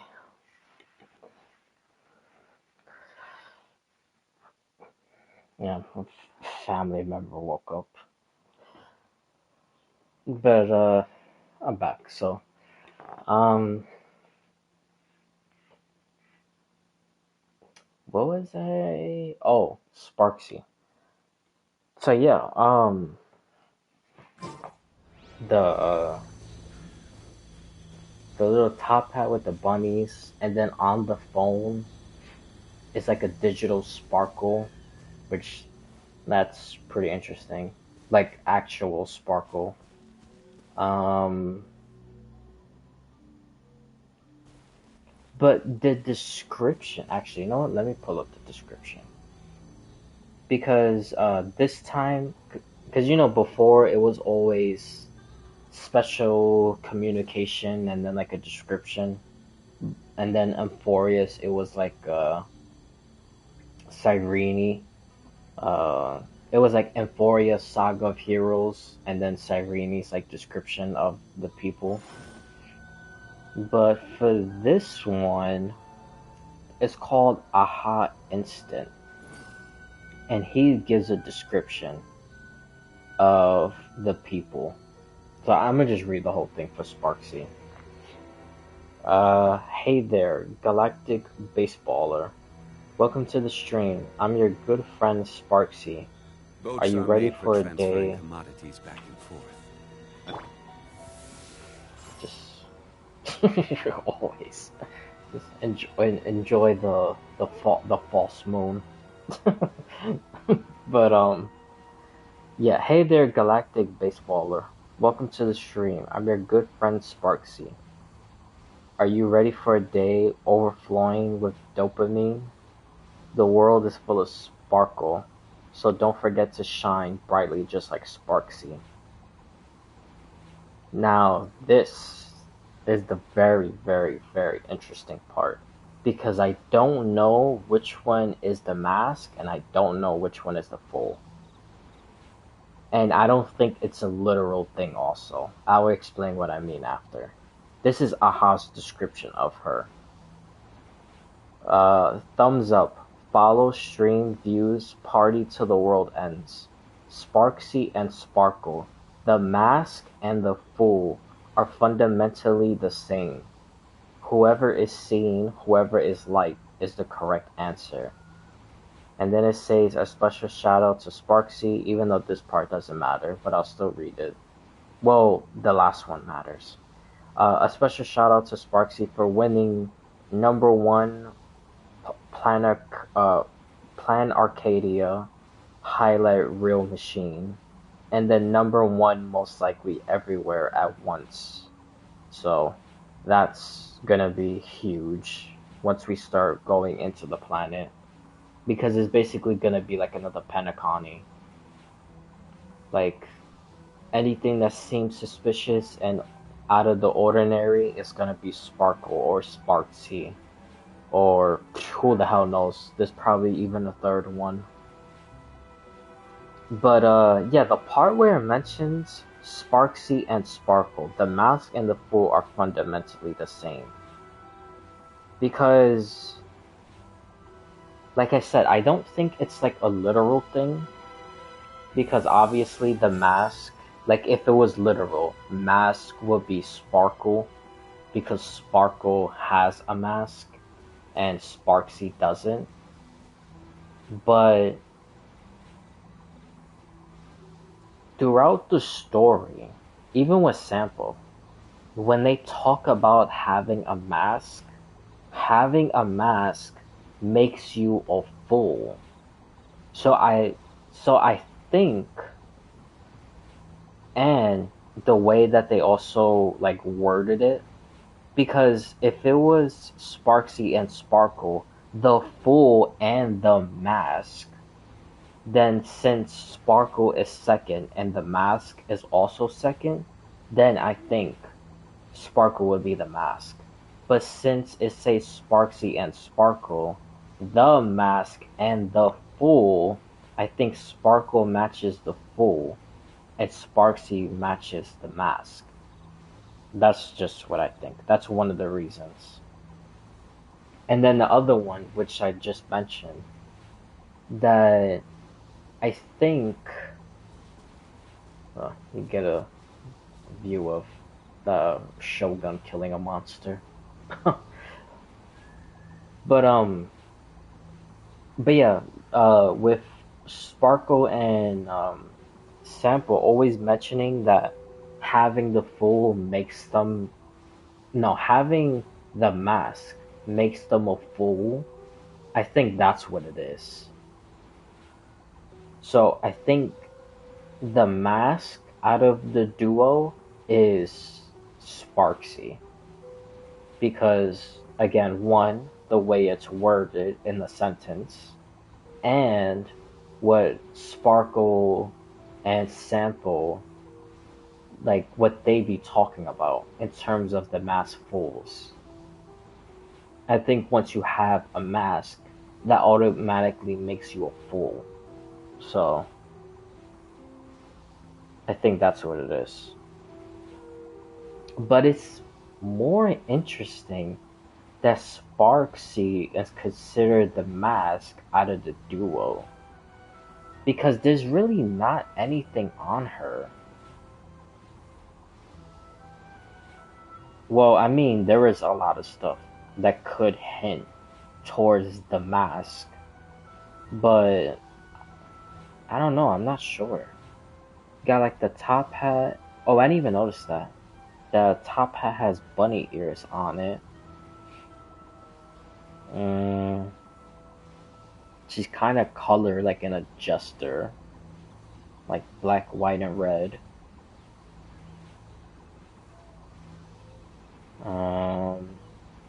She has bells on her. Oh, you know what those bells look like? I'm not saying she's from the Xianzhou, or she stole a tire from the Xianzhou.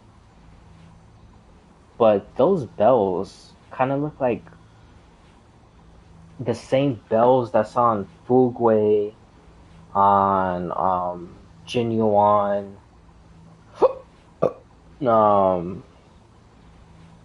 Doesn't Lingsha have bells on her?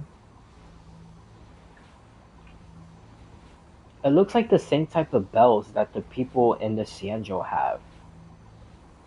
Or like Gwen Ifen. She has bells on her costume. That's also pretty interesting. I don't think that really means anything because it's just a bell. But that's just, I don't know, something to keep on the back of the mind.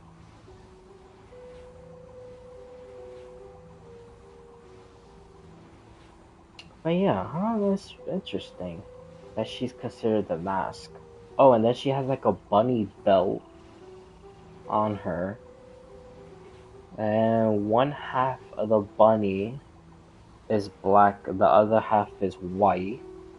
And, oh, I can't really tell.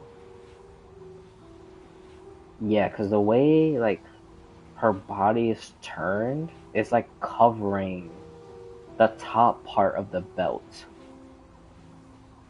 But it looks like the belt has a top hat. Like how she has a top hat on. That's interesting. Under her right eye, she has a tattoo of a heart. I think that's a heart. That looks like a heart. On the right side... No, on the left side, not the right side. On the left side, looks like she has another tattoo of a white star? I can't really tell. On her outfit, it's kind of like a checkerboard jester. There's also another bunny with a top hat.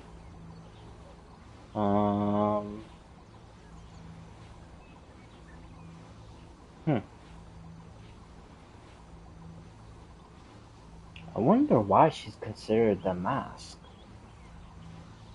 You know what's another thing? I gotta look into it. But I wonder if this is some type of like Alice in Wonderland like reference.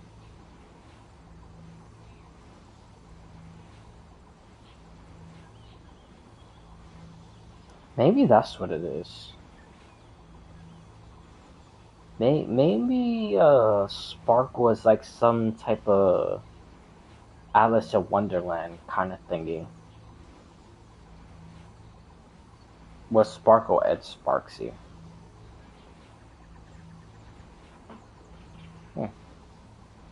Yeah, I know a little bit about it, but I don't know like the, you know, the nitty gritty of it. And I'm pretty sure it's probably based on some real thing, but then they spun it in their own Disney fairy tale type of situation. Like every other story that was based on something real, but then they made up their own, you know, children version of the story. Because the real stories of like the Disney stuff is like insanely horrific, like truly traumatizing.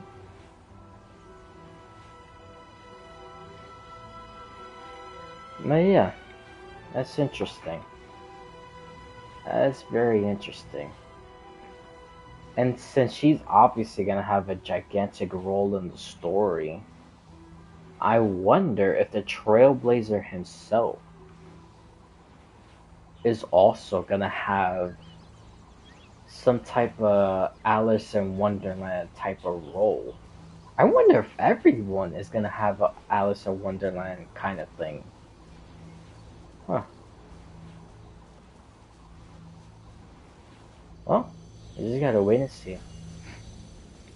But yeah, I'll definitely look way more into that type of stuff. Because if everyone does, maybe I could figure out why Yang Guan is considered like a seer general in the Xianzhou, or seer strategist, whatever it is. Why she's Elation. I could figure that out.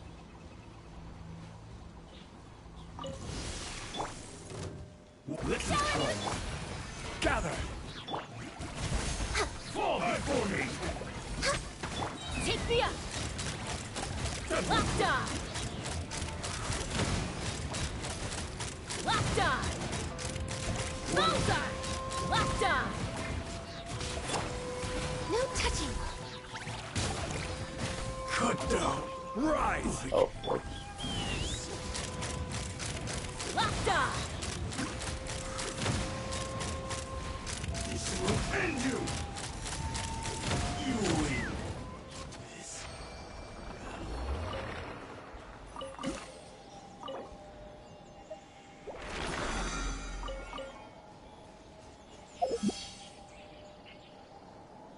How many more? No, I could do one more. Alright.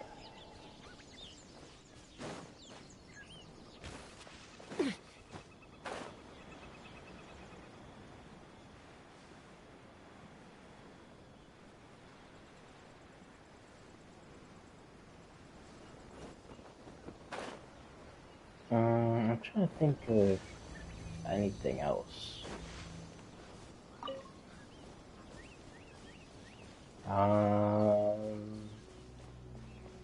Because Wuthering Waves is honestly just a drip marketing. That wasn't too much. Xenozone, like I said, I'll get to that another day. Because I want to do all the other stuff. And then while I do the other stuff, I could, you know, go on the fly with what I'm thinking. Because honestly, I'm still not entirely sure about Lady Sunbringer. I feel like she still is a traitor. But, yeah, and then Star Rail was just the things I just talked about.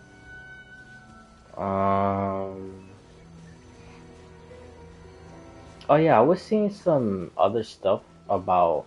Oh! I remember. Well, let's stabilize.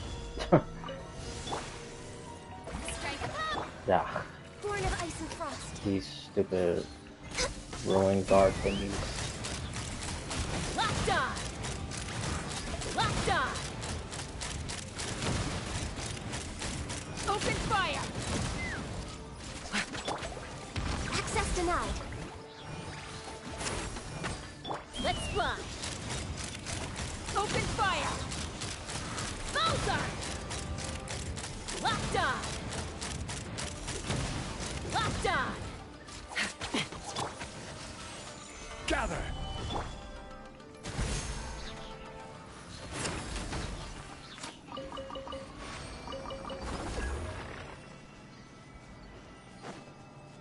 Where the hell the other one went?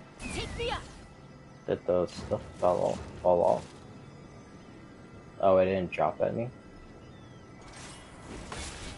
Alright, well. Alrighty.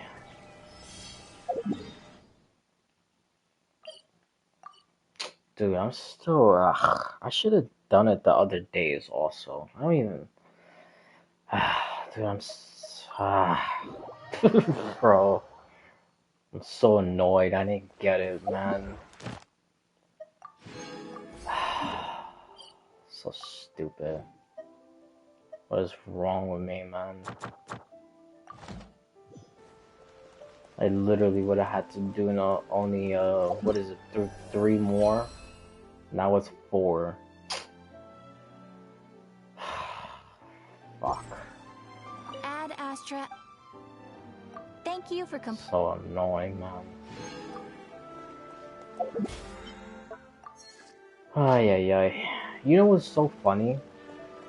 Because on my other, well, servers, I keep calling them accounts because it basically feels like another account. But technically, on the other servers, because it's not a different account. But anyways, it doesn't matter. On the other servers, I was doing them daily, and I kept telling myself I might as well also do the American server, which is the one I'm playing now, because if I just delay it, I'm just gonna forget. And that's exactly what happened.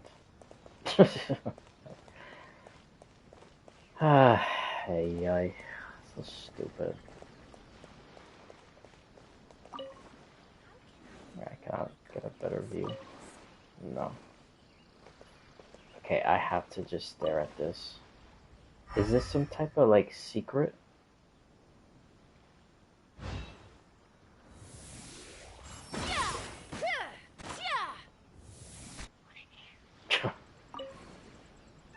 That's fucked up. I wanted to see if there was some secret. Okay, well.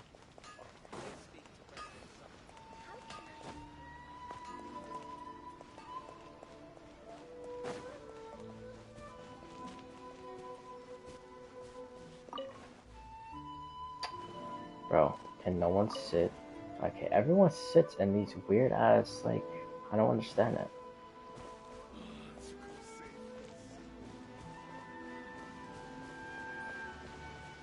I'm just trying to find some normal seat.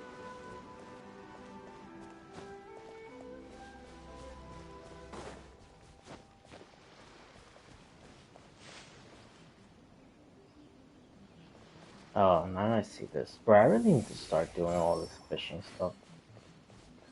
I need to do a whole bunch of shit. Especially the fishing thing. I'm so far behind on a whole lot of stuff. Even there's like TCG card thingies. Or these.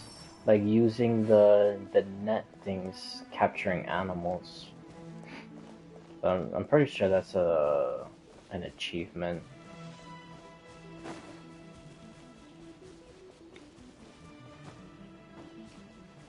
But I'm trying to find some decent spot, I guess. I don't even know where the hell to go.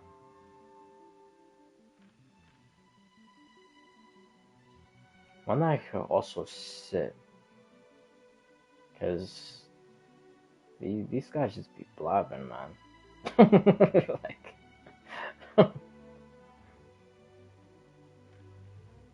like I'm trying to just blab myself.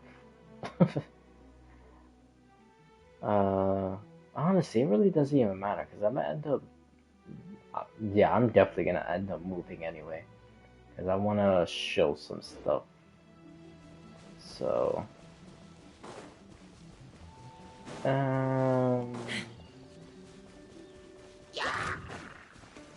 Let's fly. hold on.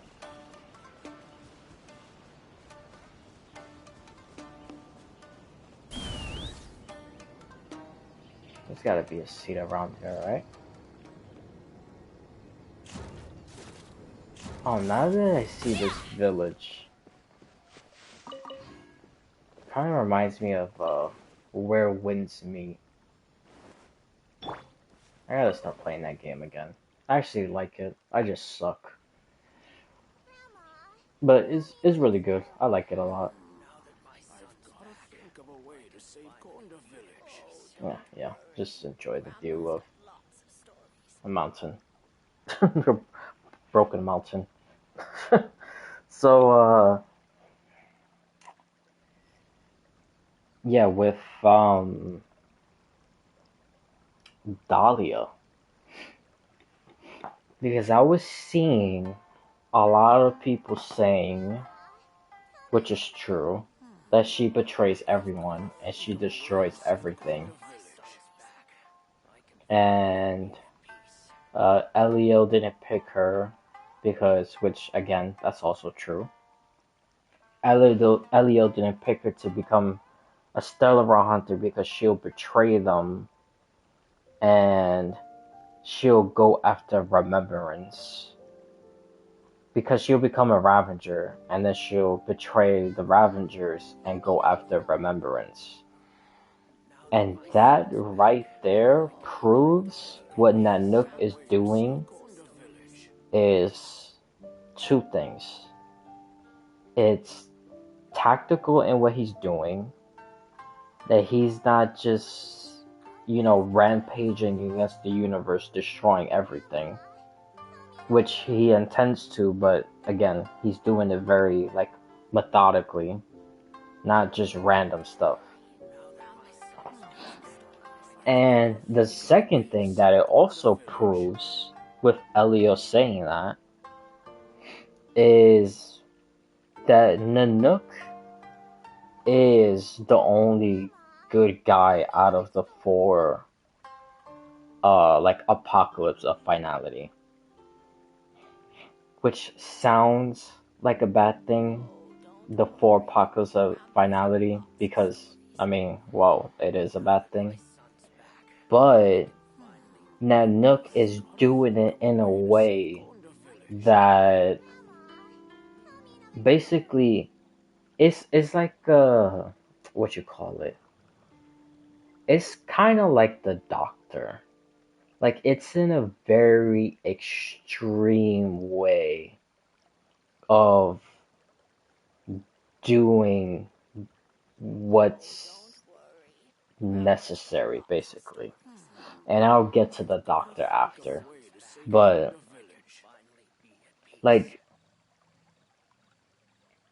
the universe is, always in chaos. There's always countless, slaughters and stuff like that. Always wars. Innocent people is dying. So to Nanook, he came up with this, grand plan of, destroying certain eons and killing them. And then in the end, even his own demise happens, so finality could happen, and the universe could, reset again. And,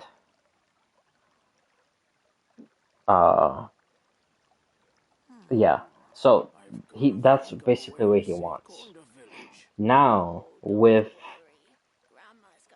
Elio mentioning this girl becoming Remembrance or becoming a Ravager, and her hunting the Remembrance,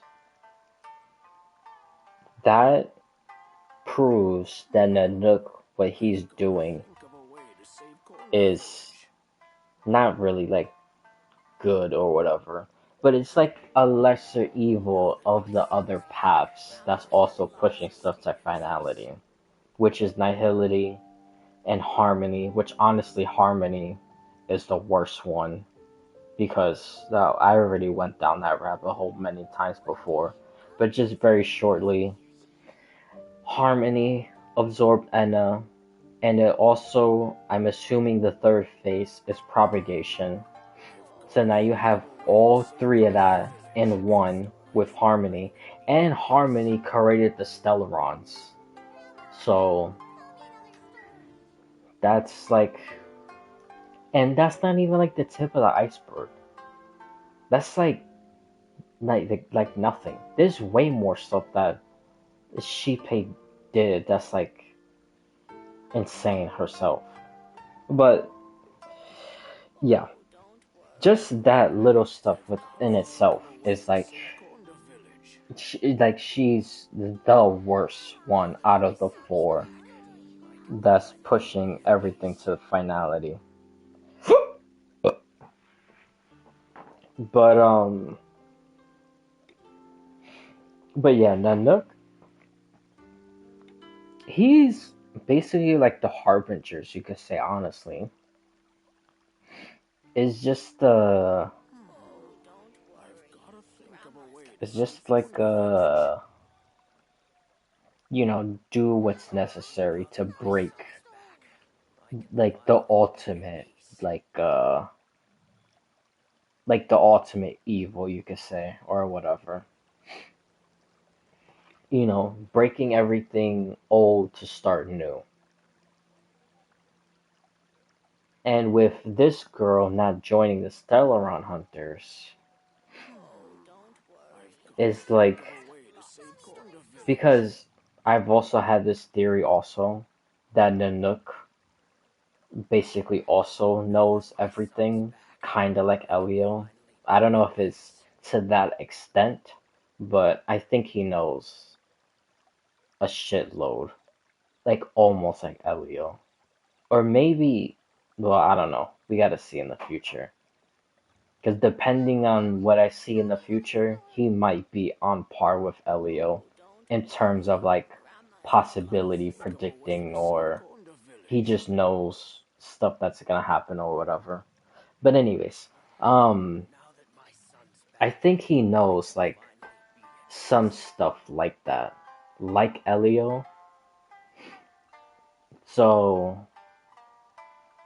if he knows that, and if he wants to destroy the universe to reset it, then you're gonna need Fuli at the end.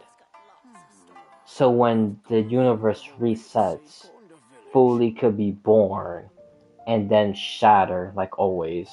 And then, like the memories go out in the universe and whatnot. So, like, you will be, like, Nanook will basically be doing what he's been trying to do, is reset the universe. And in the way of him doing that, he has to make sure that Fuli stays alive. So with this girl, Dahlia, joining the Stellaron Hunters, and then eventually becoming a Ravager, then Nanook will basically, like, I guess you could say, like, shoot himself in the foot, and it will, like, ruin his plans of him, like, succeeding in his version of, like, a perfect finality. Which, like I said, he would need Fuli to be alive at the end. Because if he kills Fuli, then him resetting everything into finality, going into the next cycle, will be a waste. Because it will basically be the exact same thing as before, I guess. But even with saying all that, somehow I still think Dahlia is gonna be a Lord Ravager. I don't think she's gonna be the same one that Elio mentioned, and I don't think she's gonna betray Nanook, but I do think she is going to still be a Ravager and not betray Nanook, which is a gigantic leap because she always betrays everyone. But I don't know, man. I still think she's gonna be a Ravager.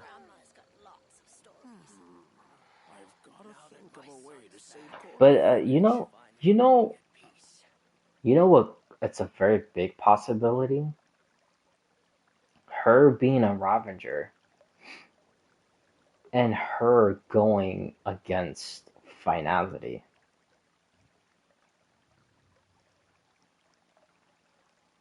That's like an extremely long shot, but just hear me out. Because the whole entire point of the Penacony update that came out was to see if the Trailblazer can take any part of any script and change the destiny of that script. Basically change the ending of the script. And to see if the script, with the Trailblazer changing the ending of the script, can that script also become reality? Because the Trailblazer did two things, interacted with it, and he changed the script. And I think she found out both of those answers with her taking this mysterious random script that she found, which honestly I really don't believe that. I think I don't know. Most likely she stole it, but I don't know who she stole it from. Probably Akron. I'll get to that after. But yeah, I think that's basically the whole point of why Dahlia did what she did. And then that Terminus cat that was there, which I'm pretty sure all Terminus cats, I don't think they're working together. But I could be wrong. Or maybe it's in the sense of like, they're kind of like Lygus. Like Lygus, even though he's changed at the end. But his original intentions was to be like the observer. Like watching everything, not getting involved in anything. But like I said, that changed at the ending of Euphorius. But like before, in the beginning, he's just there watching everything unfold. So maybe the Terminus cats are something like that also, kind of like a observer. But then some of them actually get involved doing stuff. And maybe one of the cats that was involved doing stuff is the one that we saw with Dahlia in Penacony. Or maybe it was just observing, see what Dahlia and the Trailblazer could do, and see if the Trailblazer actually can change destiny, which he did, rightfully so. But anyways, I said all that just to say that I think when she becomes a Ravager, obviously with a different name, and she won't be going against the Remembrance,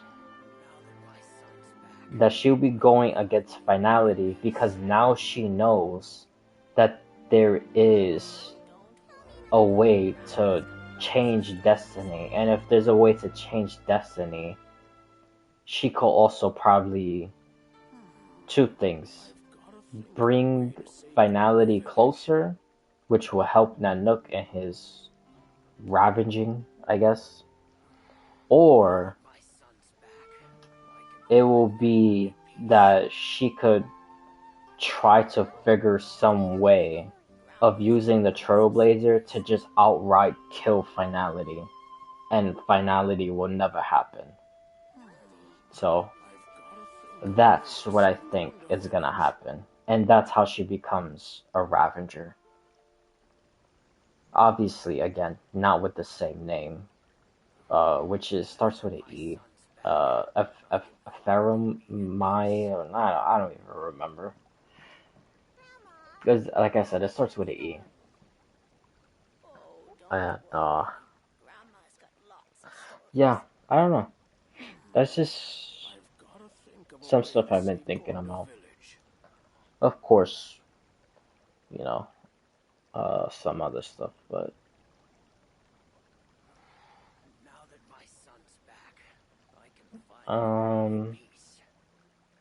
oh, now for the script that she stole.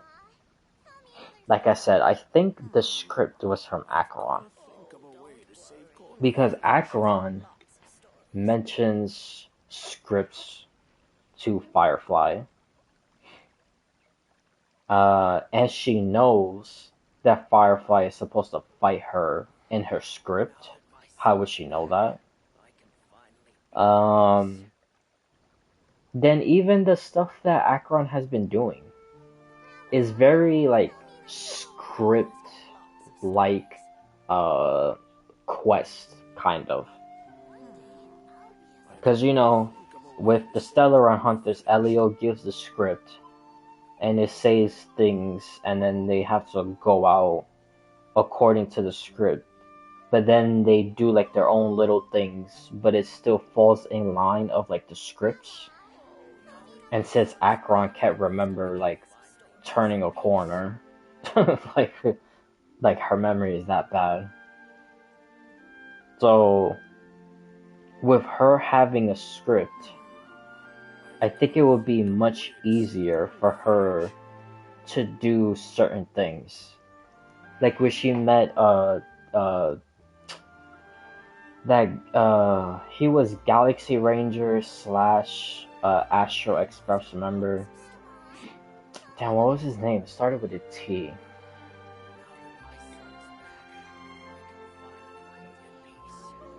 Was it Taran?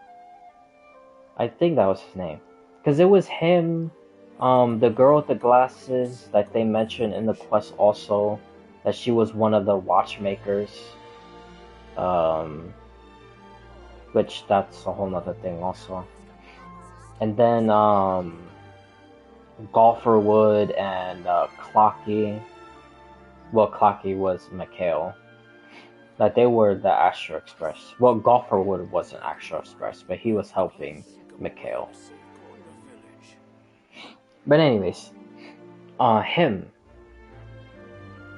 when he met Acheron, and then he gave that bullet to Acheron, then Acheron gave that bullet to Boot Hill, and then when Boot Hill shot it in the sky, that's like a calling card for all Galaxy Rangers around the universe to come to that specific place. Because it's like I said, like a calling card type of thing. That if anyone shoots it, no matter what they're doing, they have to leave and go to that place. Like all Galaxy Rangers has to be there. And then killing Duke Inferno, which I don't know. I think even though, you know, he turned into a relic set, but I don't know. I have a very deranged theory about that. I'll get to that later.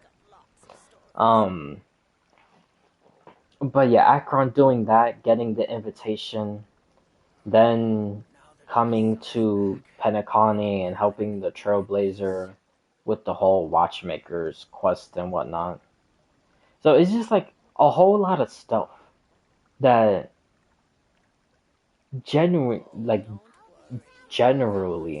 she wouldn't remember because she can't even remember when she turns a corner, like where she's going. So for her to do all this stuff and remember she did all this stuff is very script-like, doing. Because like I just said, she can't remember anything. So for her to do all this and then go to Penacony and help the Trailblazer, which that's also another script thing, because all the other Stellaron hunters and their scripts, especially if the Trailblazer is involved, they're supposed to help the Trailblazer in those scripts. So whether it's either directly or indirectly, they're still helping the Trailblazer, which that's what Acheron did. So yeah, I don't know. That's just what I think. I think Dahlia stole the script from Acheron. And with me saying that, I don't think Acheron was a Stellaron hunter at any point. I don't think that's what it is. However, Sparkle and Polka Kakamon, I still think they're probably Stellaron hunters. Or was Stellaron hunters. But,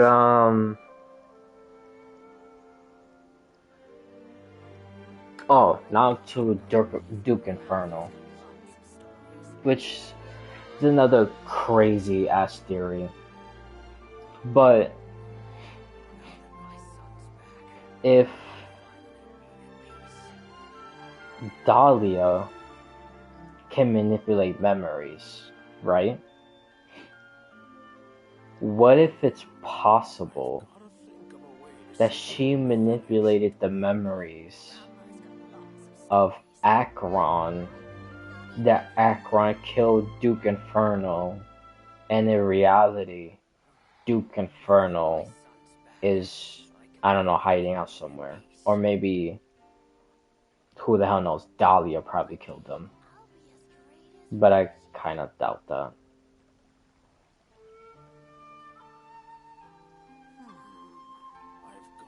But, yeah, I don't know. So that's what I kind of think. I know that's, like, completely kind of out there, but I mean, the chances are never zero. So it's a very, very, very small chance. But it could happen. That probably Dahlia manipulated those memories into Acheron, and Acheron thinking she killed Duke Inferno, but Duke Inferno is not dead. And also, Duke Inferno was technically a Heliobi. So he shouldn't be fully dead anyway. Because when you did the Ratio quest, well, Ratio, Ruan Mei, and the propagation bug thingy, it was Ratio who was, he was doing stuff with Duke Inferno, and Duke Inferno was in Heliobi form. So,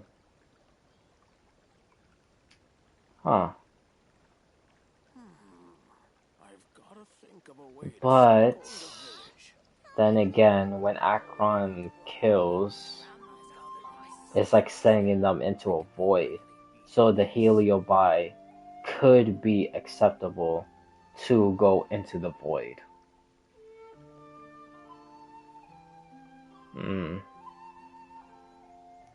Man. Dude, this whole Dahlia quest, they're like really... Yeah, it really messed me up. I'm just like questioning like every single thing now. I don't know. I'm not as sure. But anyways, we'll see. We'll see. Um,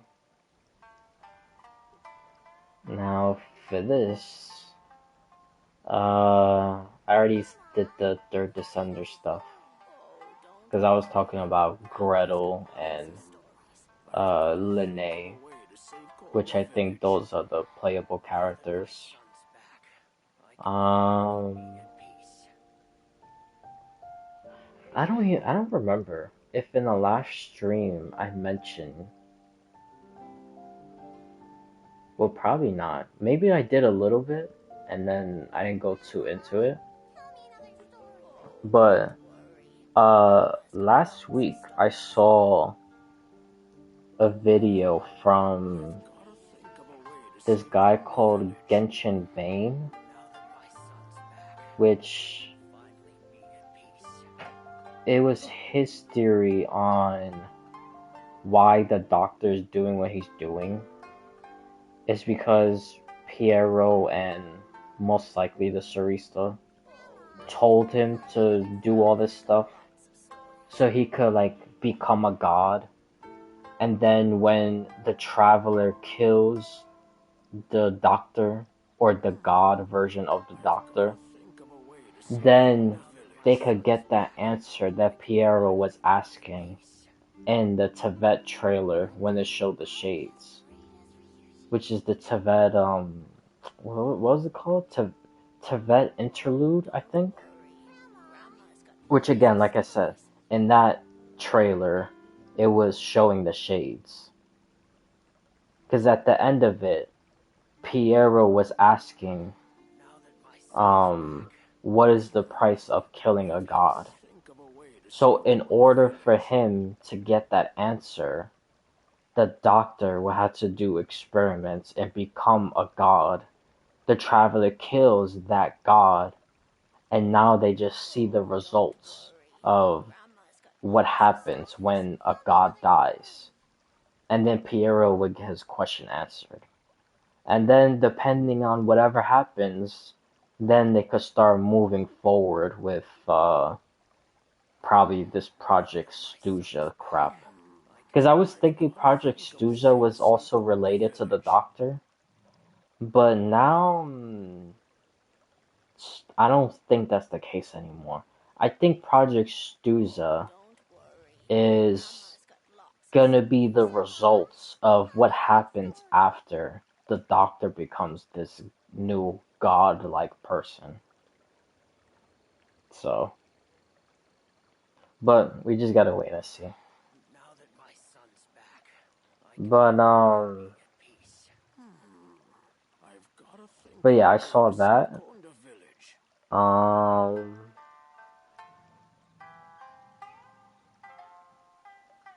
trying to see if like any other stuff, because I saw some other stuff also, but it's like not like a real big thing.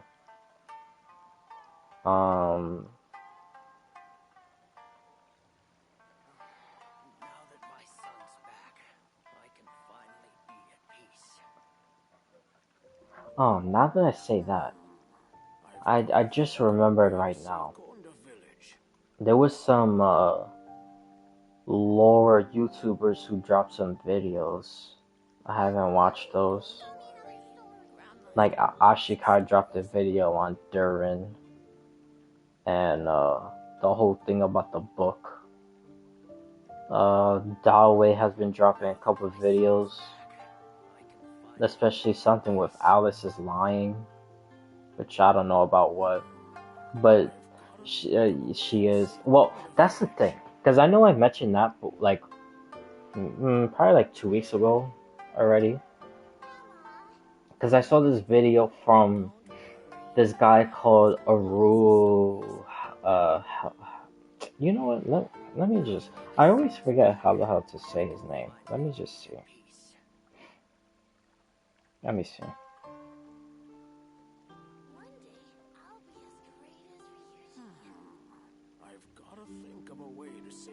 What is this?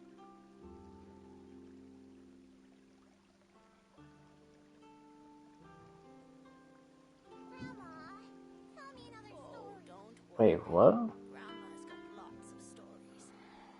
Hold on, I just went in to see.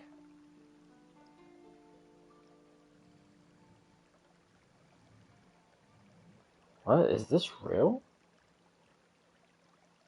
Because I'm watching this short, and supposedly, this is the Cryonosis.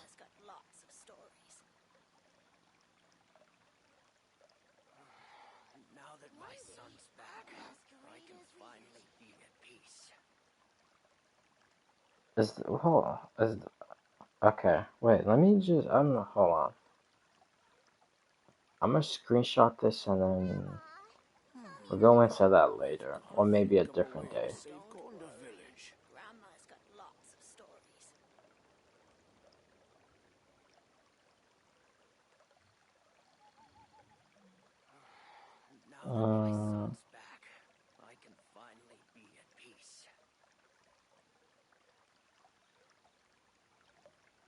Okay. Anyways, yeah, that was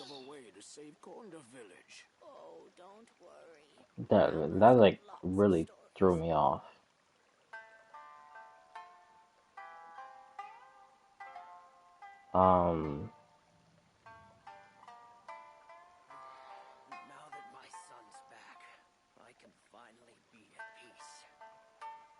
What the hell was I even looking up?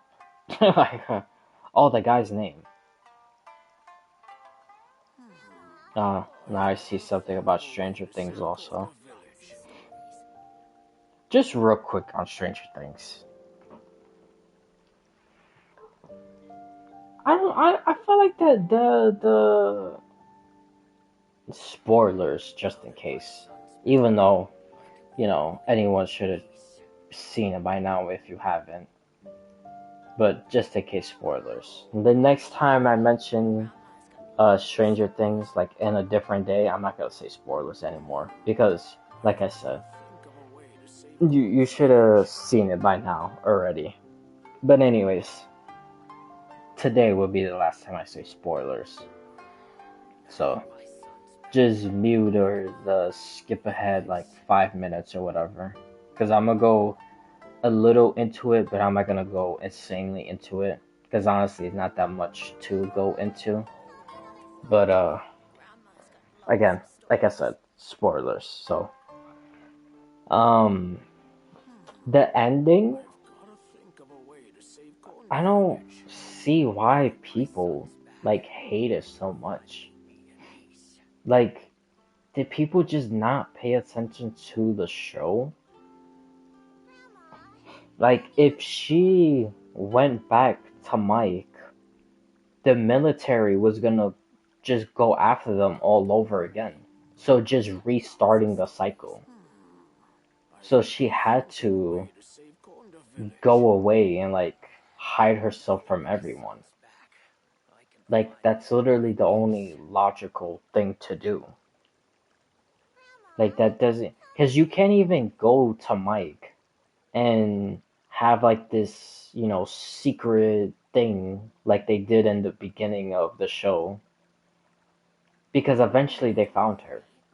So if she did the same thing and went back to him secretly, and they like moved to like the place with the 3 waterfalls or whatever, again they were still going to find them. She literally had to just be on her own, that no one can find her, and no traces of her past could like lead to her. So they had to break off that connection entirely. Like, I just don't understand how people can't like grasp that concept. Like, I understand. I understand, like, it was not a happy ending and you wanted them to have a happy ending. That's completely fine. But to just say like the ending was like shit, or it was bad, or it didn't make any sense, which is like the worst one, saying it doesn't make any sense. that's like beyond just stupid because it makes the most sense. That's the most logical ending to have. Like I don't get it. Like how can you say that doesn't make any sense? But yeah, I don't know. That's just stupid.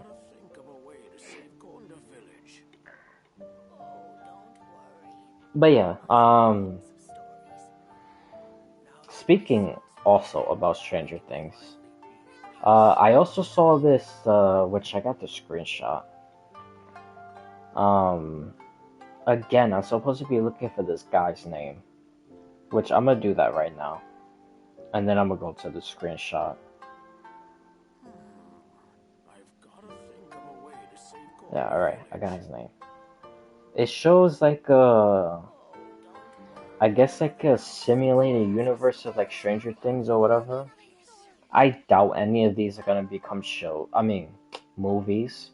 I think all of them is gonna be shows. So, but Stranger Things was obviously the first one. Then Stranger Things Tales from '85, that comes out in the spring of this year. And next year and the fall is Nancy Wheeler Confidential. And then the year after that, in 28, in the summer, Harrington and Henderson Paranormal Services. The year after that, in 29, the Creels, which Creels is Vecna's real last name, because it's Henry Creel. But them saying the Creels is gonna talk about his family, obviously. I have no idea what that's. I don't even have a theory. Honestly, I don't really have theories about any of them. Besides the one that says Tales from '85, maybe that one could be based on Holly, Derek, and that little group when they're like a little older. Because that would be right around the time of '85, or the year of '85. So, anyways, then after the Creels, the year after that, in the summer of 2030, is Hawking's Lab, which that will probably be about like The Rock and like the Mind Flayer and Dr. Brennan's father when he first went into Dimension X and whatnot. And then the year after that, in 31, is Stranger Things Chapter 2, which that's also pretty interesting. Because I wonder by then, is it gonna be some type of like, not really like an It kind of thing, because that's like 27 years later. But I wonder if it would be like, I don't know, like 15 years, I guess. And then that's considered like Chapter 2, maybe? I'm not entirely sure. Because like the first half of the spin-offs sounds like stuff with like, well, obviously Nancy, and there will be Jonathan, most likely, with her. Then Harrington and Henderson, that's obviously Steve and Dustin. Robin is gonna be in that also. That's like a given thing. Stranger Things from '85, or Tales from '85, that's probably Holly, maybe. But the Creels and Hawking's Lab, that's gonna be like the time frame of like even before the first Stranger Things. And then Chapter 2, obviously, that would be after everything. So, I don't know. We just gotta wait and see. But yeah, none of those I don't think any of those are gonna be movies. Even the chapter 2 one, I don't think that's gonna be a movie either. Oh, now that I look up this guy's name, he also has a new video. The True Moon. Oh, I'm glad I see this. Because this is also another thing I haven't seen anyone talk about, which I realized it while I was watching the live stream, that the Toray has, even though we already know because of what he did to Kalnabina, that he has the powers of the moons, but it's much deeper than having powers of the moons. It's having powers from Nubalong. That's what it is, and I'll get to that after. But the guy's name is Arul Hisiki? Hisiki? Dude, I'm so horrible with names. It's ARU, then space HISEKI. That's the guy. Every time I mention Aru. But anyways, like around the time of Christmas, he had the theory about the Hexa circles being almost like some Dungeons and Dragons type of thing. And with Alice is considered a merry witch. And with a merry witch, whatever they see as true is true because they can't lie. So like, if Alice, I know this is completely like, this is just me like being dramatic, but like if Alice sees this pillar as like a boulder, then it will be a boulder because that's how she sees it, and whatever she sees is the truth because she can't lie. So if she says this is a boulder and not a pillar, then it is a boulder, even though that we clearly see that it's a pillar. But since she can't lie, because a merry witch can't lie, then that's what it is. So, again, I know that was just like a dramatic type of example, but that was just to show how she views things in Tibet. But yeah, so I wonder, with all the stuff that she's been like quote unquote like lying about, which honestly does sound like lies, but if the guy Aru is right and she is like a merry witch and she can't lie, which honestly she fits those requirements like to the T, so she might actually be a merry witch and she can't lie, then you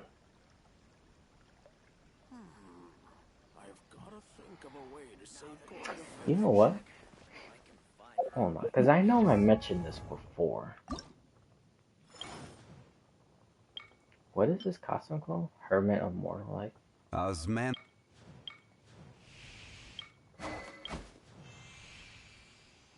Oh, is that the same name as his constellation?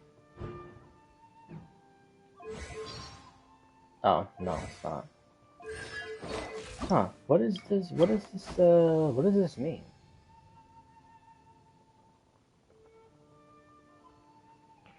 Hold on, let me look that up real quick.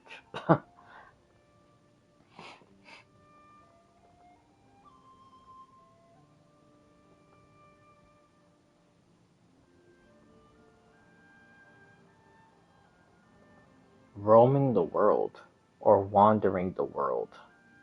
Ah, that makes sense. That makes sense.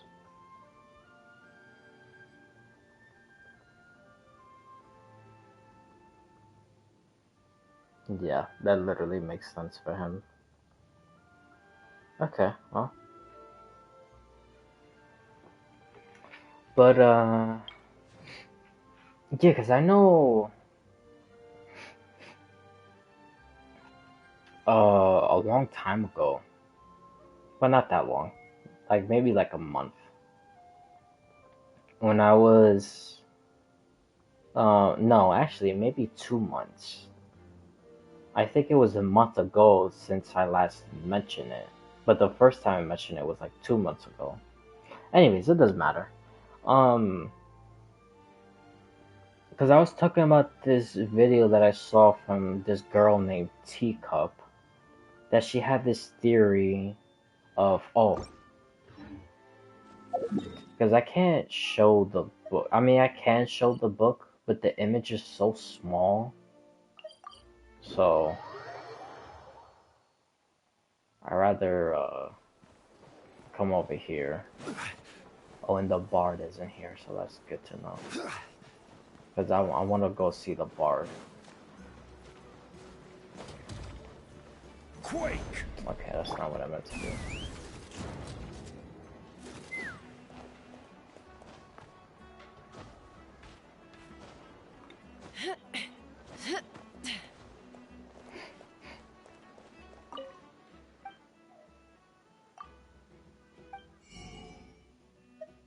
Yeah. Yeah, unfortunately I can't get a bigger screenshot of it or whatever. But anyways, with the video, she had this whole gigantic theory of this mysterious girl called Jay and the Decarabian time, that which she was right about that part. That she was like the right hand man of Decarabian, she was like the assassin, which that is true, because when you read into the leaked artifact set of the Hexacircle ones, it talks about that woman, and she was um, the assassin of Decarabian, and she fell in love with him, and she thought that he also fell in love with her, and it was just like a whole big thing. And then she ended up betraying Decarabian because she finally realized that she wasn't being loved, she was just being used, and Decarabian never loved her at any point. So then that's why she fully betrayed, and she helped the people overthrow Decarabian and kill him, or trap him, or whatever the case is. But anyways, she had that theory, um, that she was the same magician talked about in Fontaine, and then from Fontaine that she went to Chesnaya, and then she became the mayor. And then the two women in the picture of the book is both the same person, because it's kind of like a shapeshifter type of thing, you know, kind of like the phase, even though there's no proof of a person yet. That's a fae that's shapeshifted. But pretty soon it's gonna be a thing. But anyways, um, yeah, she thinks that the two women on the picture is the same person, and it's a fae that can shapeshift, and that same person is Alice. That's what she thinks. And that Alice, the reason why she goes into red and not blue is because red is the color of reality, and blue brings like some form of like chaos or whatever, which again, that's not technically true because we know Blue is, well, depending on how you look at it, Blue is more like controlling and um like a balancer, I guess. And Red is like chaotic energy. You can't control it, you can't balance it. But again, if the theory is also right from Aru, that Alice is a Merry Witch, that whatever she says is true, then red is the color of, like control and balance, and blue is the color of evil and whatever. Which blue, are unironically, also represents the primordial one, and I'll get to that after. Because that also goes into something else I saw about the Doctor. But yeah, I just wanted to show that. Because if somehow she is right about that, about the shape-shifting, and both of them is Alice, and Alice is right about the red and blue, then that will probably explain this, because apparently in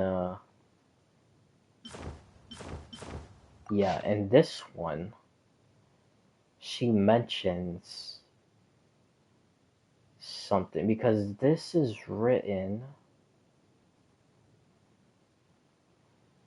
this one is written by Alice, which I'm interested. I kind of want to read all of them, but let's stick with this one. This one is written by Alice, so let's read this.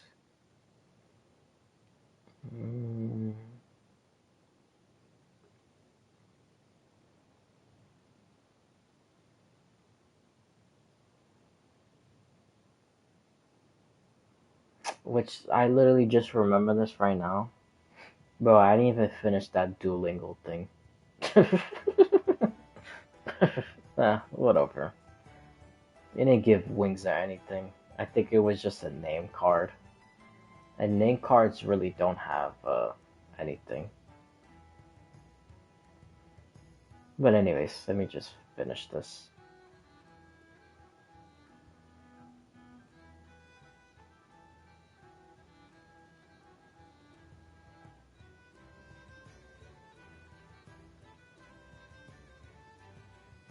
Oh. The first customer was a deity who had been drifting around since her home planet was destroyed.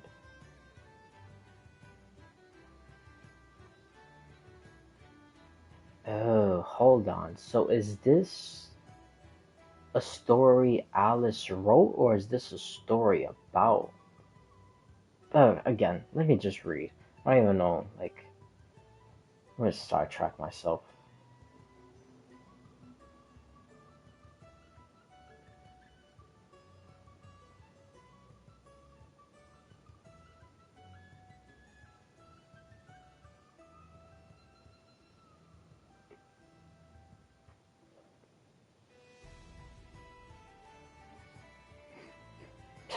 Cave art. Every time I see stuff about cave or like the sun symbols in this game, that's also Hexacircle symbol, Crimson Dynasty symbol. Seeing all that stuff is, I don't know, all this stuff is like connecting in my head. Like this is all one big universe. Like the same cycle of a universe. Not like different bubble universes coming together, or I don't know. Again, anyways, I need to just keep on. I'm like sidetracking.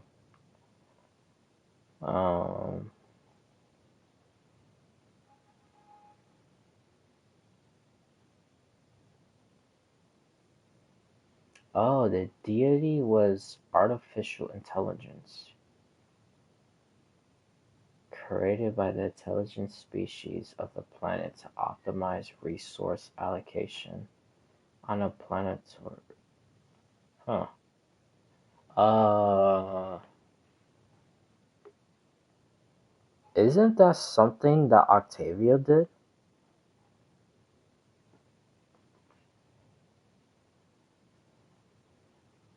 Huh. Interesting. We'll keep that to the side for now. Was a demon who destroyed many worlds.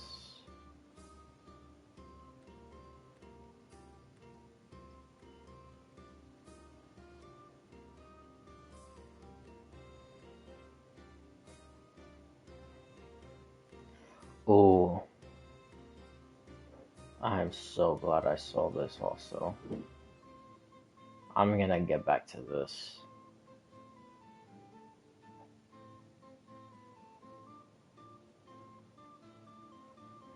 Yeah, I'm gonna get back to this. Depending on how the rest of the story goes,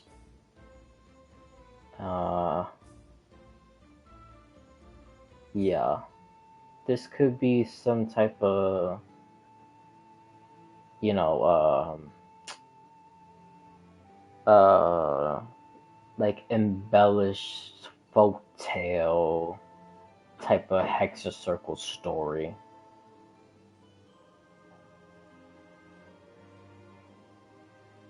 But yeah, that snake flicking its tongue. Cause it was reminding me of something with the Battle Pass trailer. Which I don't even know why they stopped showing that thing. But anyways.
How is this?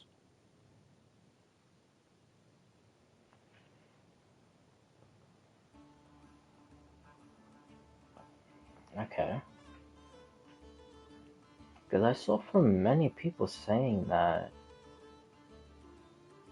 one of these wings thing, that she changed the color from blue to red. And I thought it was this one.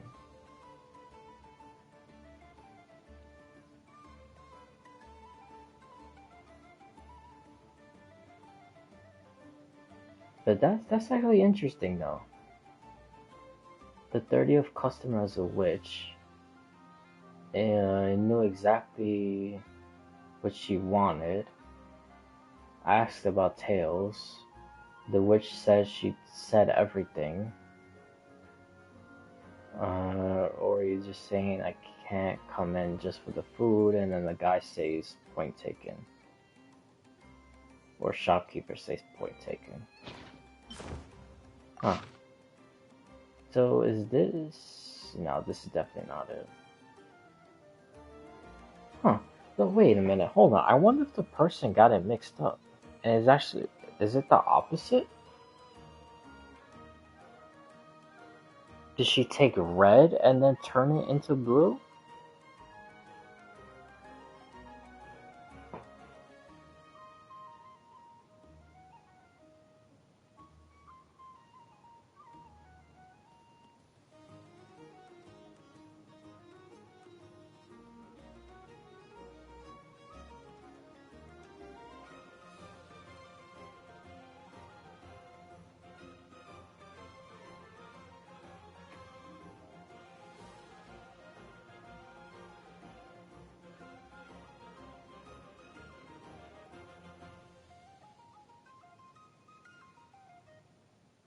religious thing. Yeah, we're gonna get into a little bit of that also.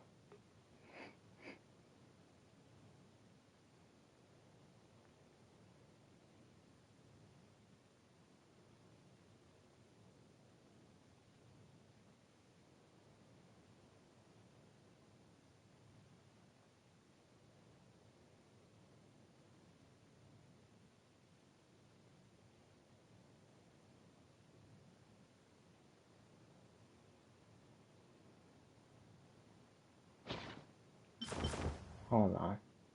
Maybe...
now I'm just like kind of skimming through it.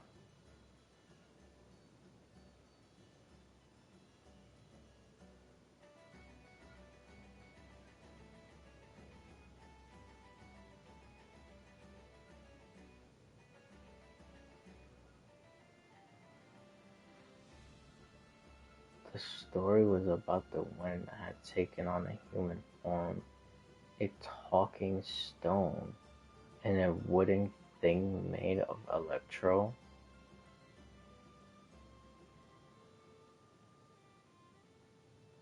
What is that in reference to?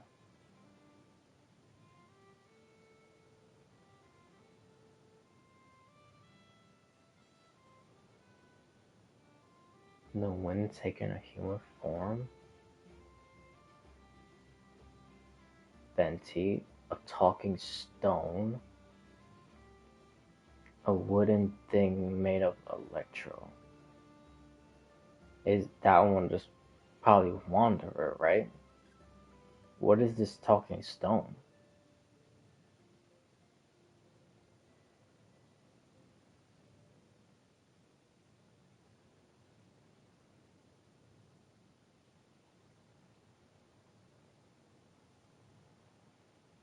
Yeah, I don't know.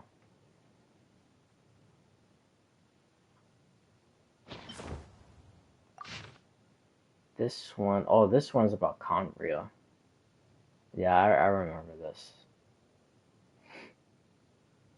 Yeah, this one's about Conria.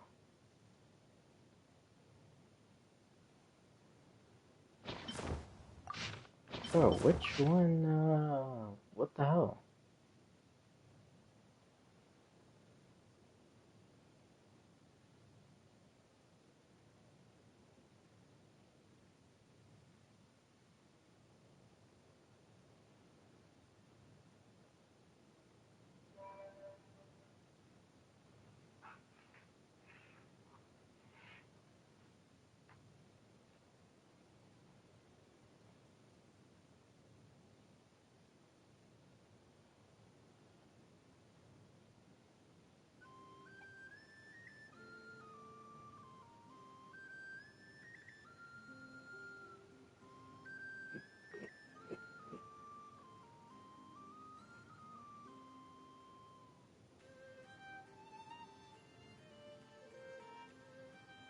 We might get back into this one also.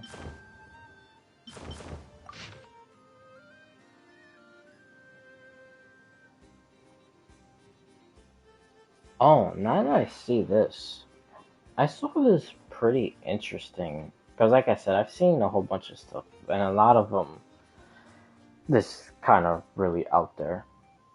But nonetheless, it's pretty interesting theories. I saw this one person come out and say that the Sun Chariot that was like in love with the moons, or the moons love the Sun Chariot, or whatever it was, that Sun Chariot was actually Zhongli. That was a pretty interesting theory. But yeah, I don't think that's what it is. Well, it is an interesting theory because I never heard anyone say that before. That the Sun Chariot in the story was actually Zhongli.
Hmm.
Oh yeah, yeah, yeah.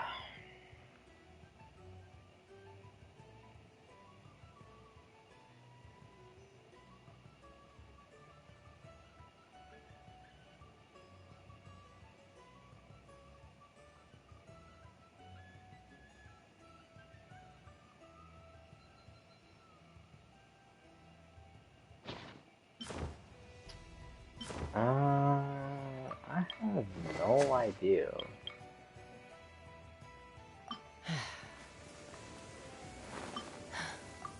Hold on. Let me look this up real quick. Because I saw something that mentioned Alice changing the color of something.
Uh,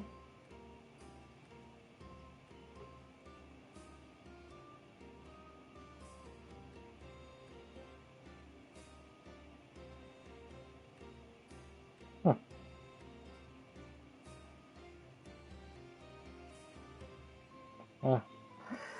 I'm not sure. I swore I saw that in I don't actually I think it was multiple people that said that. I think Teacup said that when she was talking about that Reed Miller book. And I think she said one of the Wings mentioned it also. And then I'm pretty sure I also saw someone else talking about that. Oh, alright.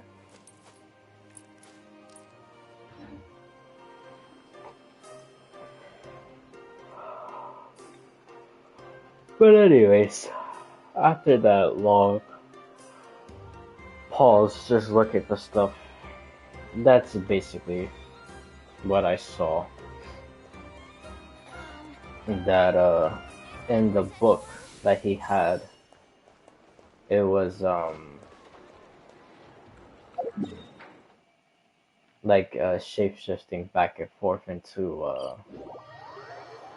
blue and red. Oh, perfect! He's here again.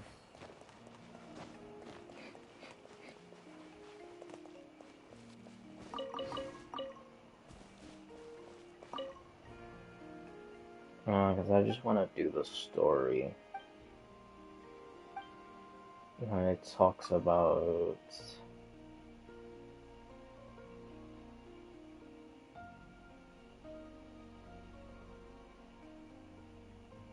children of Menace Saurians are like joined in heart and hand to smite the Python King.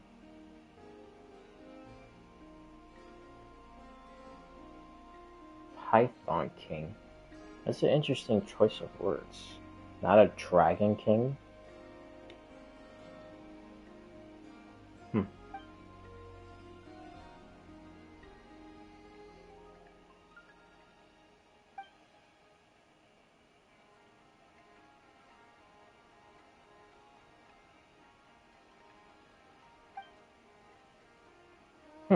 Well, in some cases of mythology, some start off as snakes and then become dragons.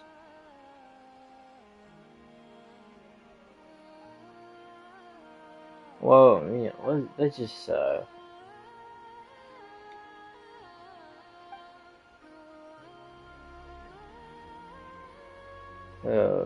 keep that to the side for now.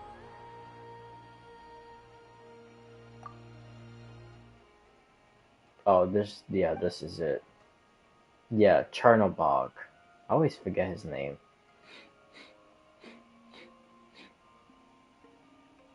I mentioned that to mention. I don't know if the eye in the live stream, the purple eye, that's like corrupting the area of one of the new places. I don't know if that's Chernobog or if that's actually Nubelong.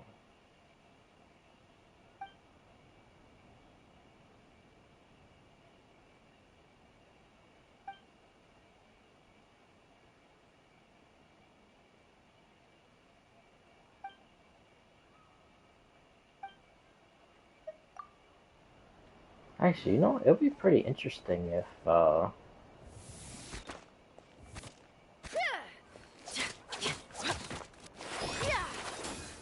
that's what they ended up calling Nubelong's new abyss form, Chernobog. Especially the what you call it, the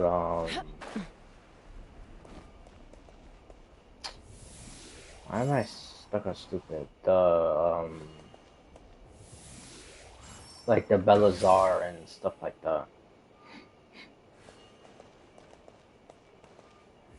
But anyways, yeah, I don't know. I'm not entirely sure if that is Chernobog. But it's very possible. But the reason why I think it's Nubelung is because, well, one, we already know Nubelung already went to the Abyss, was corrupted by the Abyss, and then when he came back, he waged war on Celestia, and almost won, but then he lost,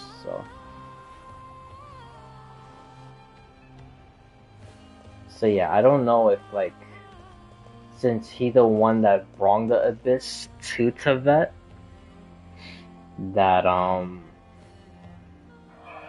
guess like everything in Teyvat Abyss related will have like some fragments of his power, which is probably why when the sinners heard voices, it was well, when Vedofenir heard voices, if he heard a voice, because I think he's still lying about that, it was probably Nubelung talking to him, like convincing him to finish probably what he started. And then as far as the other sinners, I'm pretty sure the other sinners heard Vedofenir's voice, because that's what Rerir heard. And I'm pretty sure if Rerir heard his voice, the other ones also heard his voice. But yeah, I think it's honestly Nubelung. I don't think it's Chernobog or anything else. I honestly think it's Nubelung.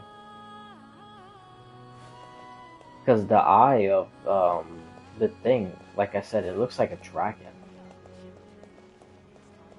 So I would not be surprised.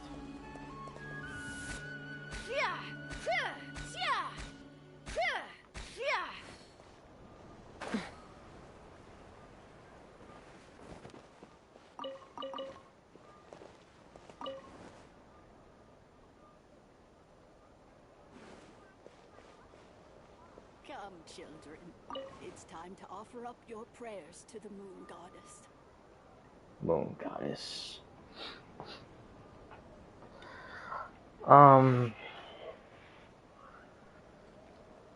Yeah, so now into the majority of what I really wanted to talk about. Which honestly, I don't even know how long this is gonna be. It probably won't be that long. I don't know. But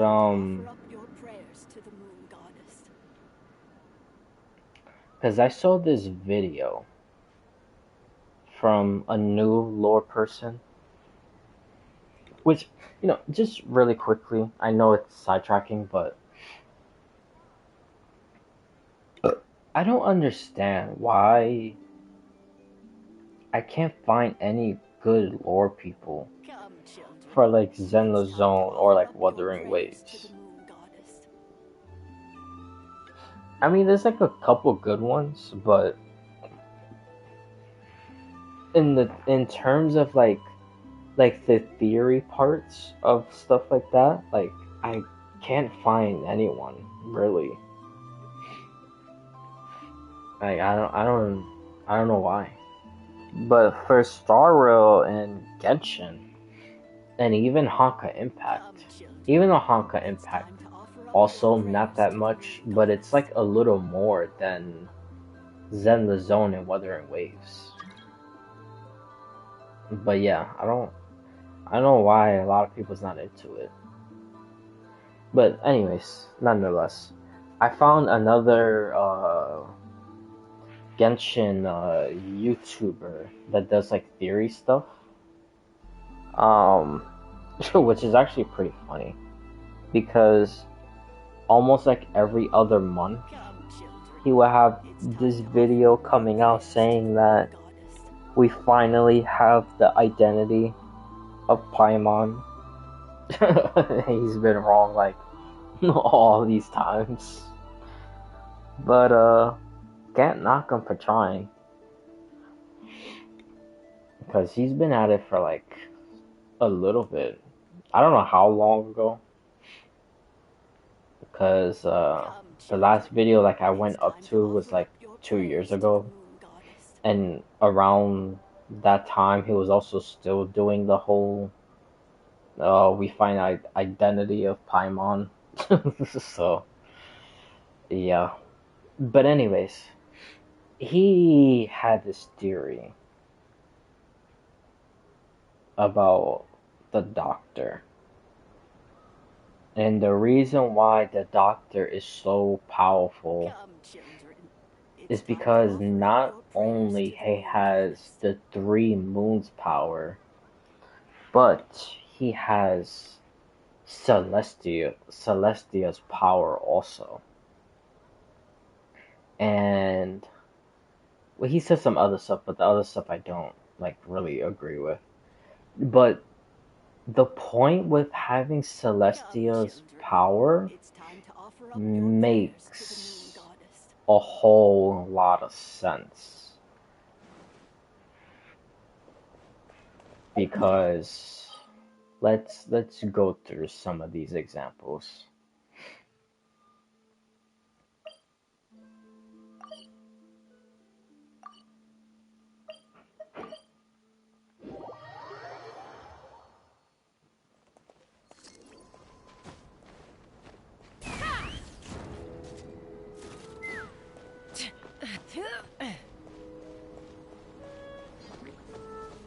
Oh, no, that's a fight. Solidify! Take me up! Bullseye! Bullseye! Because even when you look at the Doctor, like before he did all this not cry stuff, when you look at him, he always has like these mysterious like blue tealish color looking like vials and like stuff like are all over him. Like his hair, well, his hair really doesn't matter because his hair was always that color. But his hair was that color. When you lose your way, one of gaining his some altitude can bring some perspective. One of his like little earrings also had like a vial with the same like tealish blue color. The little like animal crow thingy on his shoulder, the eyes had it. The little 3 wings on the side of his body had it. That like long chain thing also has it. So like all these things has like these blue bio tealish looking color things, when those colors represent the primordial one. And we know that's true because oh shit. Hold on. Let me go more up. Because the colors of these celestial nails. Because the celestial nails is the exact same colors. Let's fly. So that's not a coincidence. Like I always say, there's never such thing as coincidence when it comes to these Hoyoverse games. Oh, and this. Yeah, all these things. Also remember. Because he also came on and said that, which I kind of agree with also. Because it actually does make sense. But just real quick with this, and then I'll go back to all this other stuff.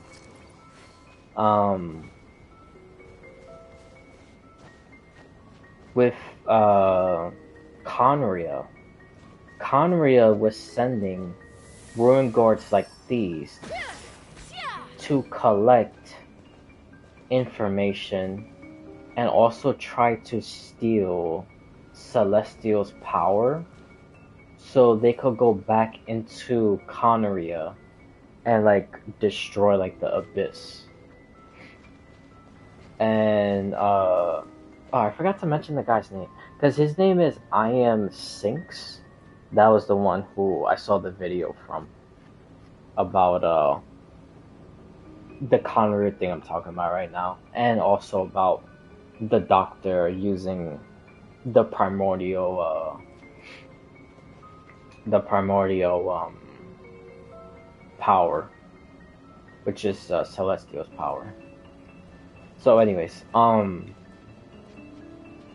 yeah, he came on and he said that these things were doing that, and they were supposed to go back to Conneria with the information. And then of course these things got destroyed by who the hell knows. But the reason I honestly believe that is because if you think about it with the sibling, because over here in this place there's, well, not right there, here, as soon as you spawn there, it's like right in front of you. There's actually, you know what, I'll just go to it. No, hold on, is it down? Yeah, it's down, almost right in front of you. This one.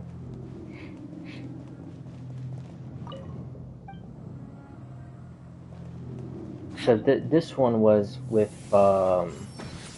what you call it, with the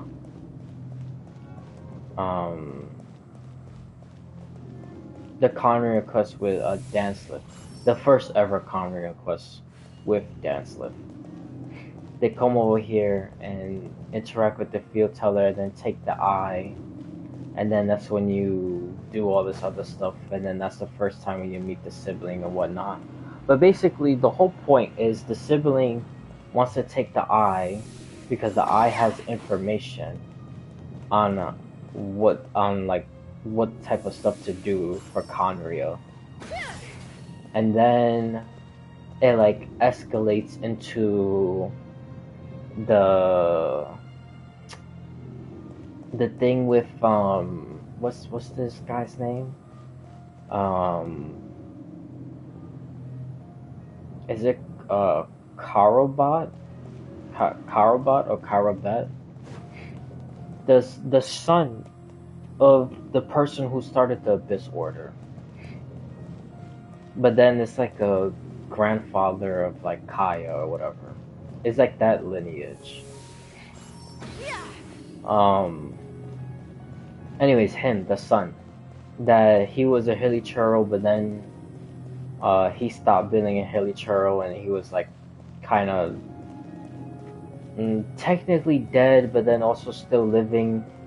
And then they were using him with the eye of the field teller to do the Loom of Fate, and then he did the Loom of Fate, and then after that, the next time you meet the sibling is in Natlan when they activate the new Atlas thingy, and then the Atlas is supposed to remake Conneria, and they were able to do that because they took the eye from the field teller and they did the Loom of Fate with Karibot.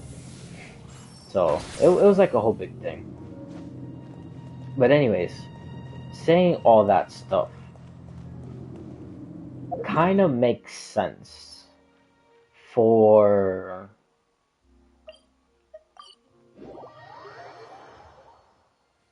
all of these Ruin Guards over here to be coming to like Dragonspine and all over Mondstadt, and of course like other places.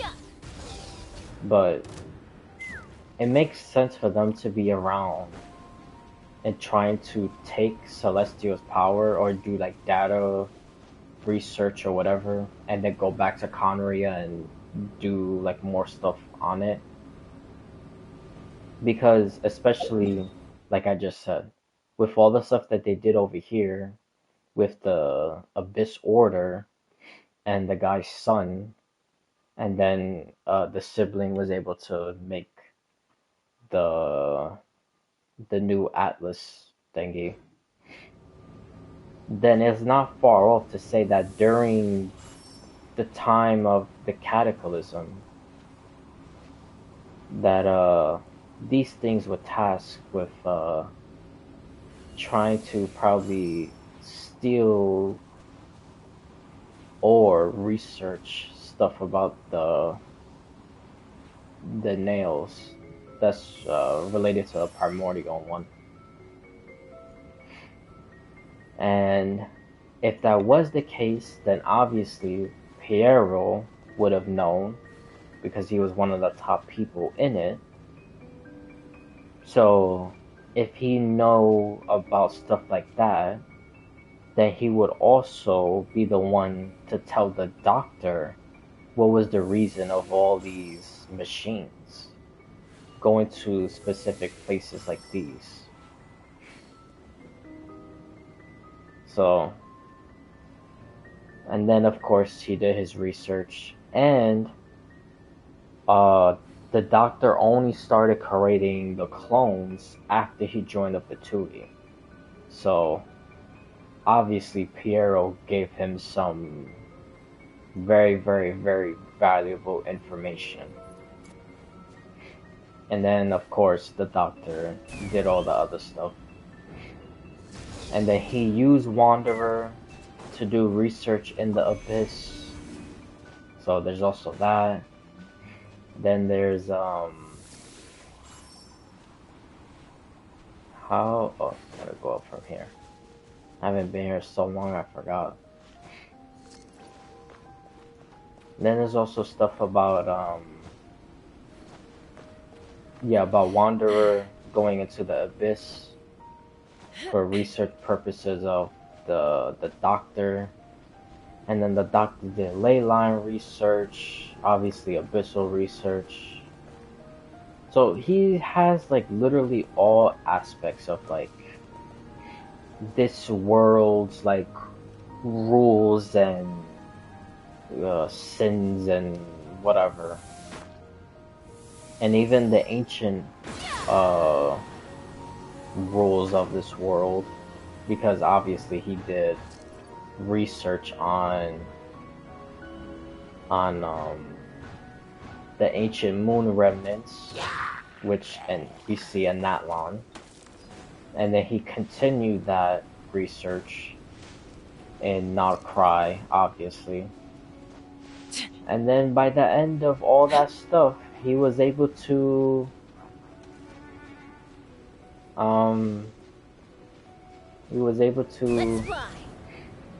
do what he did and kidnap Columbina.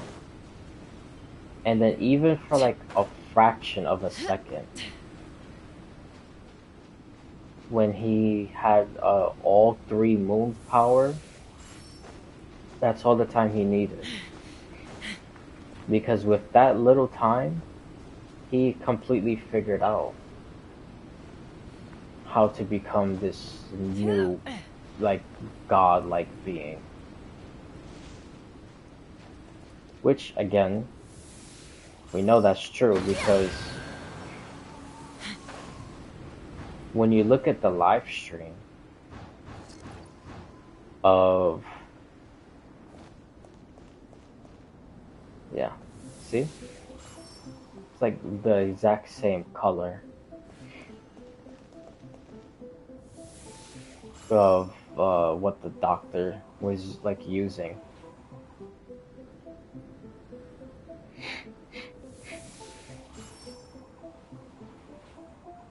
And you know what's also pretty funny about, well, before I get into that, but let me finish my original thought. But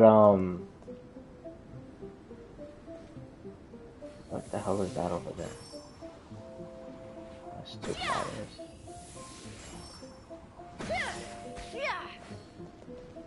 Anyways, um,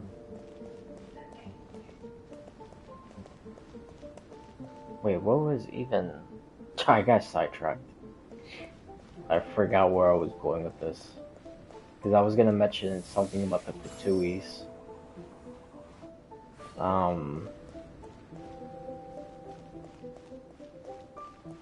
But yeah, anyway, before I like freeze to death. That's one. I basically just want to show you like Celestial's like power. Because it's like through the nails. Like the nails is the best examples of how their power is. Oh fuck, I destroyed it. I forgot. But yeah, the other nail was originally... Oh no, I didn't destroy it. Whoops. I forgot. It just descended down. I forgot. Or descended even more down. Because it was more up before. But yeah, see? This is also another one.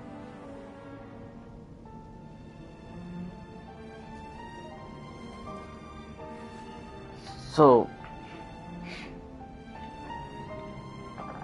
and with, because I don't even remember my original point. So I'll just, go to what I was gonna get sidetracked with. With all these, like, places that's, like, Celestial, like, personally done by, like, Celestial, by, Celestia sending Celestial nails. The Fatui is, like, always around. And I'm pretty sure that's probably because of the doctor also. Because he was also most likely in these places doing research. Because the Fatui is like over here, near the heart, which is Abyss related. Then the Fatui is like also over here. Or is it over here? No, I think it's like over here. Again, this corrupted tree. And then like somewhere over here also, which is investigating the nail. Where else? Oh, here in the chasm. Fatui was also here. Investigating this. And investigating this. What else? Oh, here. Where exactly was it? Where exactly? Oh, here.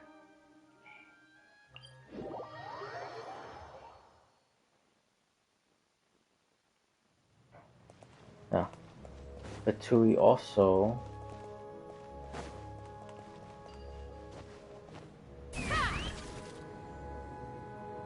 Was one of the secret... Oh, there it goes. Oops. Here. Yeah, over here. Investigating these stuff. Which, again, that's with the also like all this stuff. It's stuff that the doctor has been like researching.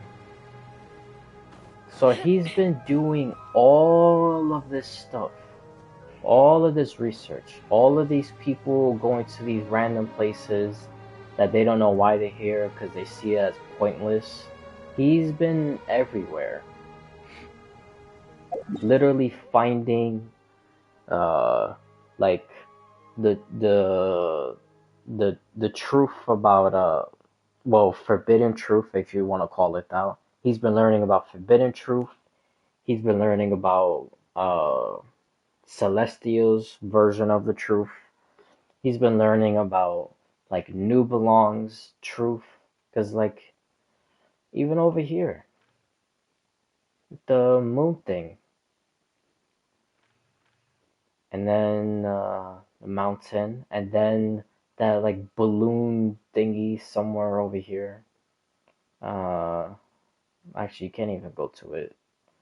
It was it Chaska's companion mission? I think. I'm not entirely sure.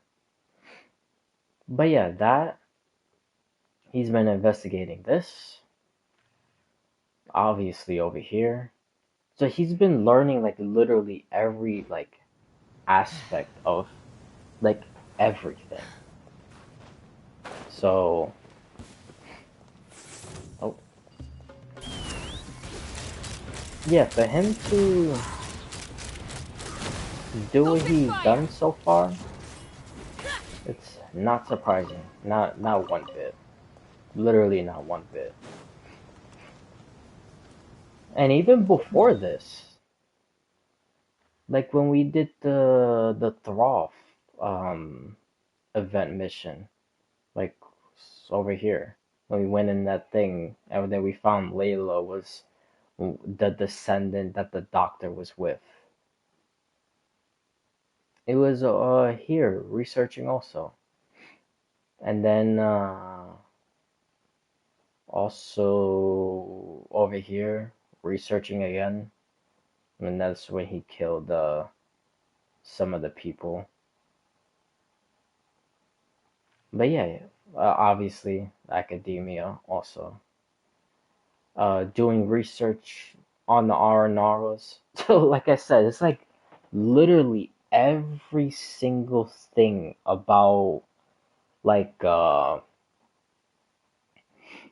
forbidden knowledge, celestial knowledge or celestial knowledge, dragon knowledge, freaking even Aranara stuff, which is basically kind of like hidden from almost everyone.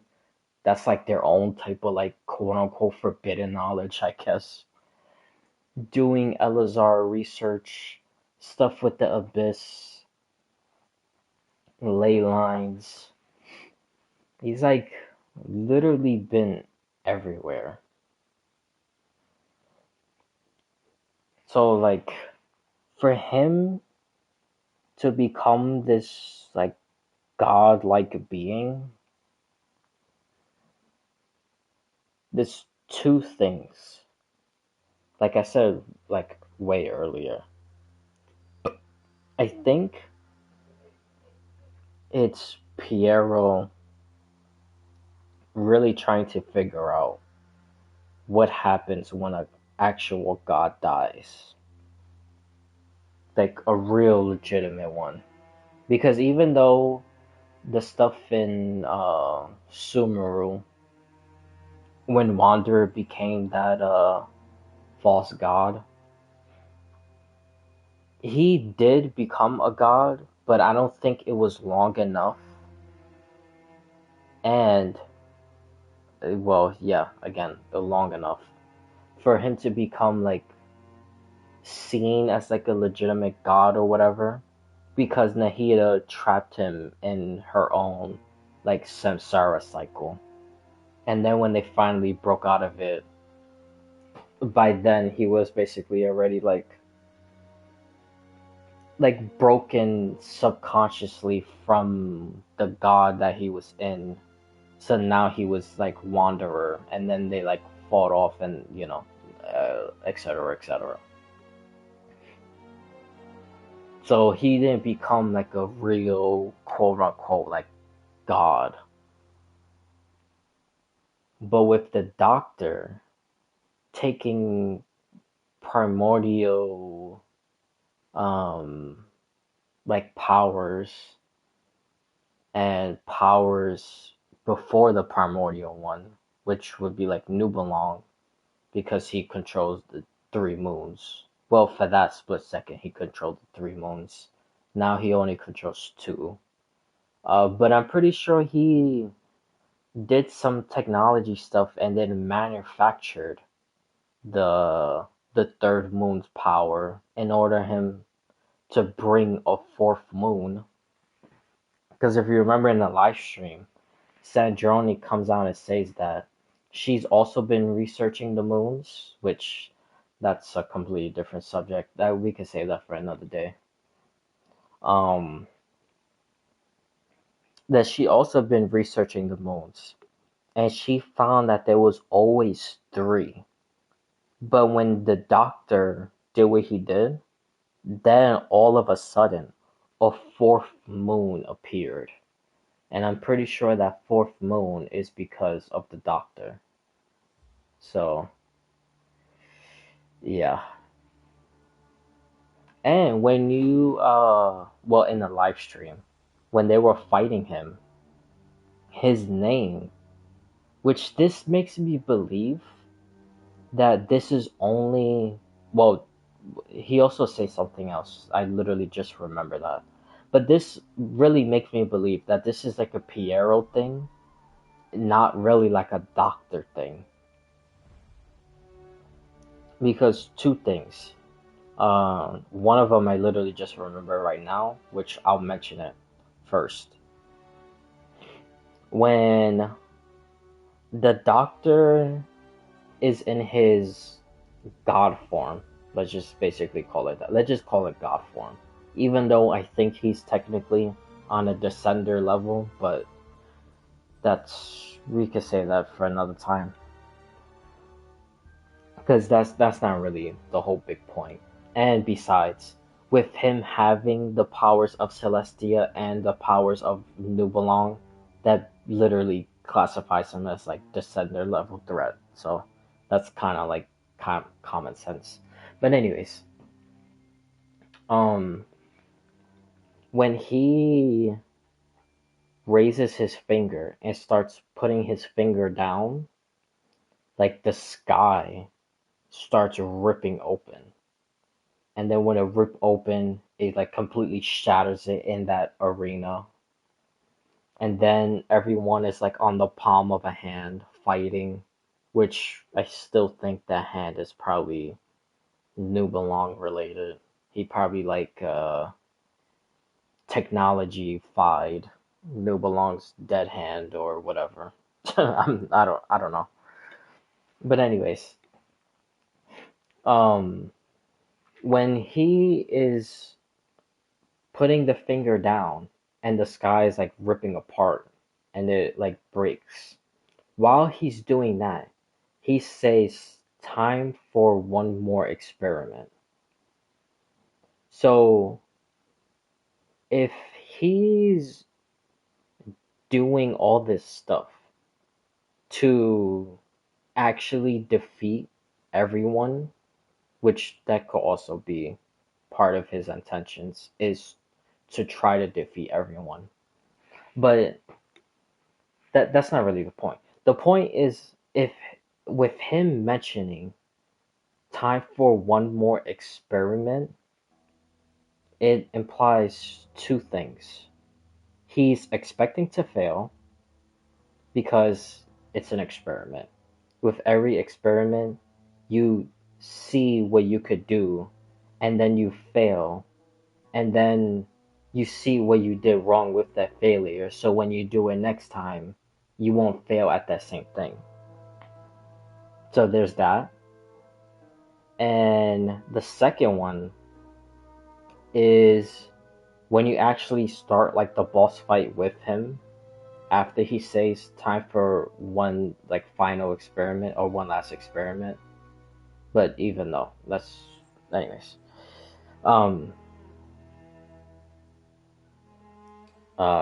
Yeah, after he says that, when you read his name, it says heretic of the false moon. So again, it's like if he has the powers of Celestia and the powers of basically Nubelong to control all the moons, then why would he be considered a heretic while using those powers of a new moon? Like, you see what I'm basically trying to get at? Because for him, like, to be like a heretic, he wouldn't have to believe in it. Like, he will be fighting against it. But he's using both primordial powers, basically. One of Celestia, which is Fane's primordial power, and then Nubelung's primordial power. So he's using both aspects of primordial power to bring forth this new moon and do whatever. Then again, it shouldn't be heretic of the false moon, because he's in control of almost everything now. So how would you be a heretic of something that you yourself has started? That doesn't make any sense. So it's like little stuff like that that's making me think that this is honestly a Piero type of thing. And they're doing all this stuff just to see what happens when the doctor dies. Or when the doctor's god form basically dies or whatever. But yeah, I don't know. That's just what I think.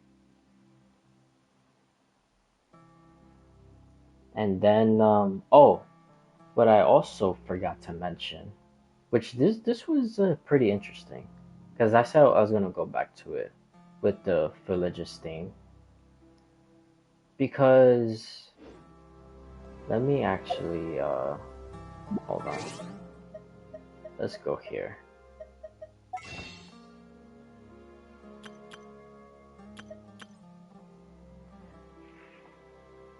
Because in that same video with I Am Sinks, which he's the one that talked about Nubelung using the primordial one's power. With this thing, wait, can I read the description? No, that's not it. Shit.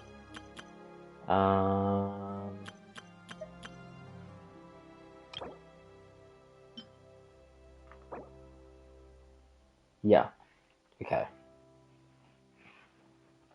An energy crystal from the very origin of the universe, formed from within nothingness, out of pure potential and hope, it contains enough energy to create a newborn star.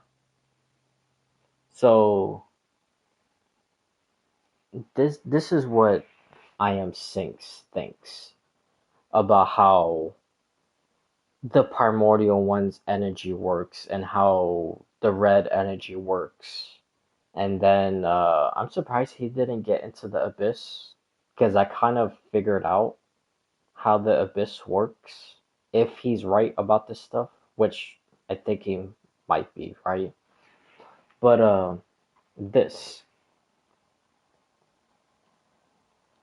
if this is the beginning of basically everything, like energy wise, or like power wise or whatever. So he thinks it's this, and then it goes into this, Primos. So it starts off as Genesis crystals, then it, I guess you could say, shatters. Then you get Primogems, and then while you get Primogems, you get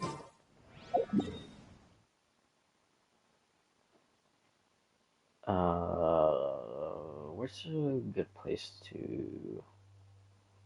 Honestly, I just want to go to something like near Philogistine, because he thinks the third thing that you get, or that was born from the Genesis crystals, like after Shattered,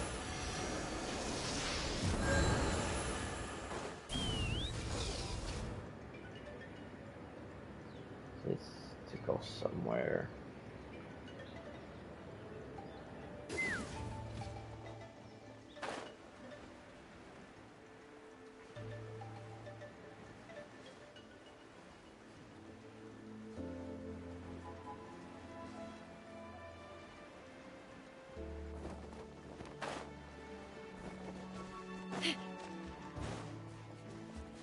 Philogistine.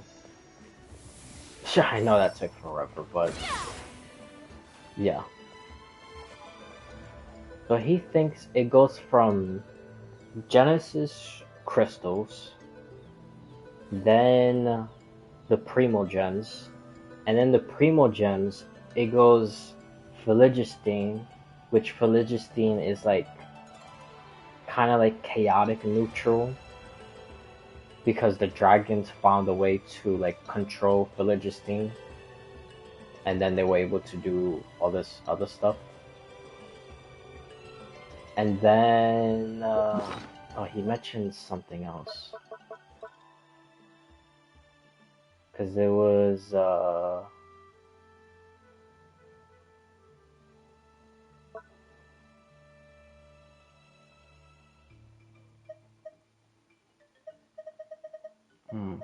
now that I'm here with these crystals. And we was at the chasm also. Bro, I wonder what's gonna be the thing with this. Because the girl left it there in the chasm and then never used it again. Or we never used it again, and then we never saw her again either, so. Yeah. I wonder what's this story gonna be.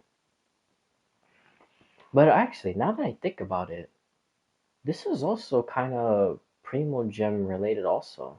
So I wonder if this indirectly sort of created like another Primogem type of thing inside the chasm. Oh, I honestly never even really thought about that.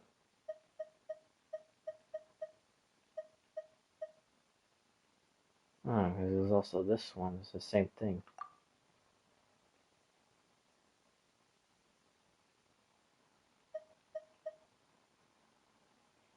Interesting.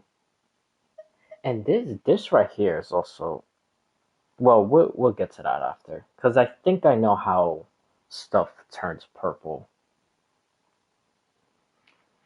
Which honestly is pretty easy, and I'm honestly kind of shocked nobody has put two and two together, even without seeing the I Am Sinks video.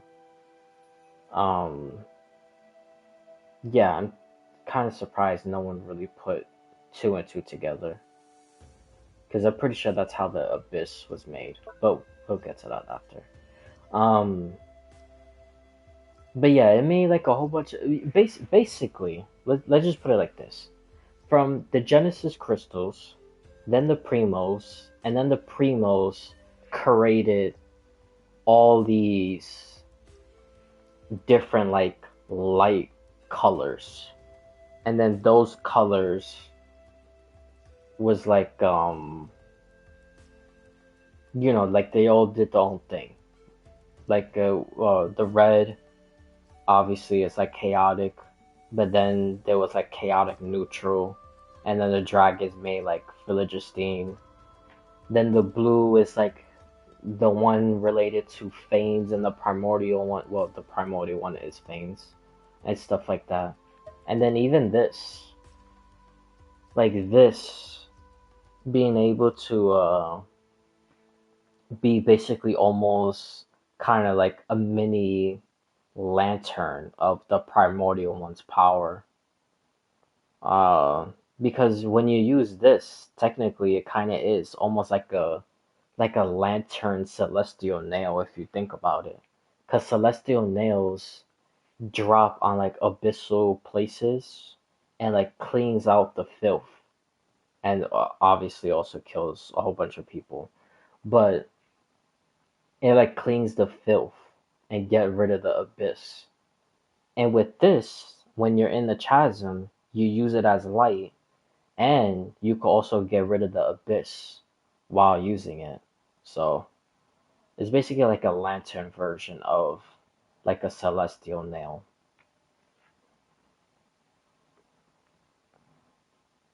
Oh yeah, see, even in the description right there. May it be as a sun in your palm. lighting the way through the lightless tunnels and bringing comfort where all is dark. Yeah, exactly like the primordial one. Because that's literally what the primordial one like does. Drop celestial nails and clean out the filth. But but yeah, again, I say all this stuff just to say that I think like even though I still have my theory about Colin being the Voyager, but just hear me out for a second. This is a pretty long shot, and then after this, I'm gonna probably like start wrapping up because I gotta get ready. But with the primordial one, that all this like Gnostic, quote unquote, like Gnostic, like Christianity, which is like the primordial one kind of symbolizes like if he's like Lucifer, and then obviously the Archons, Might have lost their real names. But even though she's not an Archon, in my heart she's an Archon. But it was originally Fausalor. That's like one of the Gnostic like demon names. Morax, Boer, Belzebul,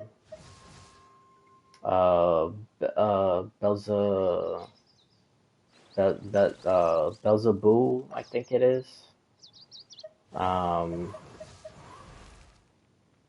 Hyberim. Actually, you know what? Let's go to Zhongli. I mean, not Zhongli, Neuvillette. He has all the names, I think. He has like all the. Oh no, it just says Archon. Shit. Whoops. Maybe he should have it. Right? Yeah. There we go. Ball. That's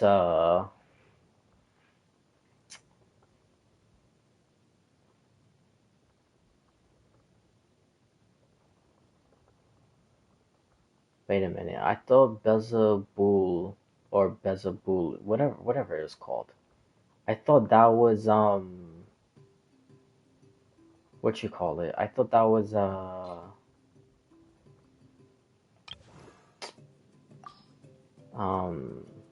Shogun.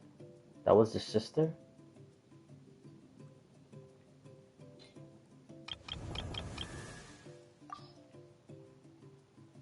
Oh, so Shogun is Bao?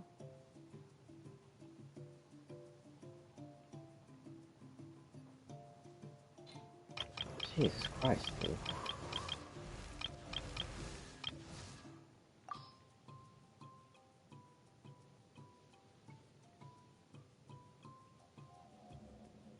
Huh. Huh.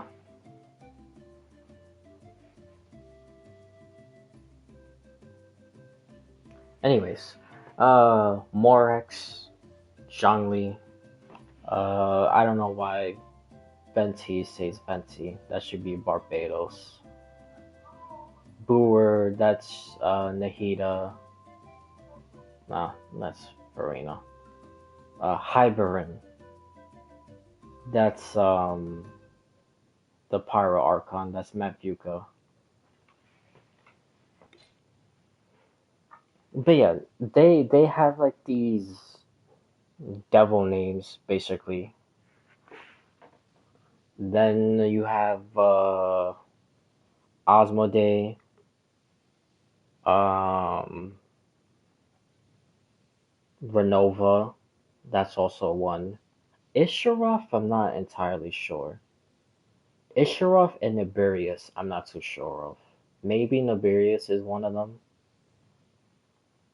But then even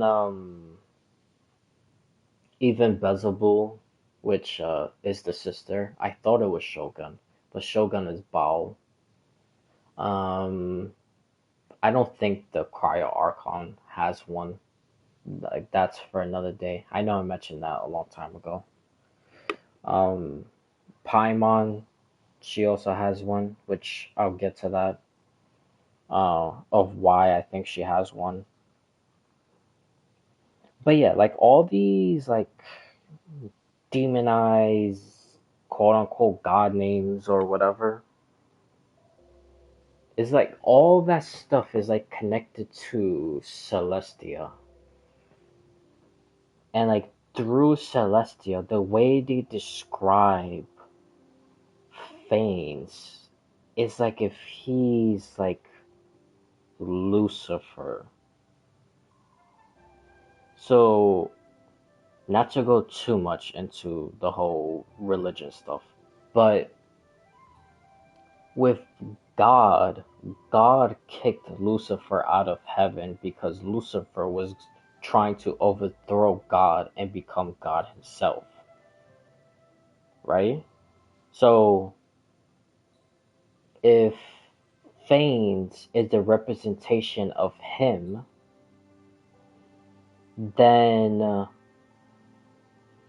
Phanes descending upon Tevet is not because he's looking for a new, like, home world or whatever, or he's like their civilization is like dying out or whatever, and they're looking for a new place. I don't think that's the case at all.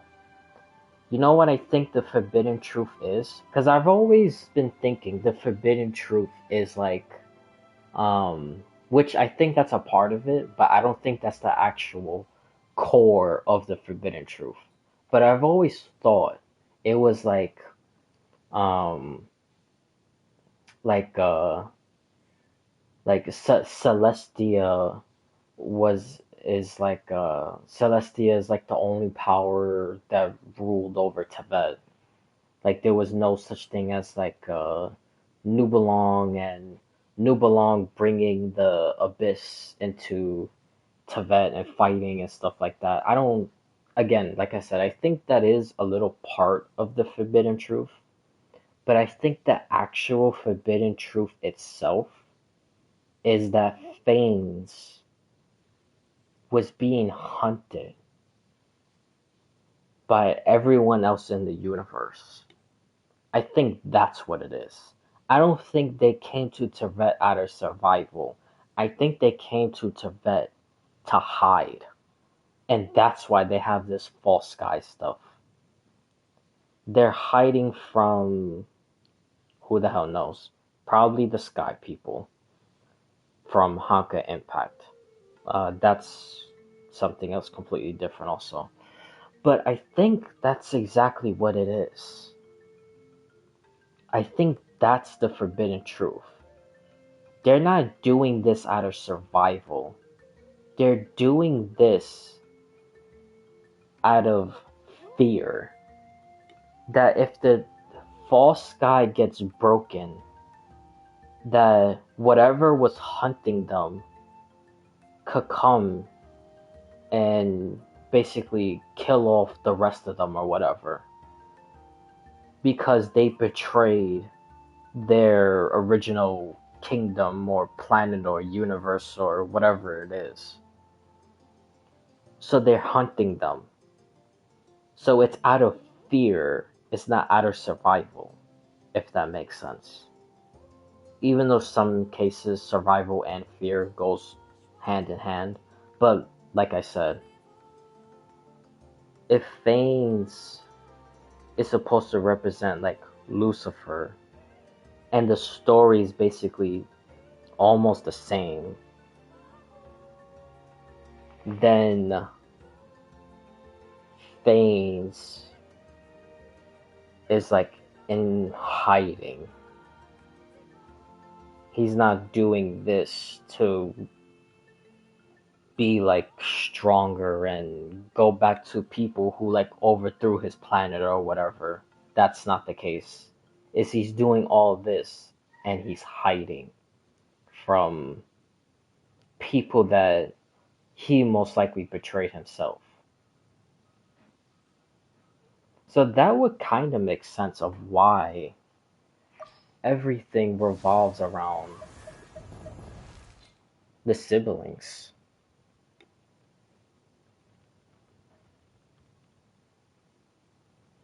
Because if the primordial one is gone or sleeping or whatever the case is, and if body and soul is the siblings, because I already spoke about that many times before. I think when people die in Tibet, it's not really like a full death. Once they die, body and soul get separated. Body goes into ley lines, soul goes into the stars, which becomes constellations and etc. etc. There's just like a very, very quick recap. But yeah, I think that's exactly what it is. That's why they're so special. And with them, they could become so powerful that when they break out of Tibet, and Tibet will most likely be destroyed, then they could go out through the universe and do whatever, and then create like a new way of like living, I guess you could say. And then from them, it will probably lead into the whole Star Rail stuff, because they will probably create the path space, the two siblings. And they will probably create the path space once they reach this Sea of Flowers thing. Which, honestly, I'm not too sure how that goes into also. But, I think I could figure something out. But anyways, that's basically the whole majority of, like, the Doctor. And Nubelong and, the primordial one and stuff like that. That I think the Doctor is using both powers to become a Descender-like being. And since they are Descender-like being, they're like God level. And then if that God level dies, which is basically like a Descender, then obviously drastic stuff will happen. I mean, look what happened with all the other stuff with Descenders. Phanes descended, everything changed. Nubelong came back with the Abyss. He could be the second Descender, I'm not entirely sure. Then all that happened, there was chaos. The third Descender came. He waged war. He died. That was massive chaos. Now these guys come, the fourth Descender. But with these guys, they come in a pair of brother and sister. And so far, honestly, with the way stuff is looking, it looks like they're in some form of like a cycle. But if they're in some form of a cycle, that means they had to have been here before. But clearly they never been here before. So I think it's because they're connected to the first Descender. And that's how everything in Tibet revolves around them, the fourth Descender. So, but yeah. Oh, real quick on the Doctor also, about this whole primordial one and Nubelong's power. Even if you look at his mask on his face, well, obviously the mask would be on his face.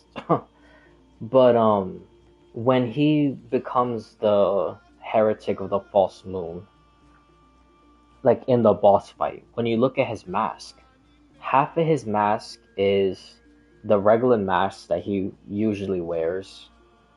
but then it's like a little bit different.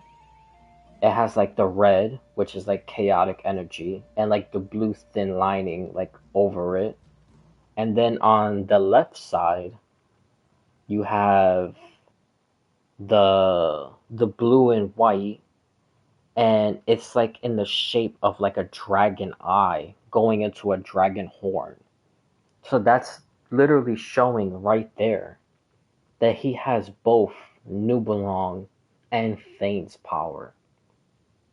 Like, that's literally showing it right there. Like, with the abilities he's using and, like, the mask. Because even if you say he's only using dragon power because he's only using moon stuff, which that is true, he is only using moon stuff. But the primordial one took over all of that moon stuff. So now it's like his powers also. Like, you see what I'm like leading to? It's still like both primordial powers of Nubelong and Thanes. It's like the same thing at this point.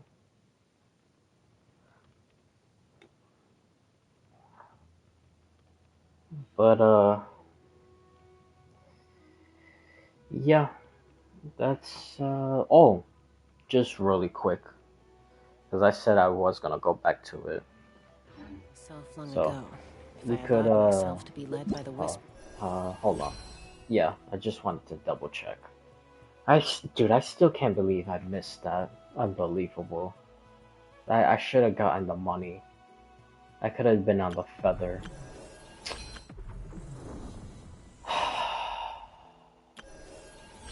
I'm so pissed off about that. But anyways, this right here. So Barbatos was basically blessed, or not Barbatos, Dvalin. But Venti blessed Dvalin. So now it was like a little bit of Celestial's power within Dvalin. But then when he fought with Durin, actually no.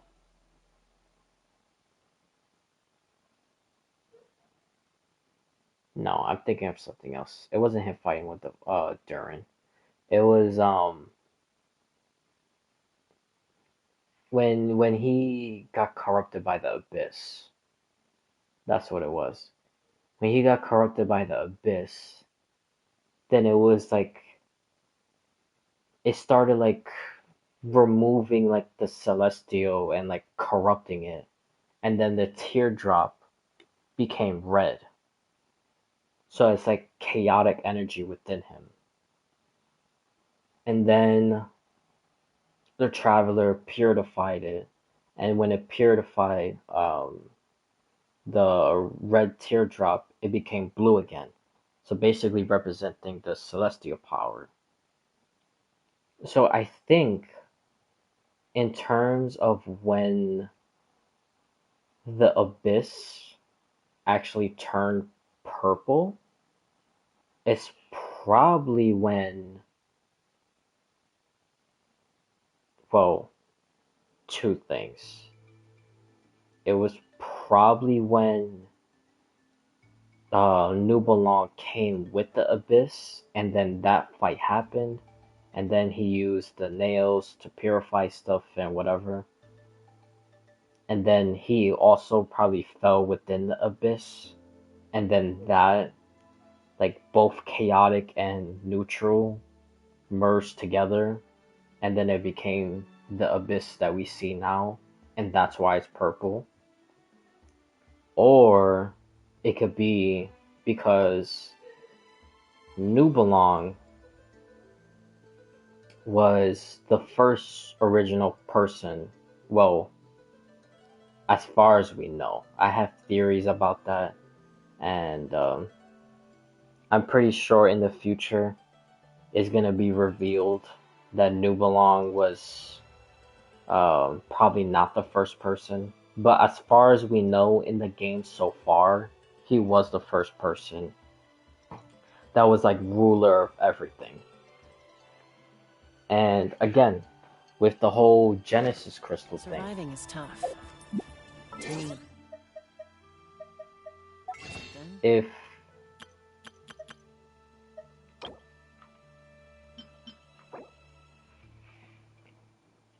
this is the beginning from the very origin of the universe, and this shattered, and then Tibet was made and whatever, and then Nubelong descended upon it, and then you know, he did what he did.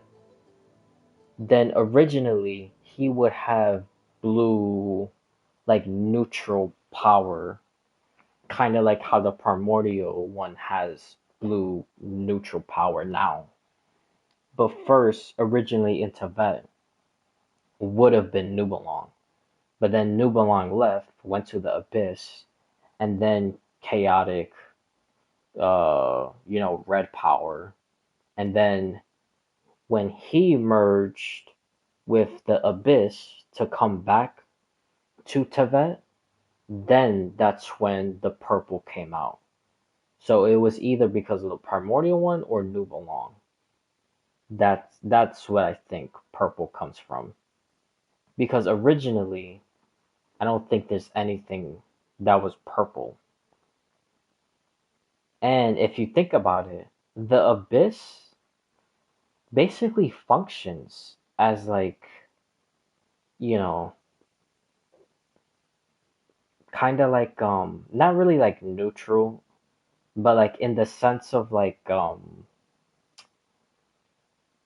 you know how like how Celestia is now, that they do stuff in order to control everything. The way that the Abyss currently works now is basically almost like how Celestia works. Like the way that they do stuff is chaotic, but through the chaos creates like the control. So they're like, nah, I don't know how to explain it really too well. But basically, that's kind of what I think it's happening. They're like using like the chaos to create the control, and then it's like a mixture of both like the blue and the red. And then obviously that's when you get purple, which is a mixture of blue and red. So yeah, there's basically that. That's kind of what I think.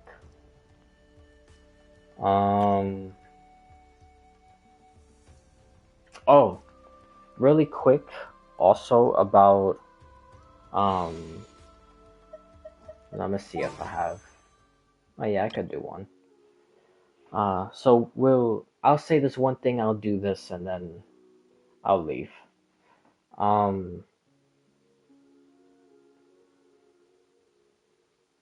Yeah, like look at the sky. The sky is like it was probably like this when Thanes came into Tibet. And then when Nubelong came back, everything was like destroyed. So then that's when they probably had to create this, like you know, like a false sky and stuff like that. And also, of course, hiding from, whatever they're hiding from. But anyways, yeah, I think if I'm wrong about Columbiana being the Voyager, then I think the Voyager is Thane's ascender. Because I know I mentioned this earlier also, that with every descender, I think there's also an ascender. And with that, I think, like in the case of the siblings, Like you choose Lu Ming, and Lu Ming would be the descender. And then Ether will be the person in the abyss. But if you choose Ether as a traveler, then Lu Ming would be in the abyss. So you have one descender, and then I'm classifying the other one as an ascender. And with that, I think, because I think also with every descender, every single one also had an ascender. I could get into the two other ones a different time, but just real quick on Fane's. Because I've always been wondering, who was Fane's partner that helped him? And I think his partner might have been the Voyager. Because the Voyager came, warned Nubelong, tried to convince Nubelong to travel with her and leave. But he rejected, he wanted to stay.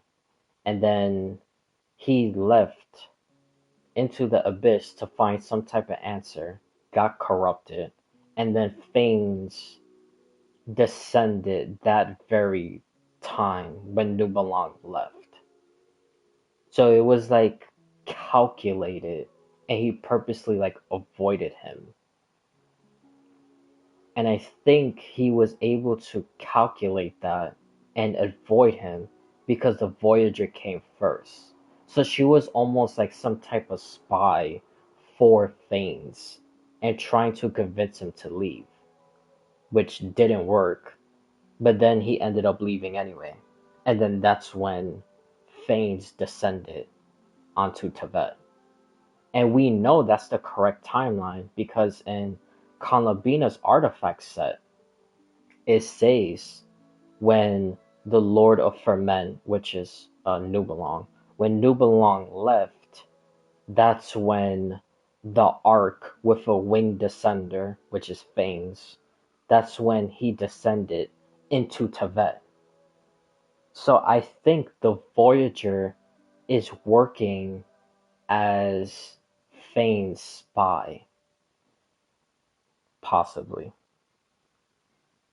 And then when Voyager ended up betraying him at the end with the whole thing with Nicole and the first angel and whatnot, then the Voyager was punished and then probably sent to the abyss, and then Paimon appeared. So Paimon could be the Voyager, if I'm wrong about Kanlabina.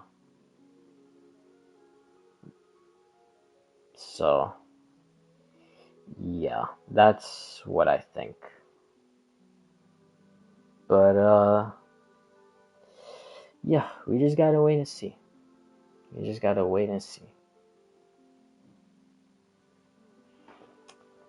Because next, actually, let me check the calendar real quick. Yeah, next week will be the live stream. I mean, not the live stream. Next week will be the update, so we just gotta wait and see. Alright, let's see if I can get a gold. Alrighty. Oh my god. Only 1 4-star. Ay, ay, ay. Well, at least in my other games I'm getting pretty lucky, so. I got Dahlia's weapon earlier. Or technically already yesterday. On my other account, I got the Void Hunter. On my main account, I'm gonna keep on trying for the Void Hunter. Because even if I lose, which I hope I don't, but even if I lose, I still have enough time to get her. Then I gotta try to get her weapon. Yeah, just thinking about it is stressful. But then I got Lene, I got Booling also, which I gotta build both of them. I gotta try to go for her weapon.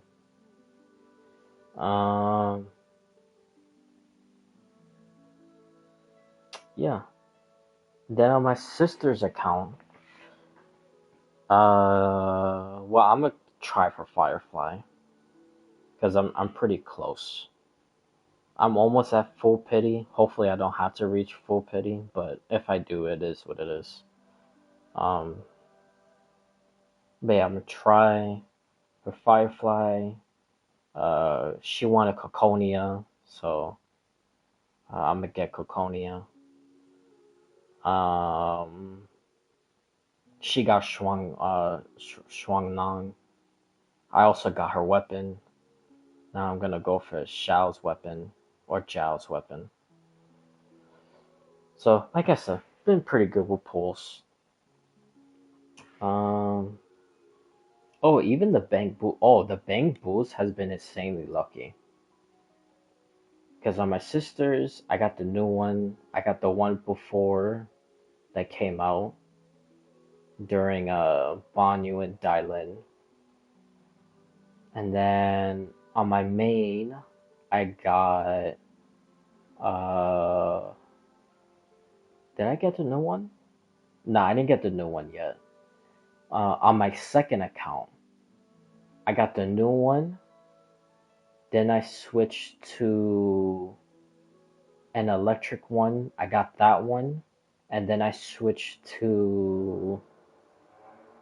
Oh, what was the last one? Because I literally got it back to back to back to back. Like, I got the new one. I switched to the electric. I got the electric, and then I switched it to something else. Which I can't remember. But anyways, I got that one. And then I switched to the Sons of Calanon one. The one with the little leather jacket. And then I also did a 10, but I didn't get it 4 times in a row. I just got purples. And then I did another one after that, and I got purples again. And then I ran out, so. But anyways. Yeah, so. Alright, yeah, I need to end. I really gotta get ready. I will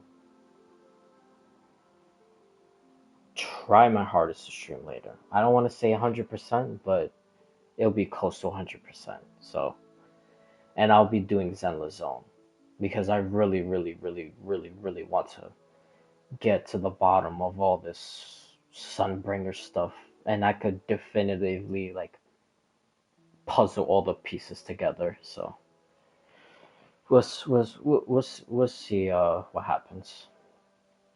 All right, I gotta go.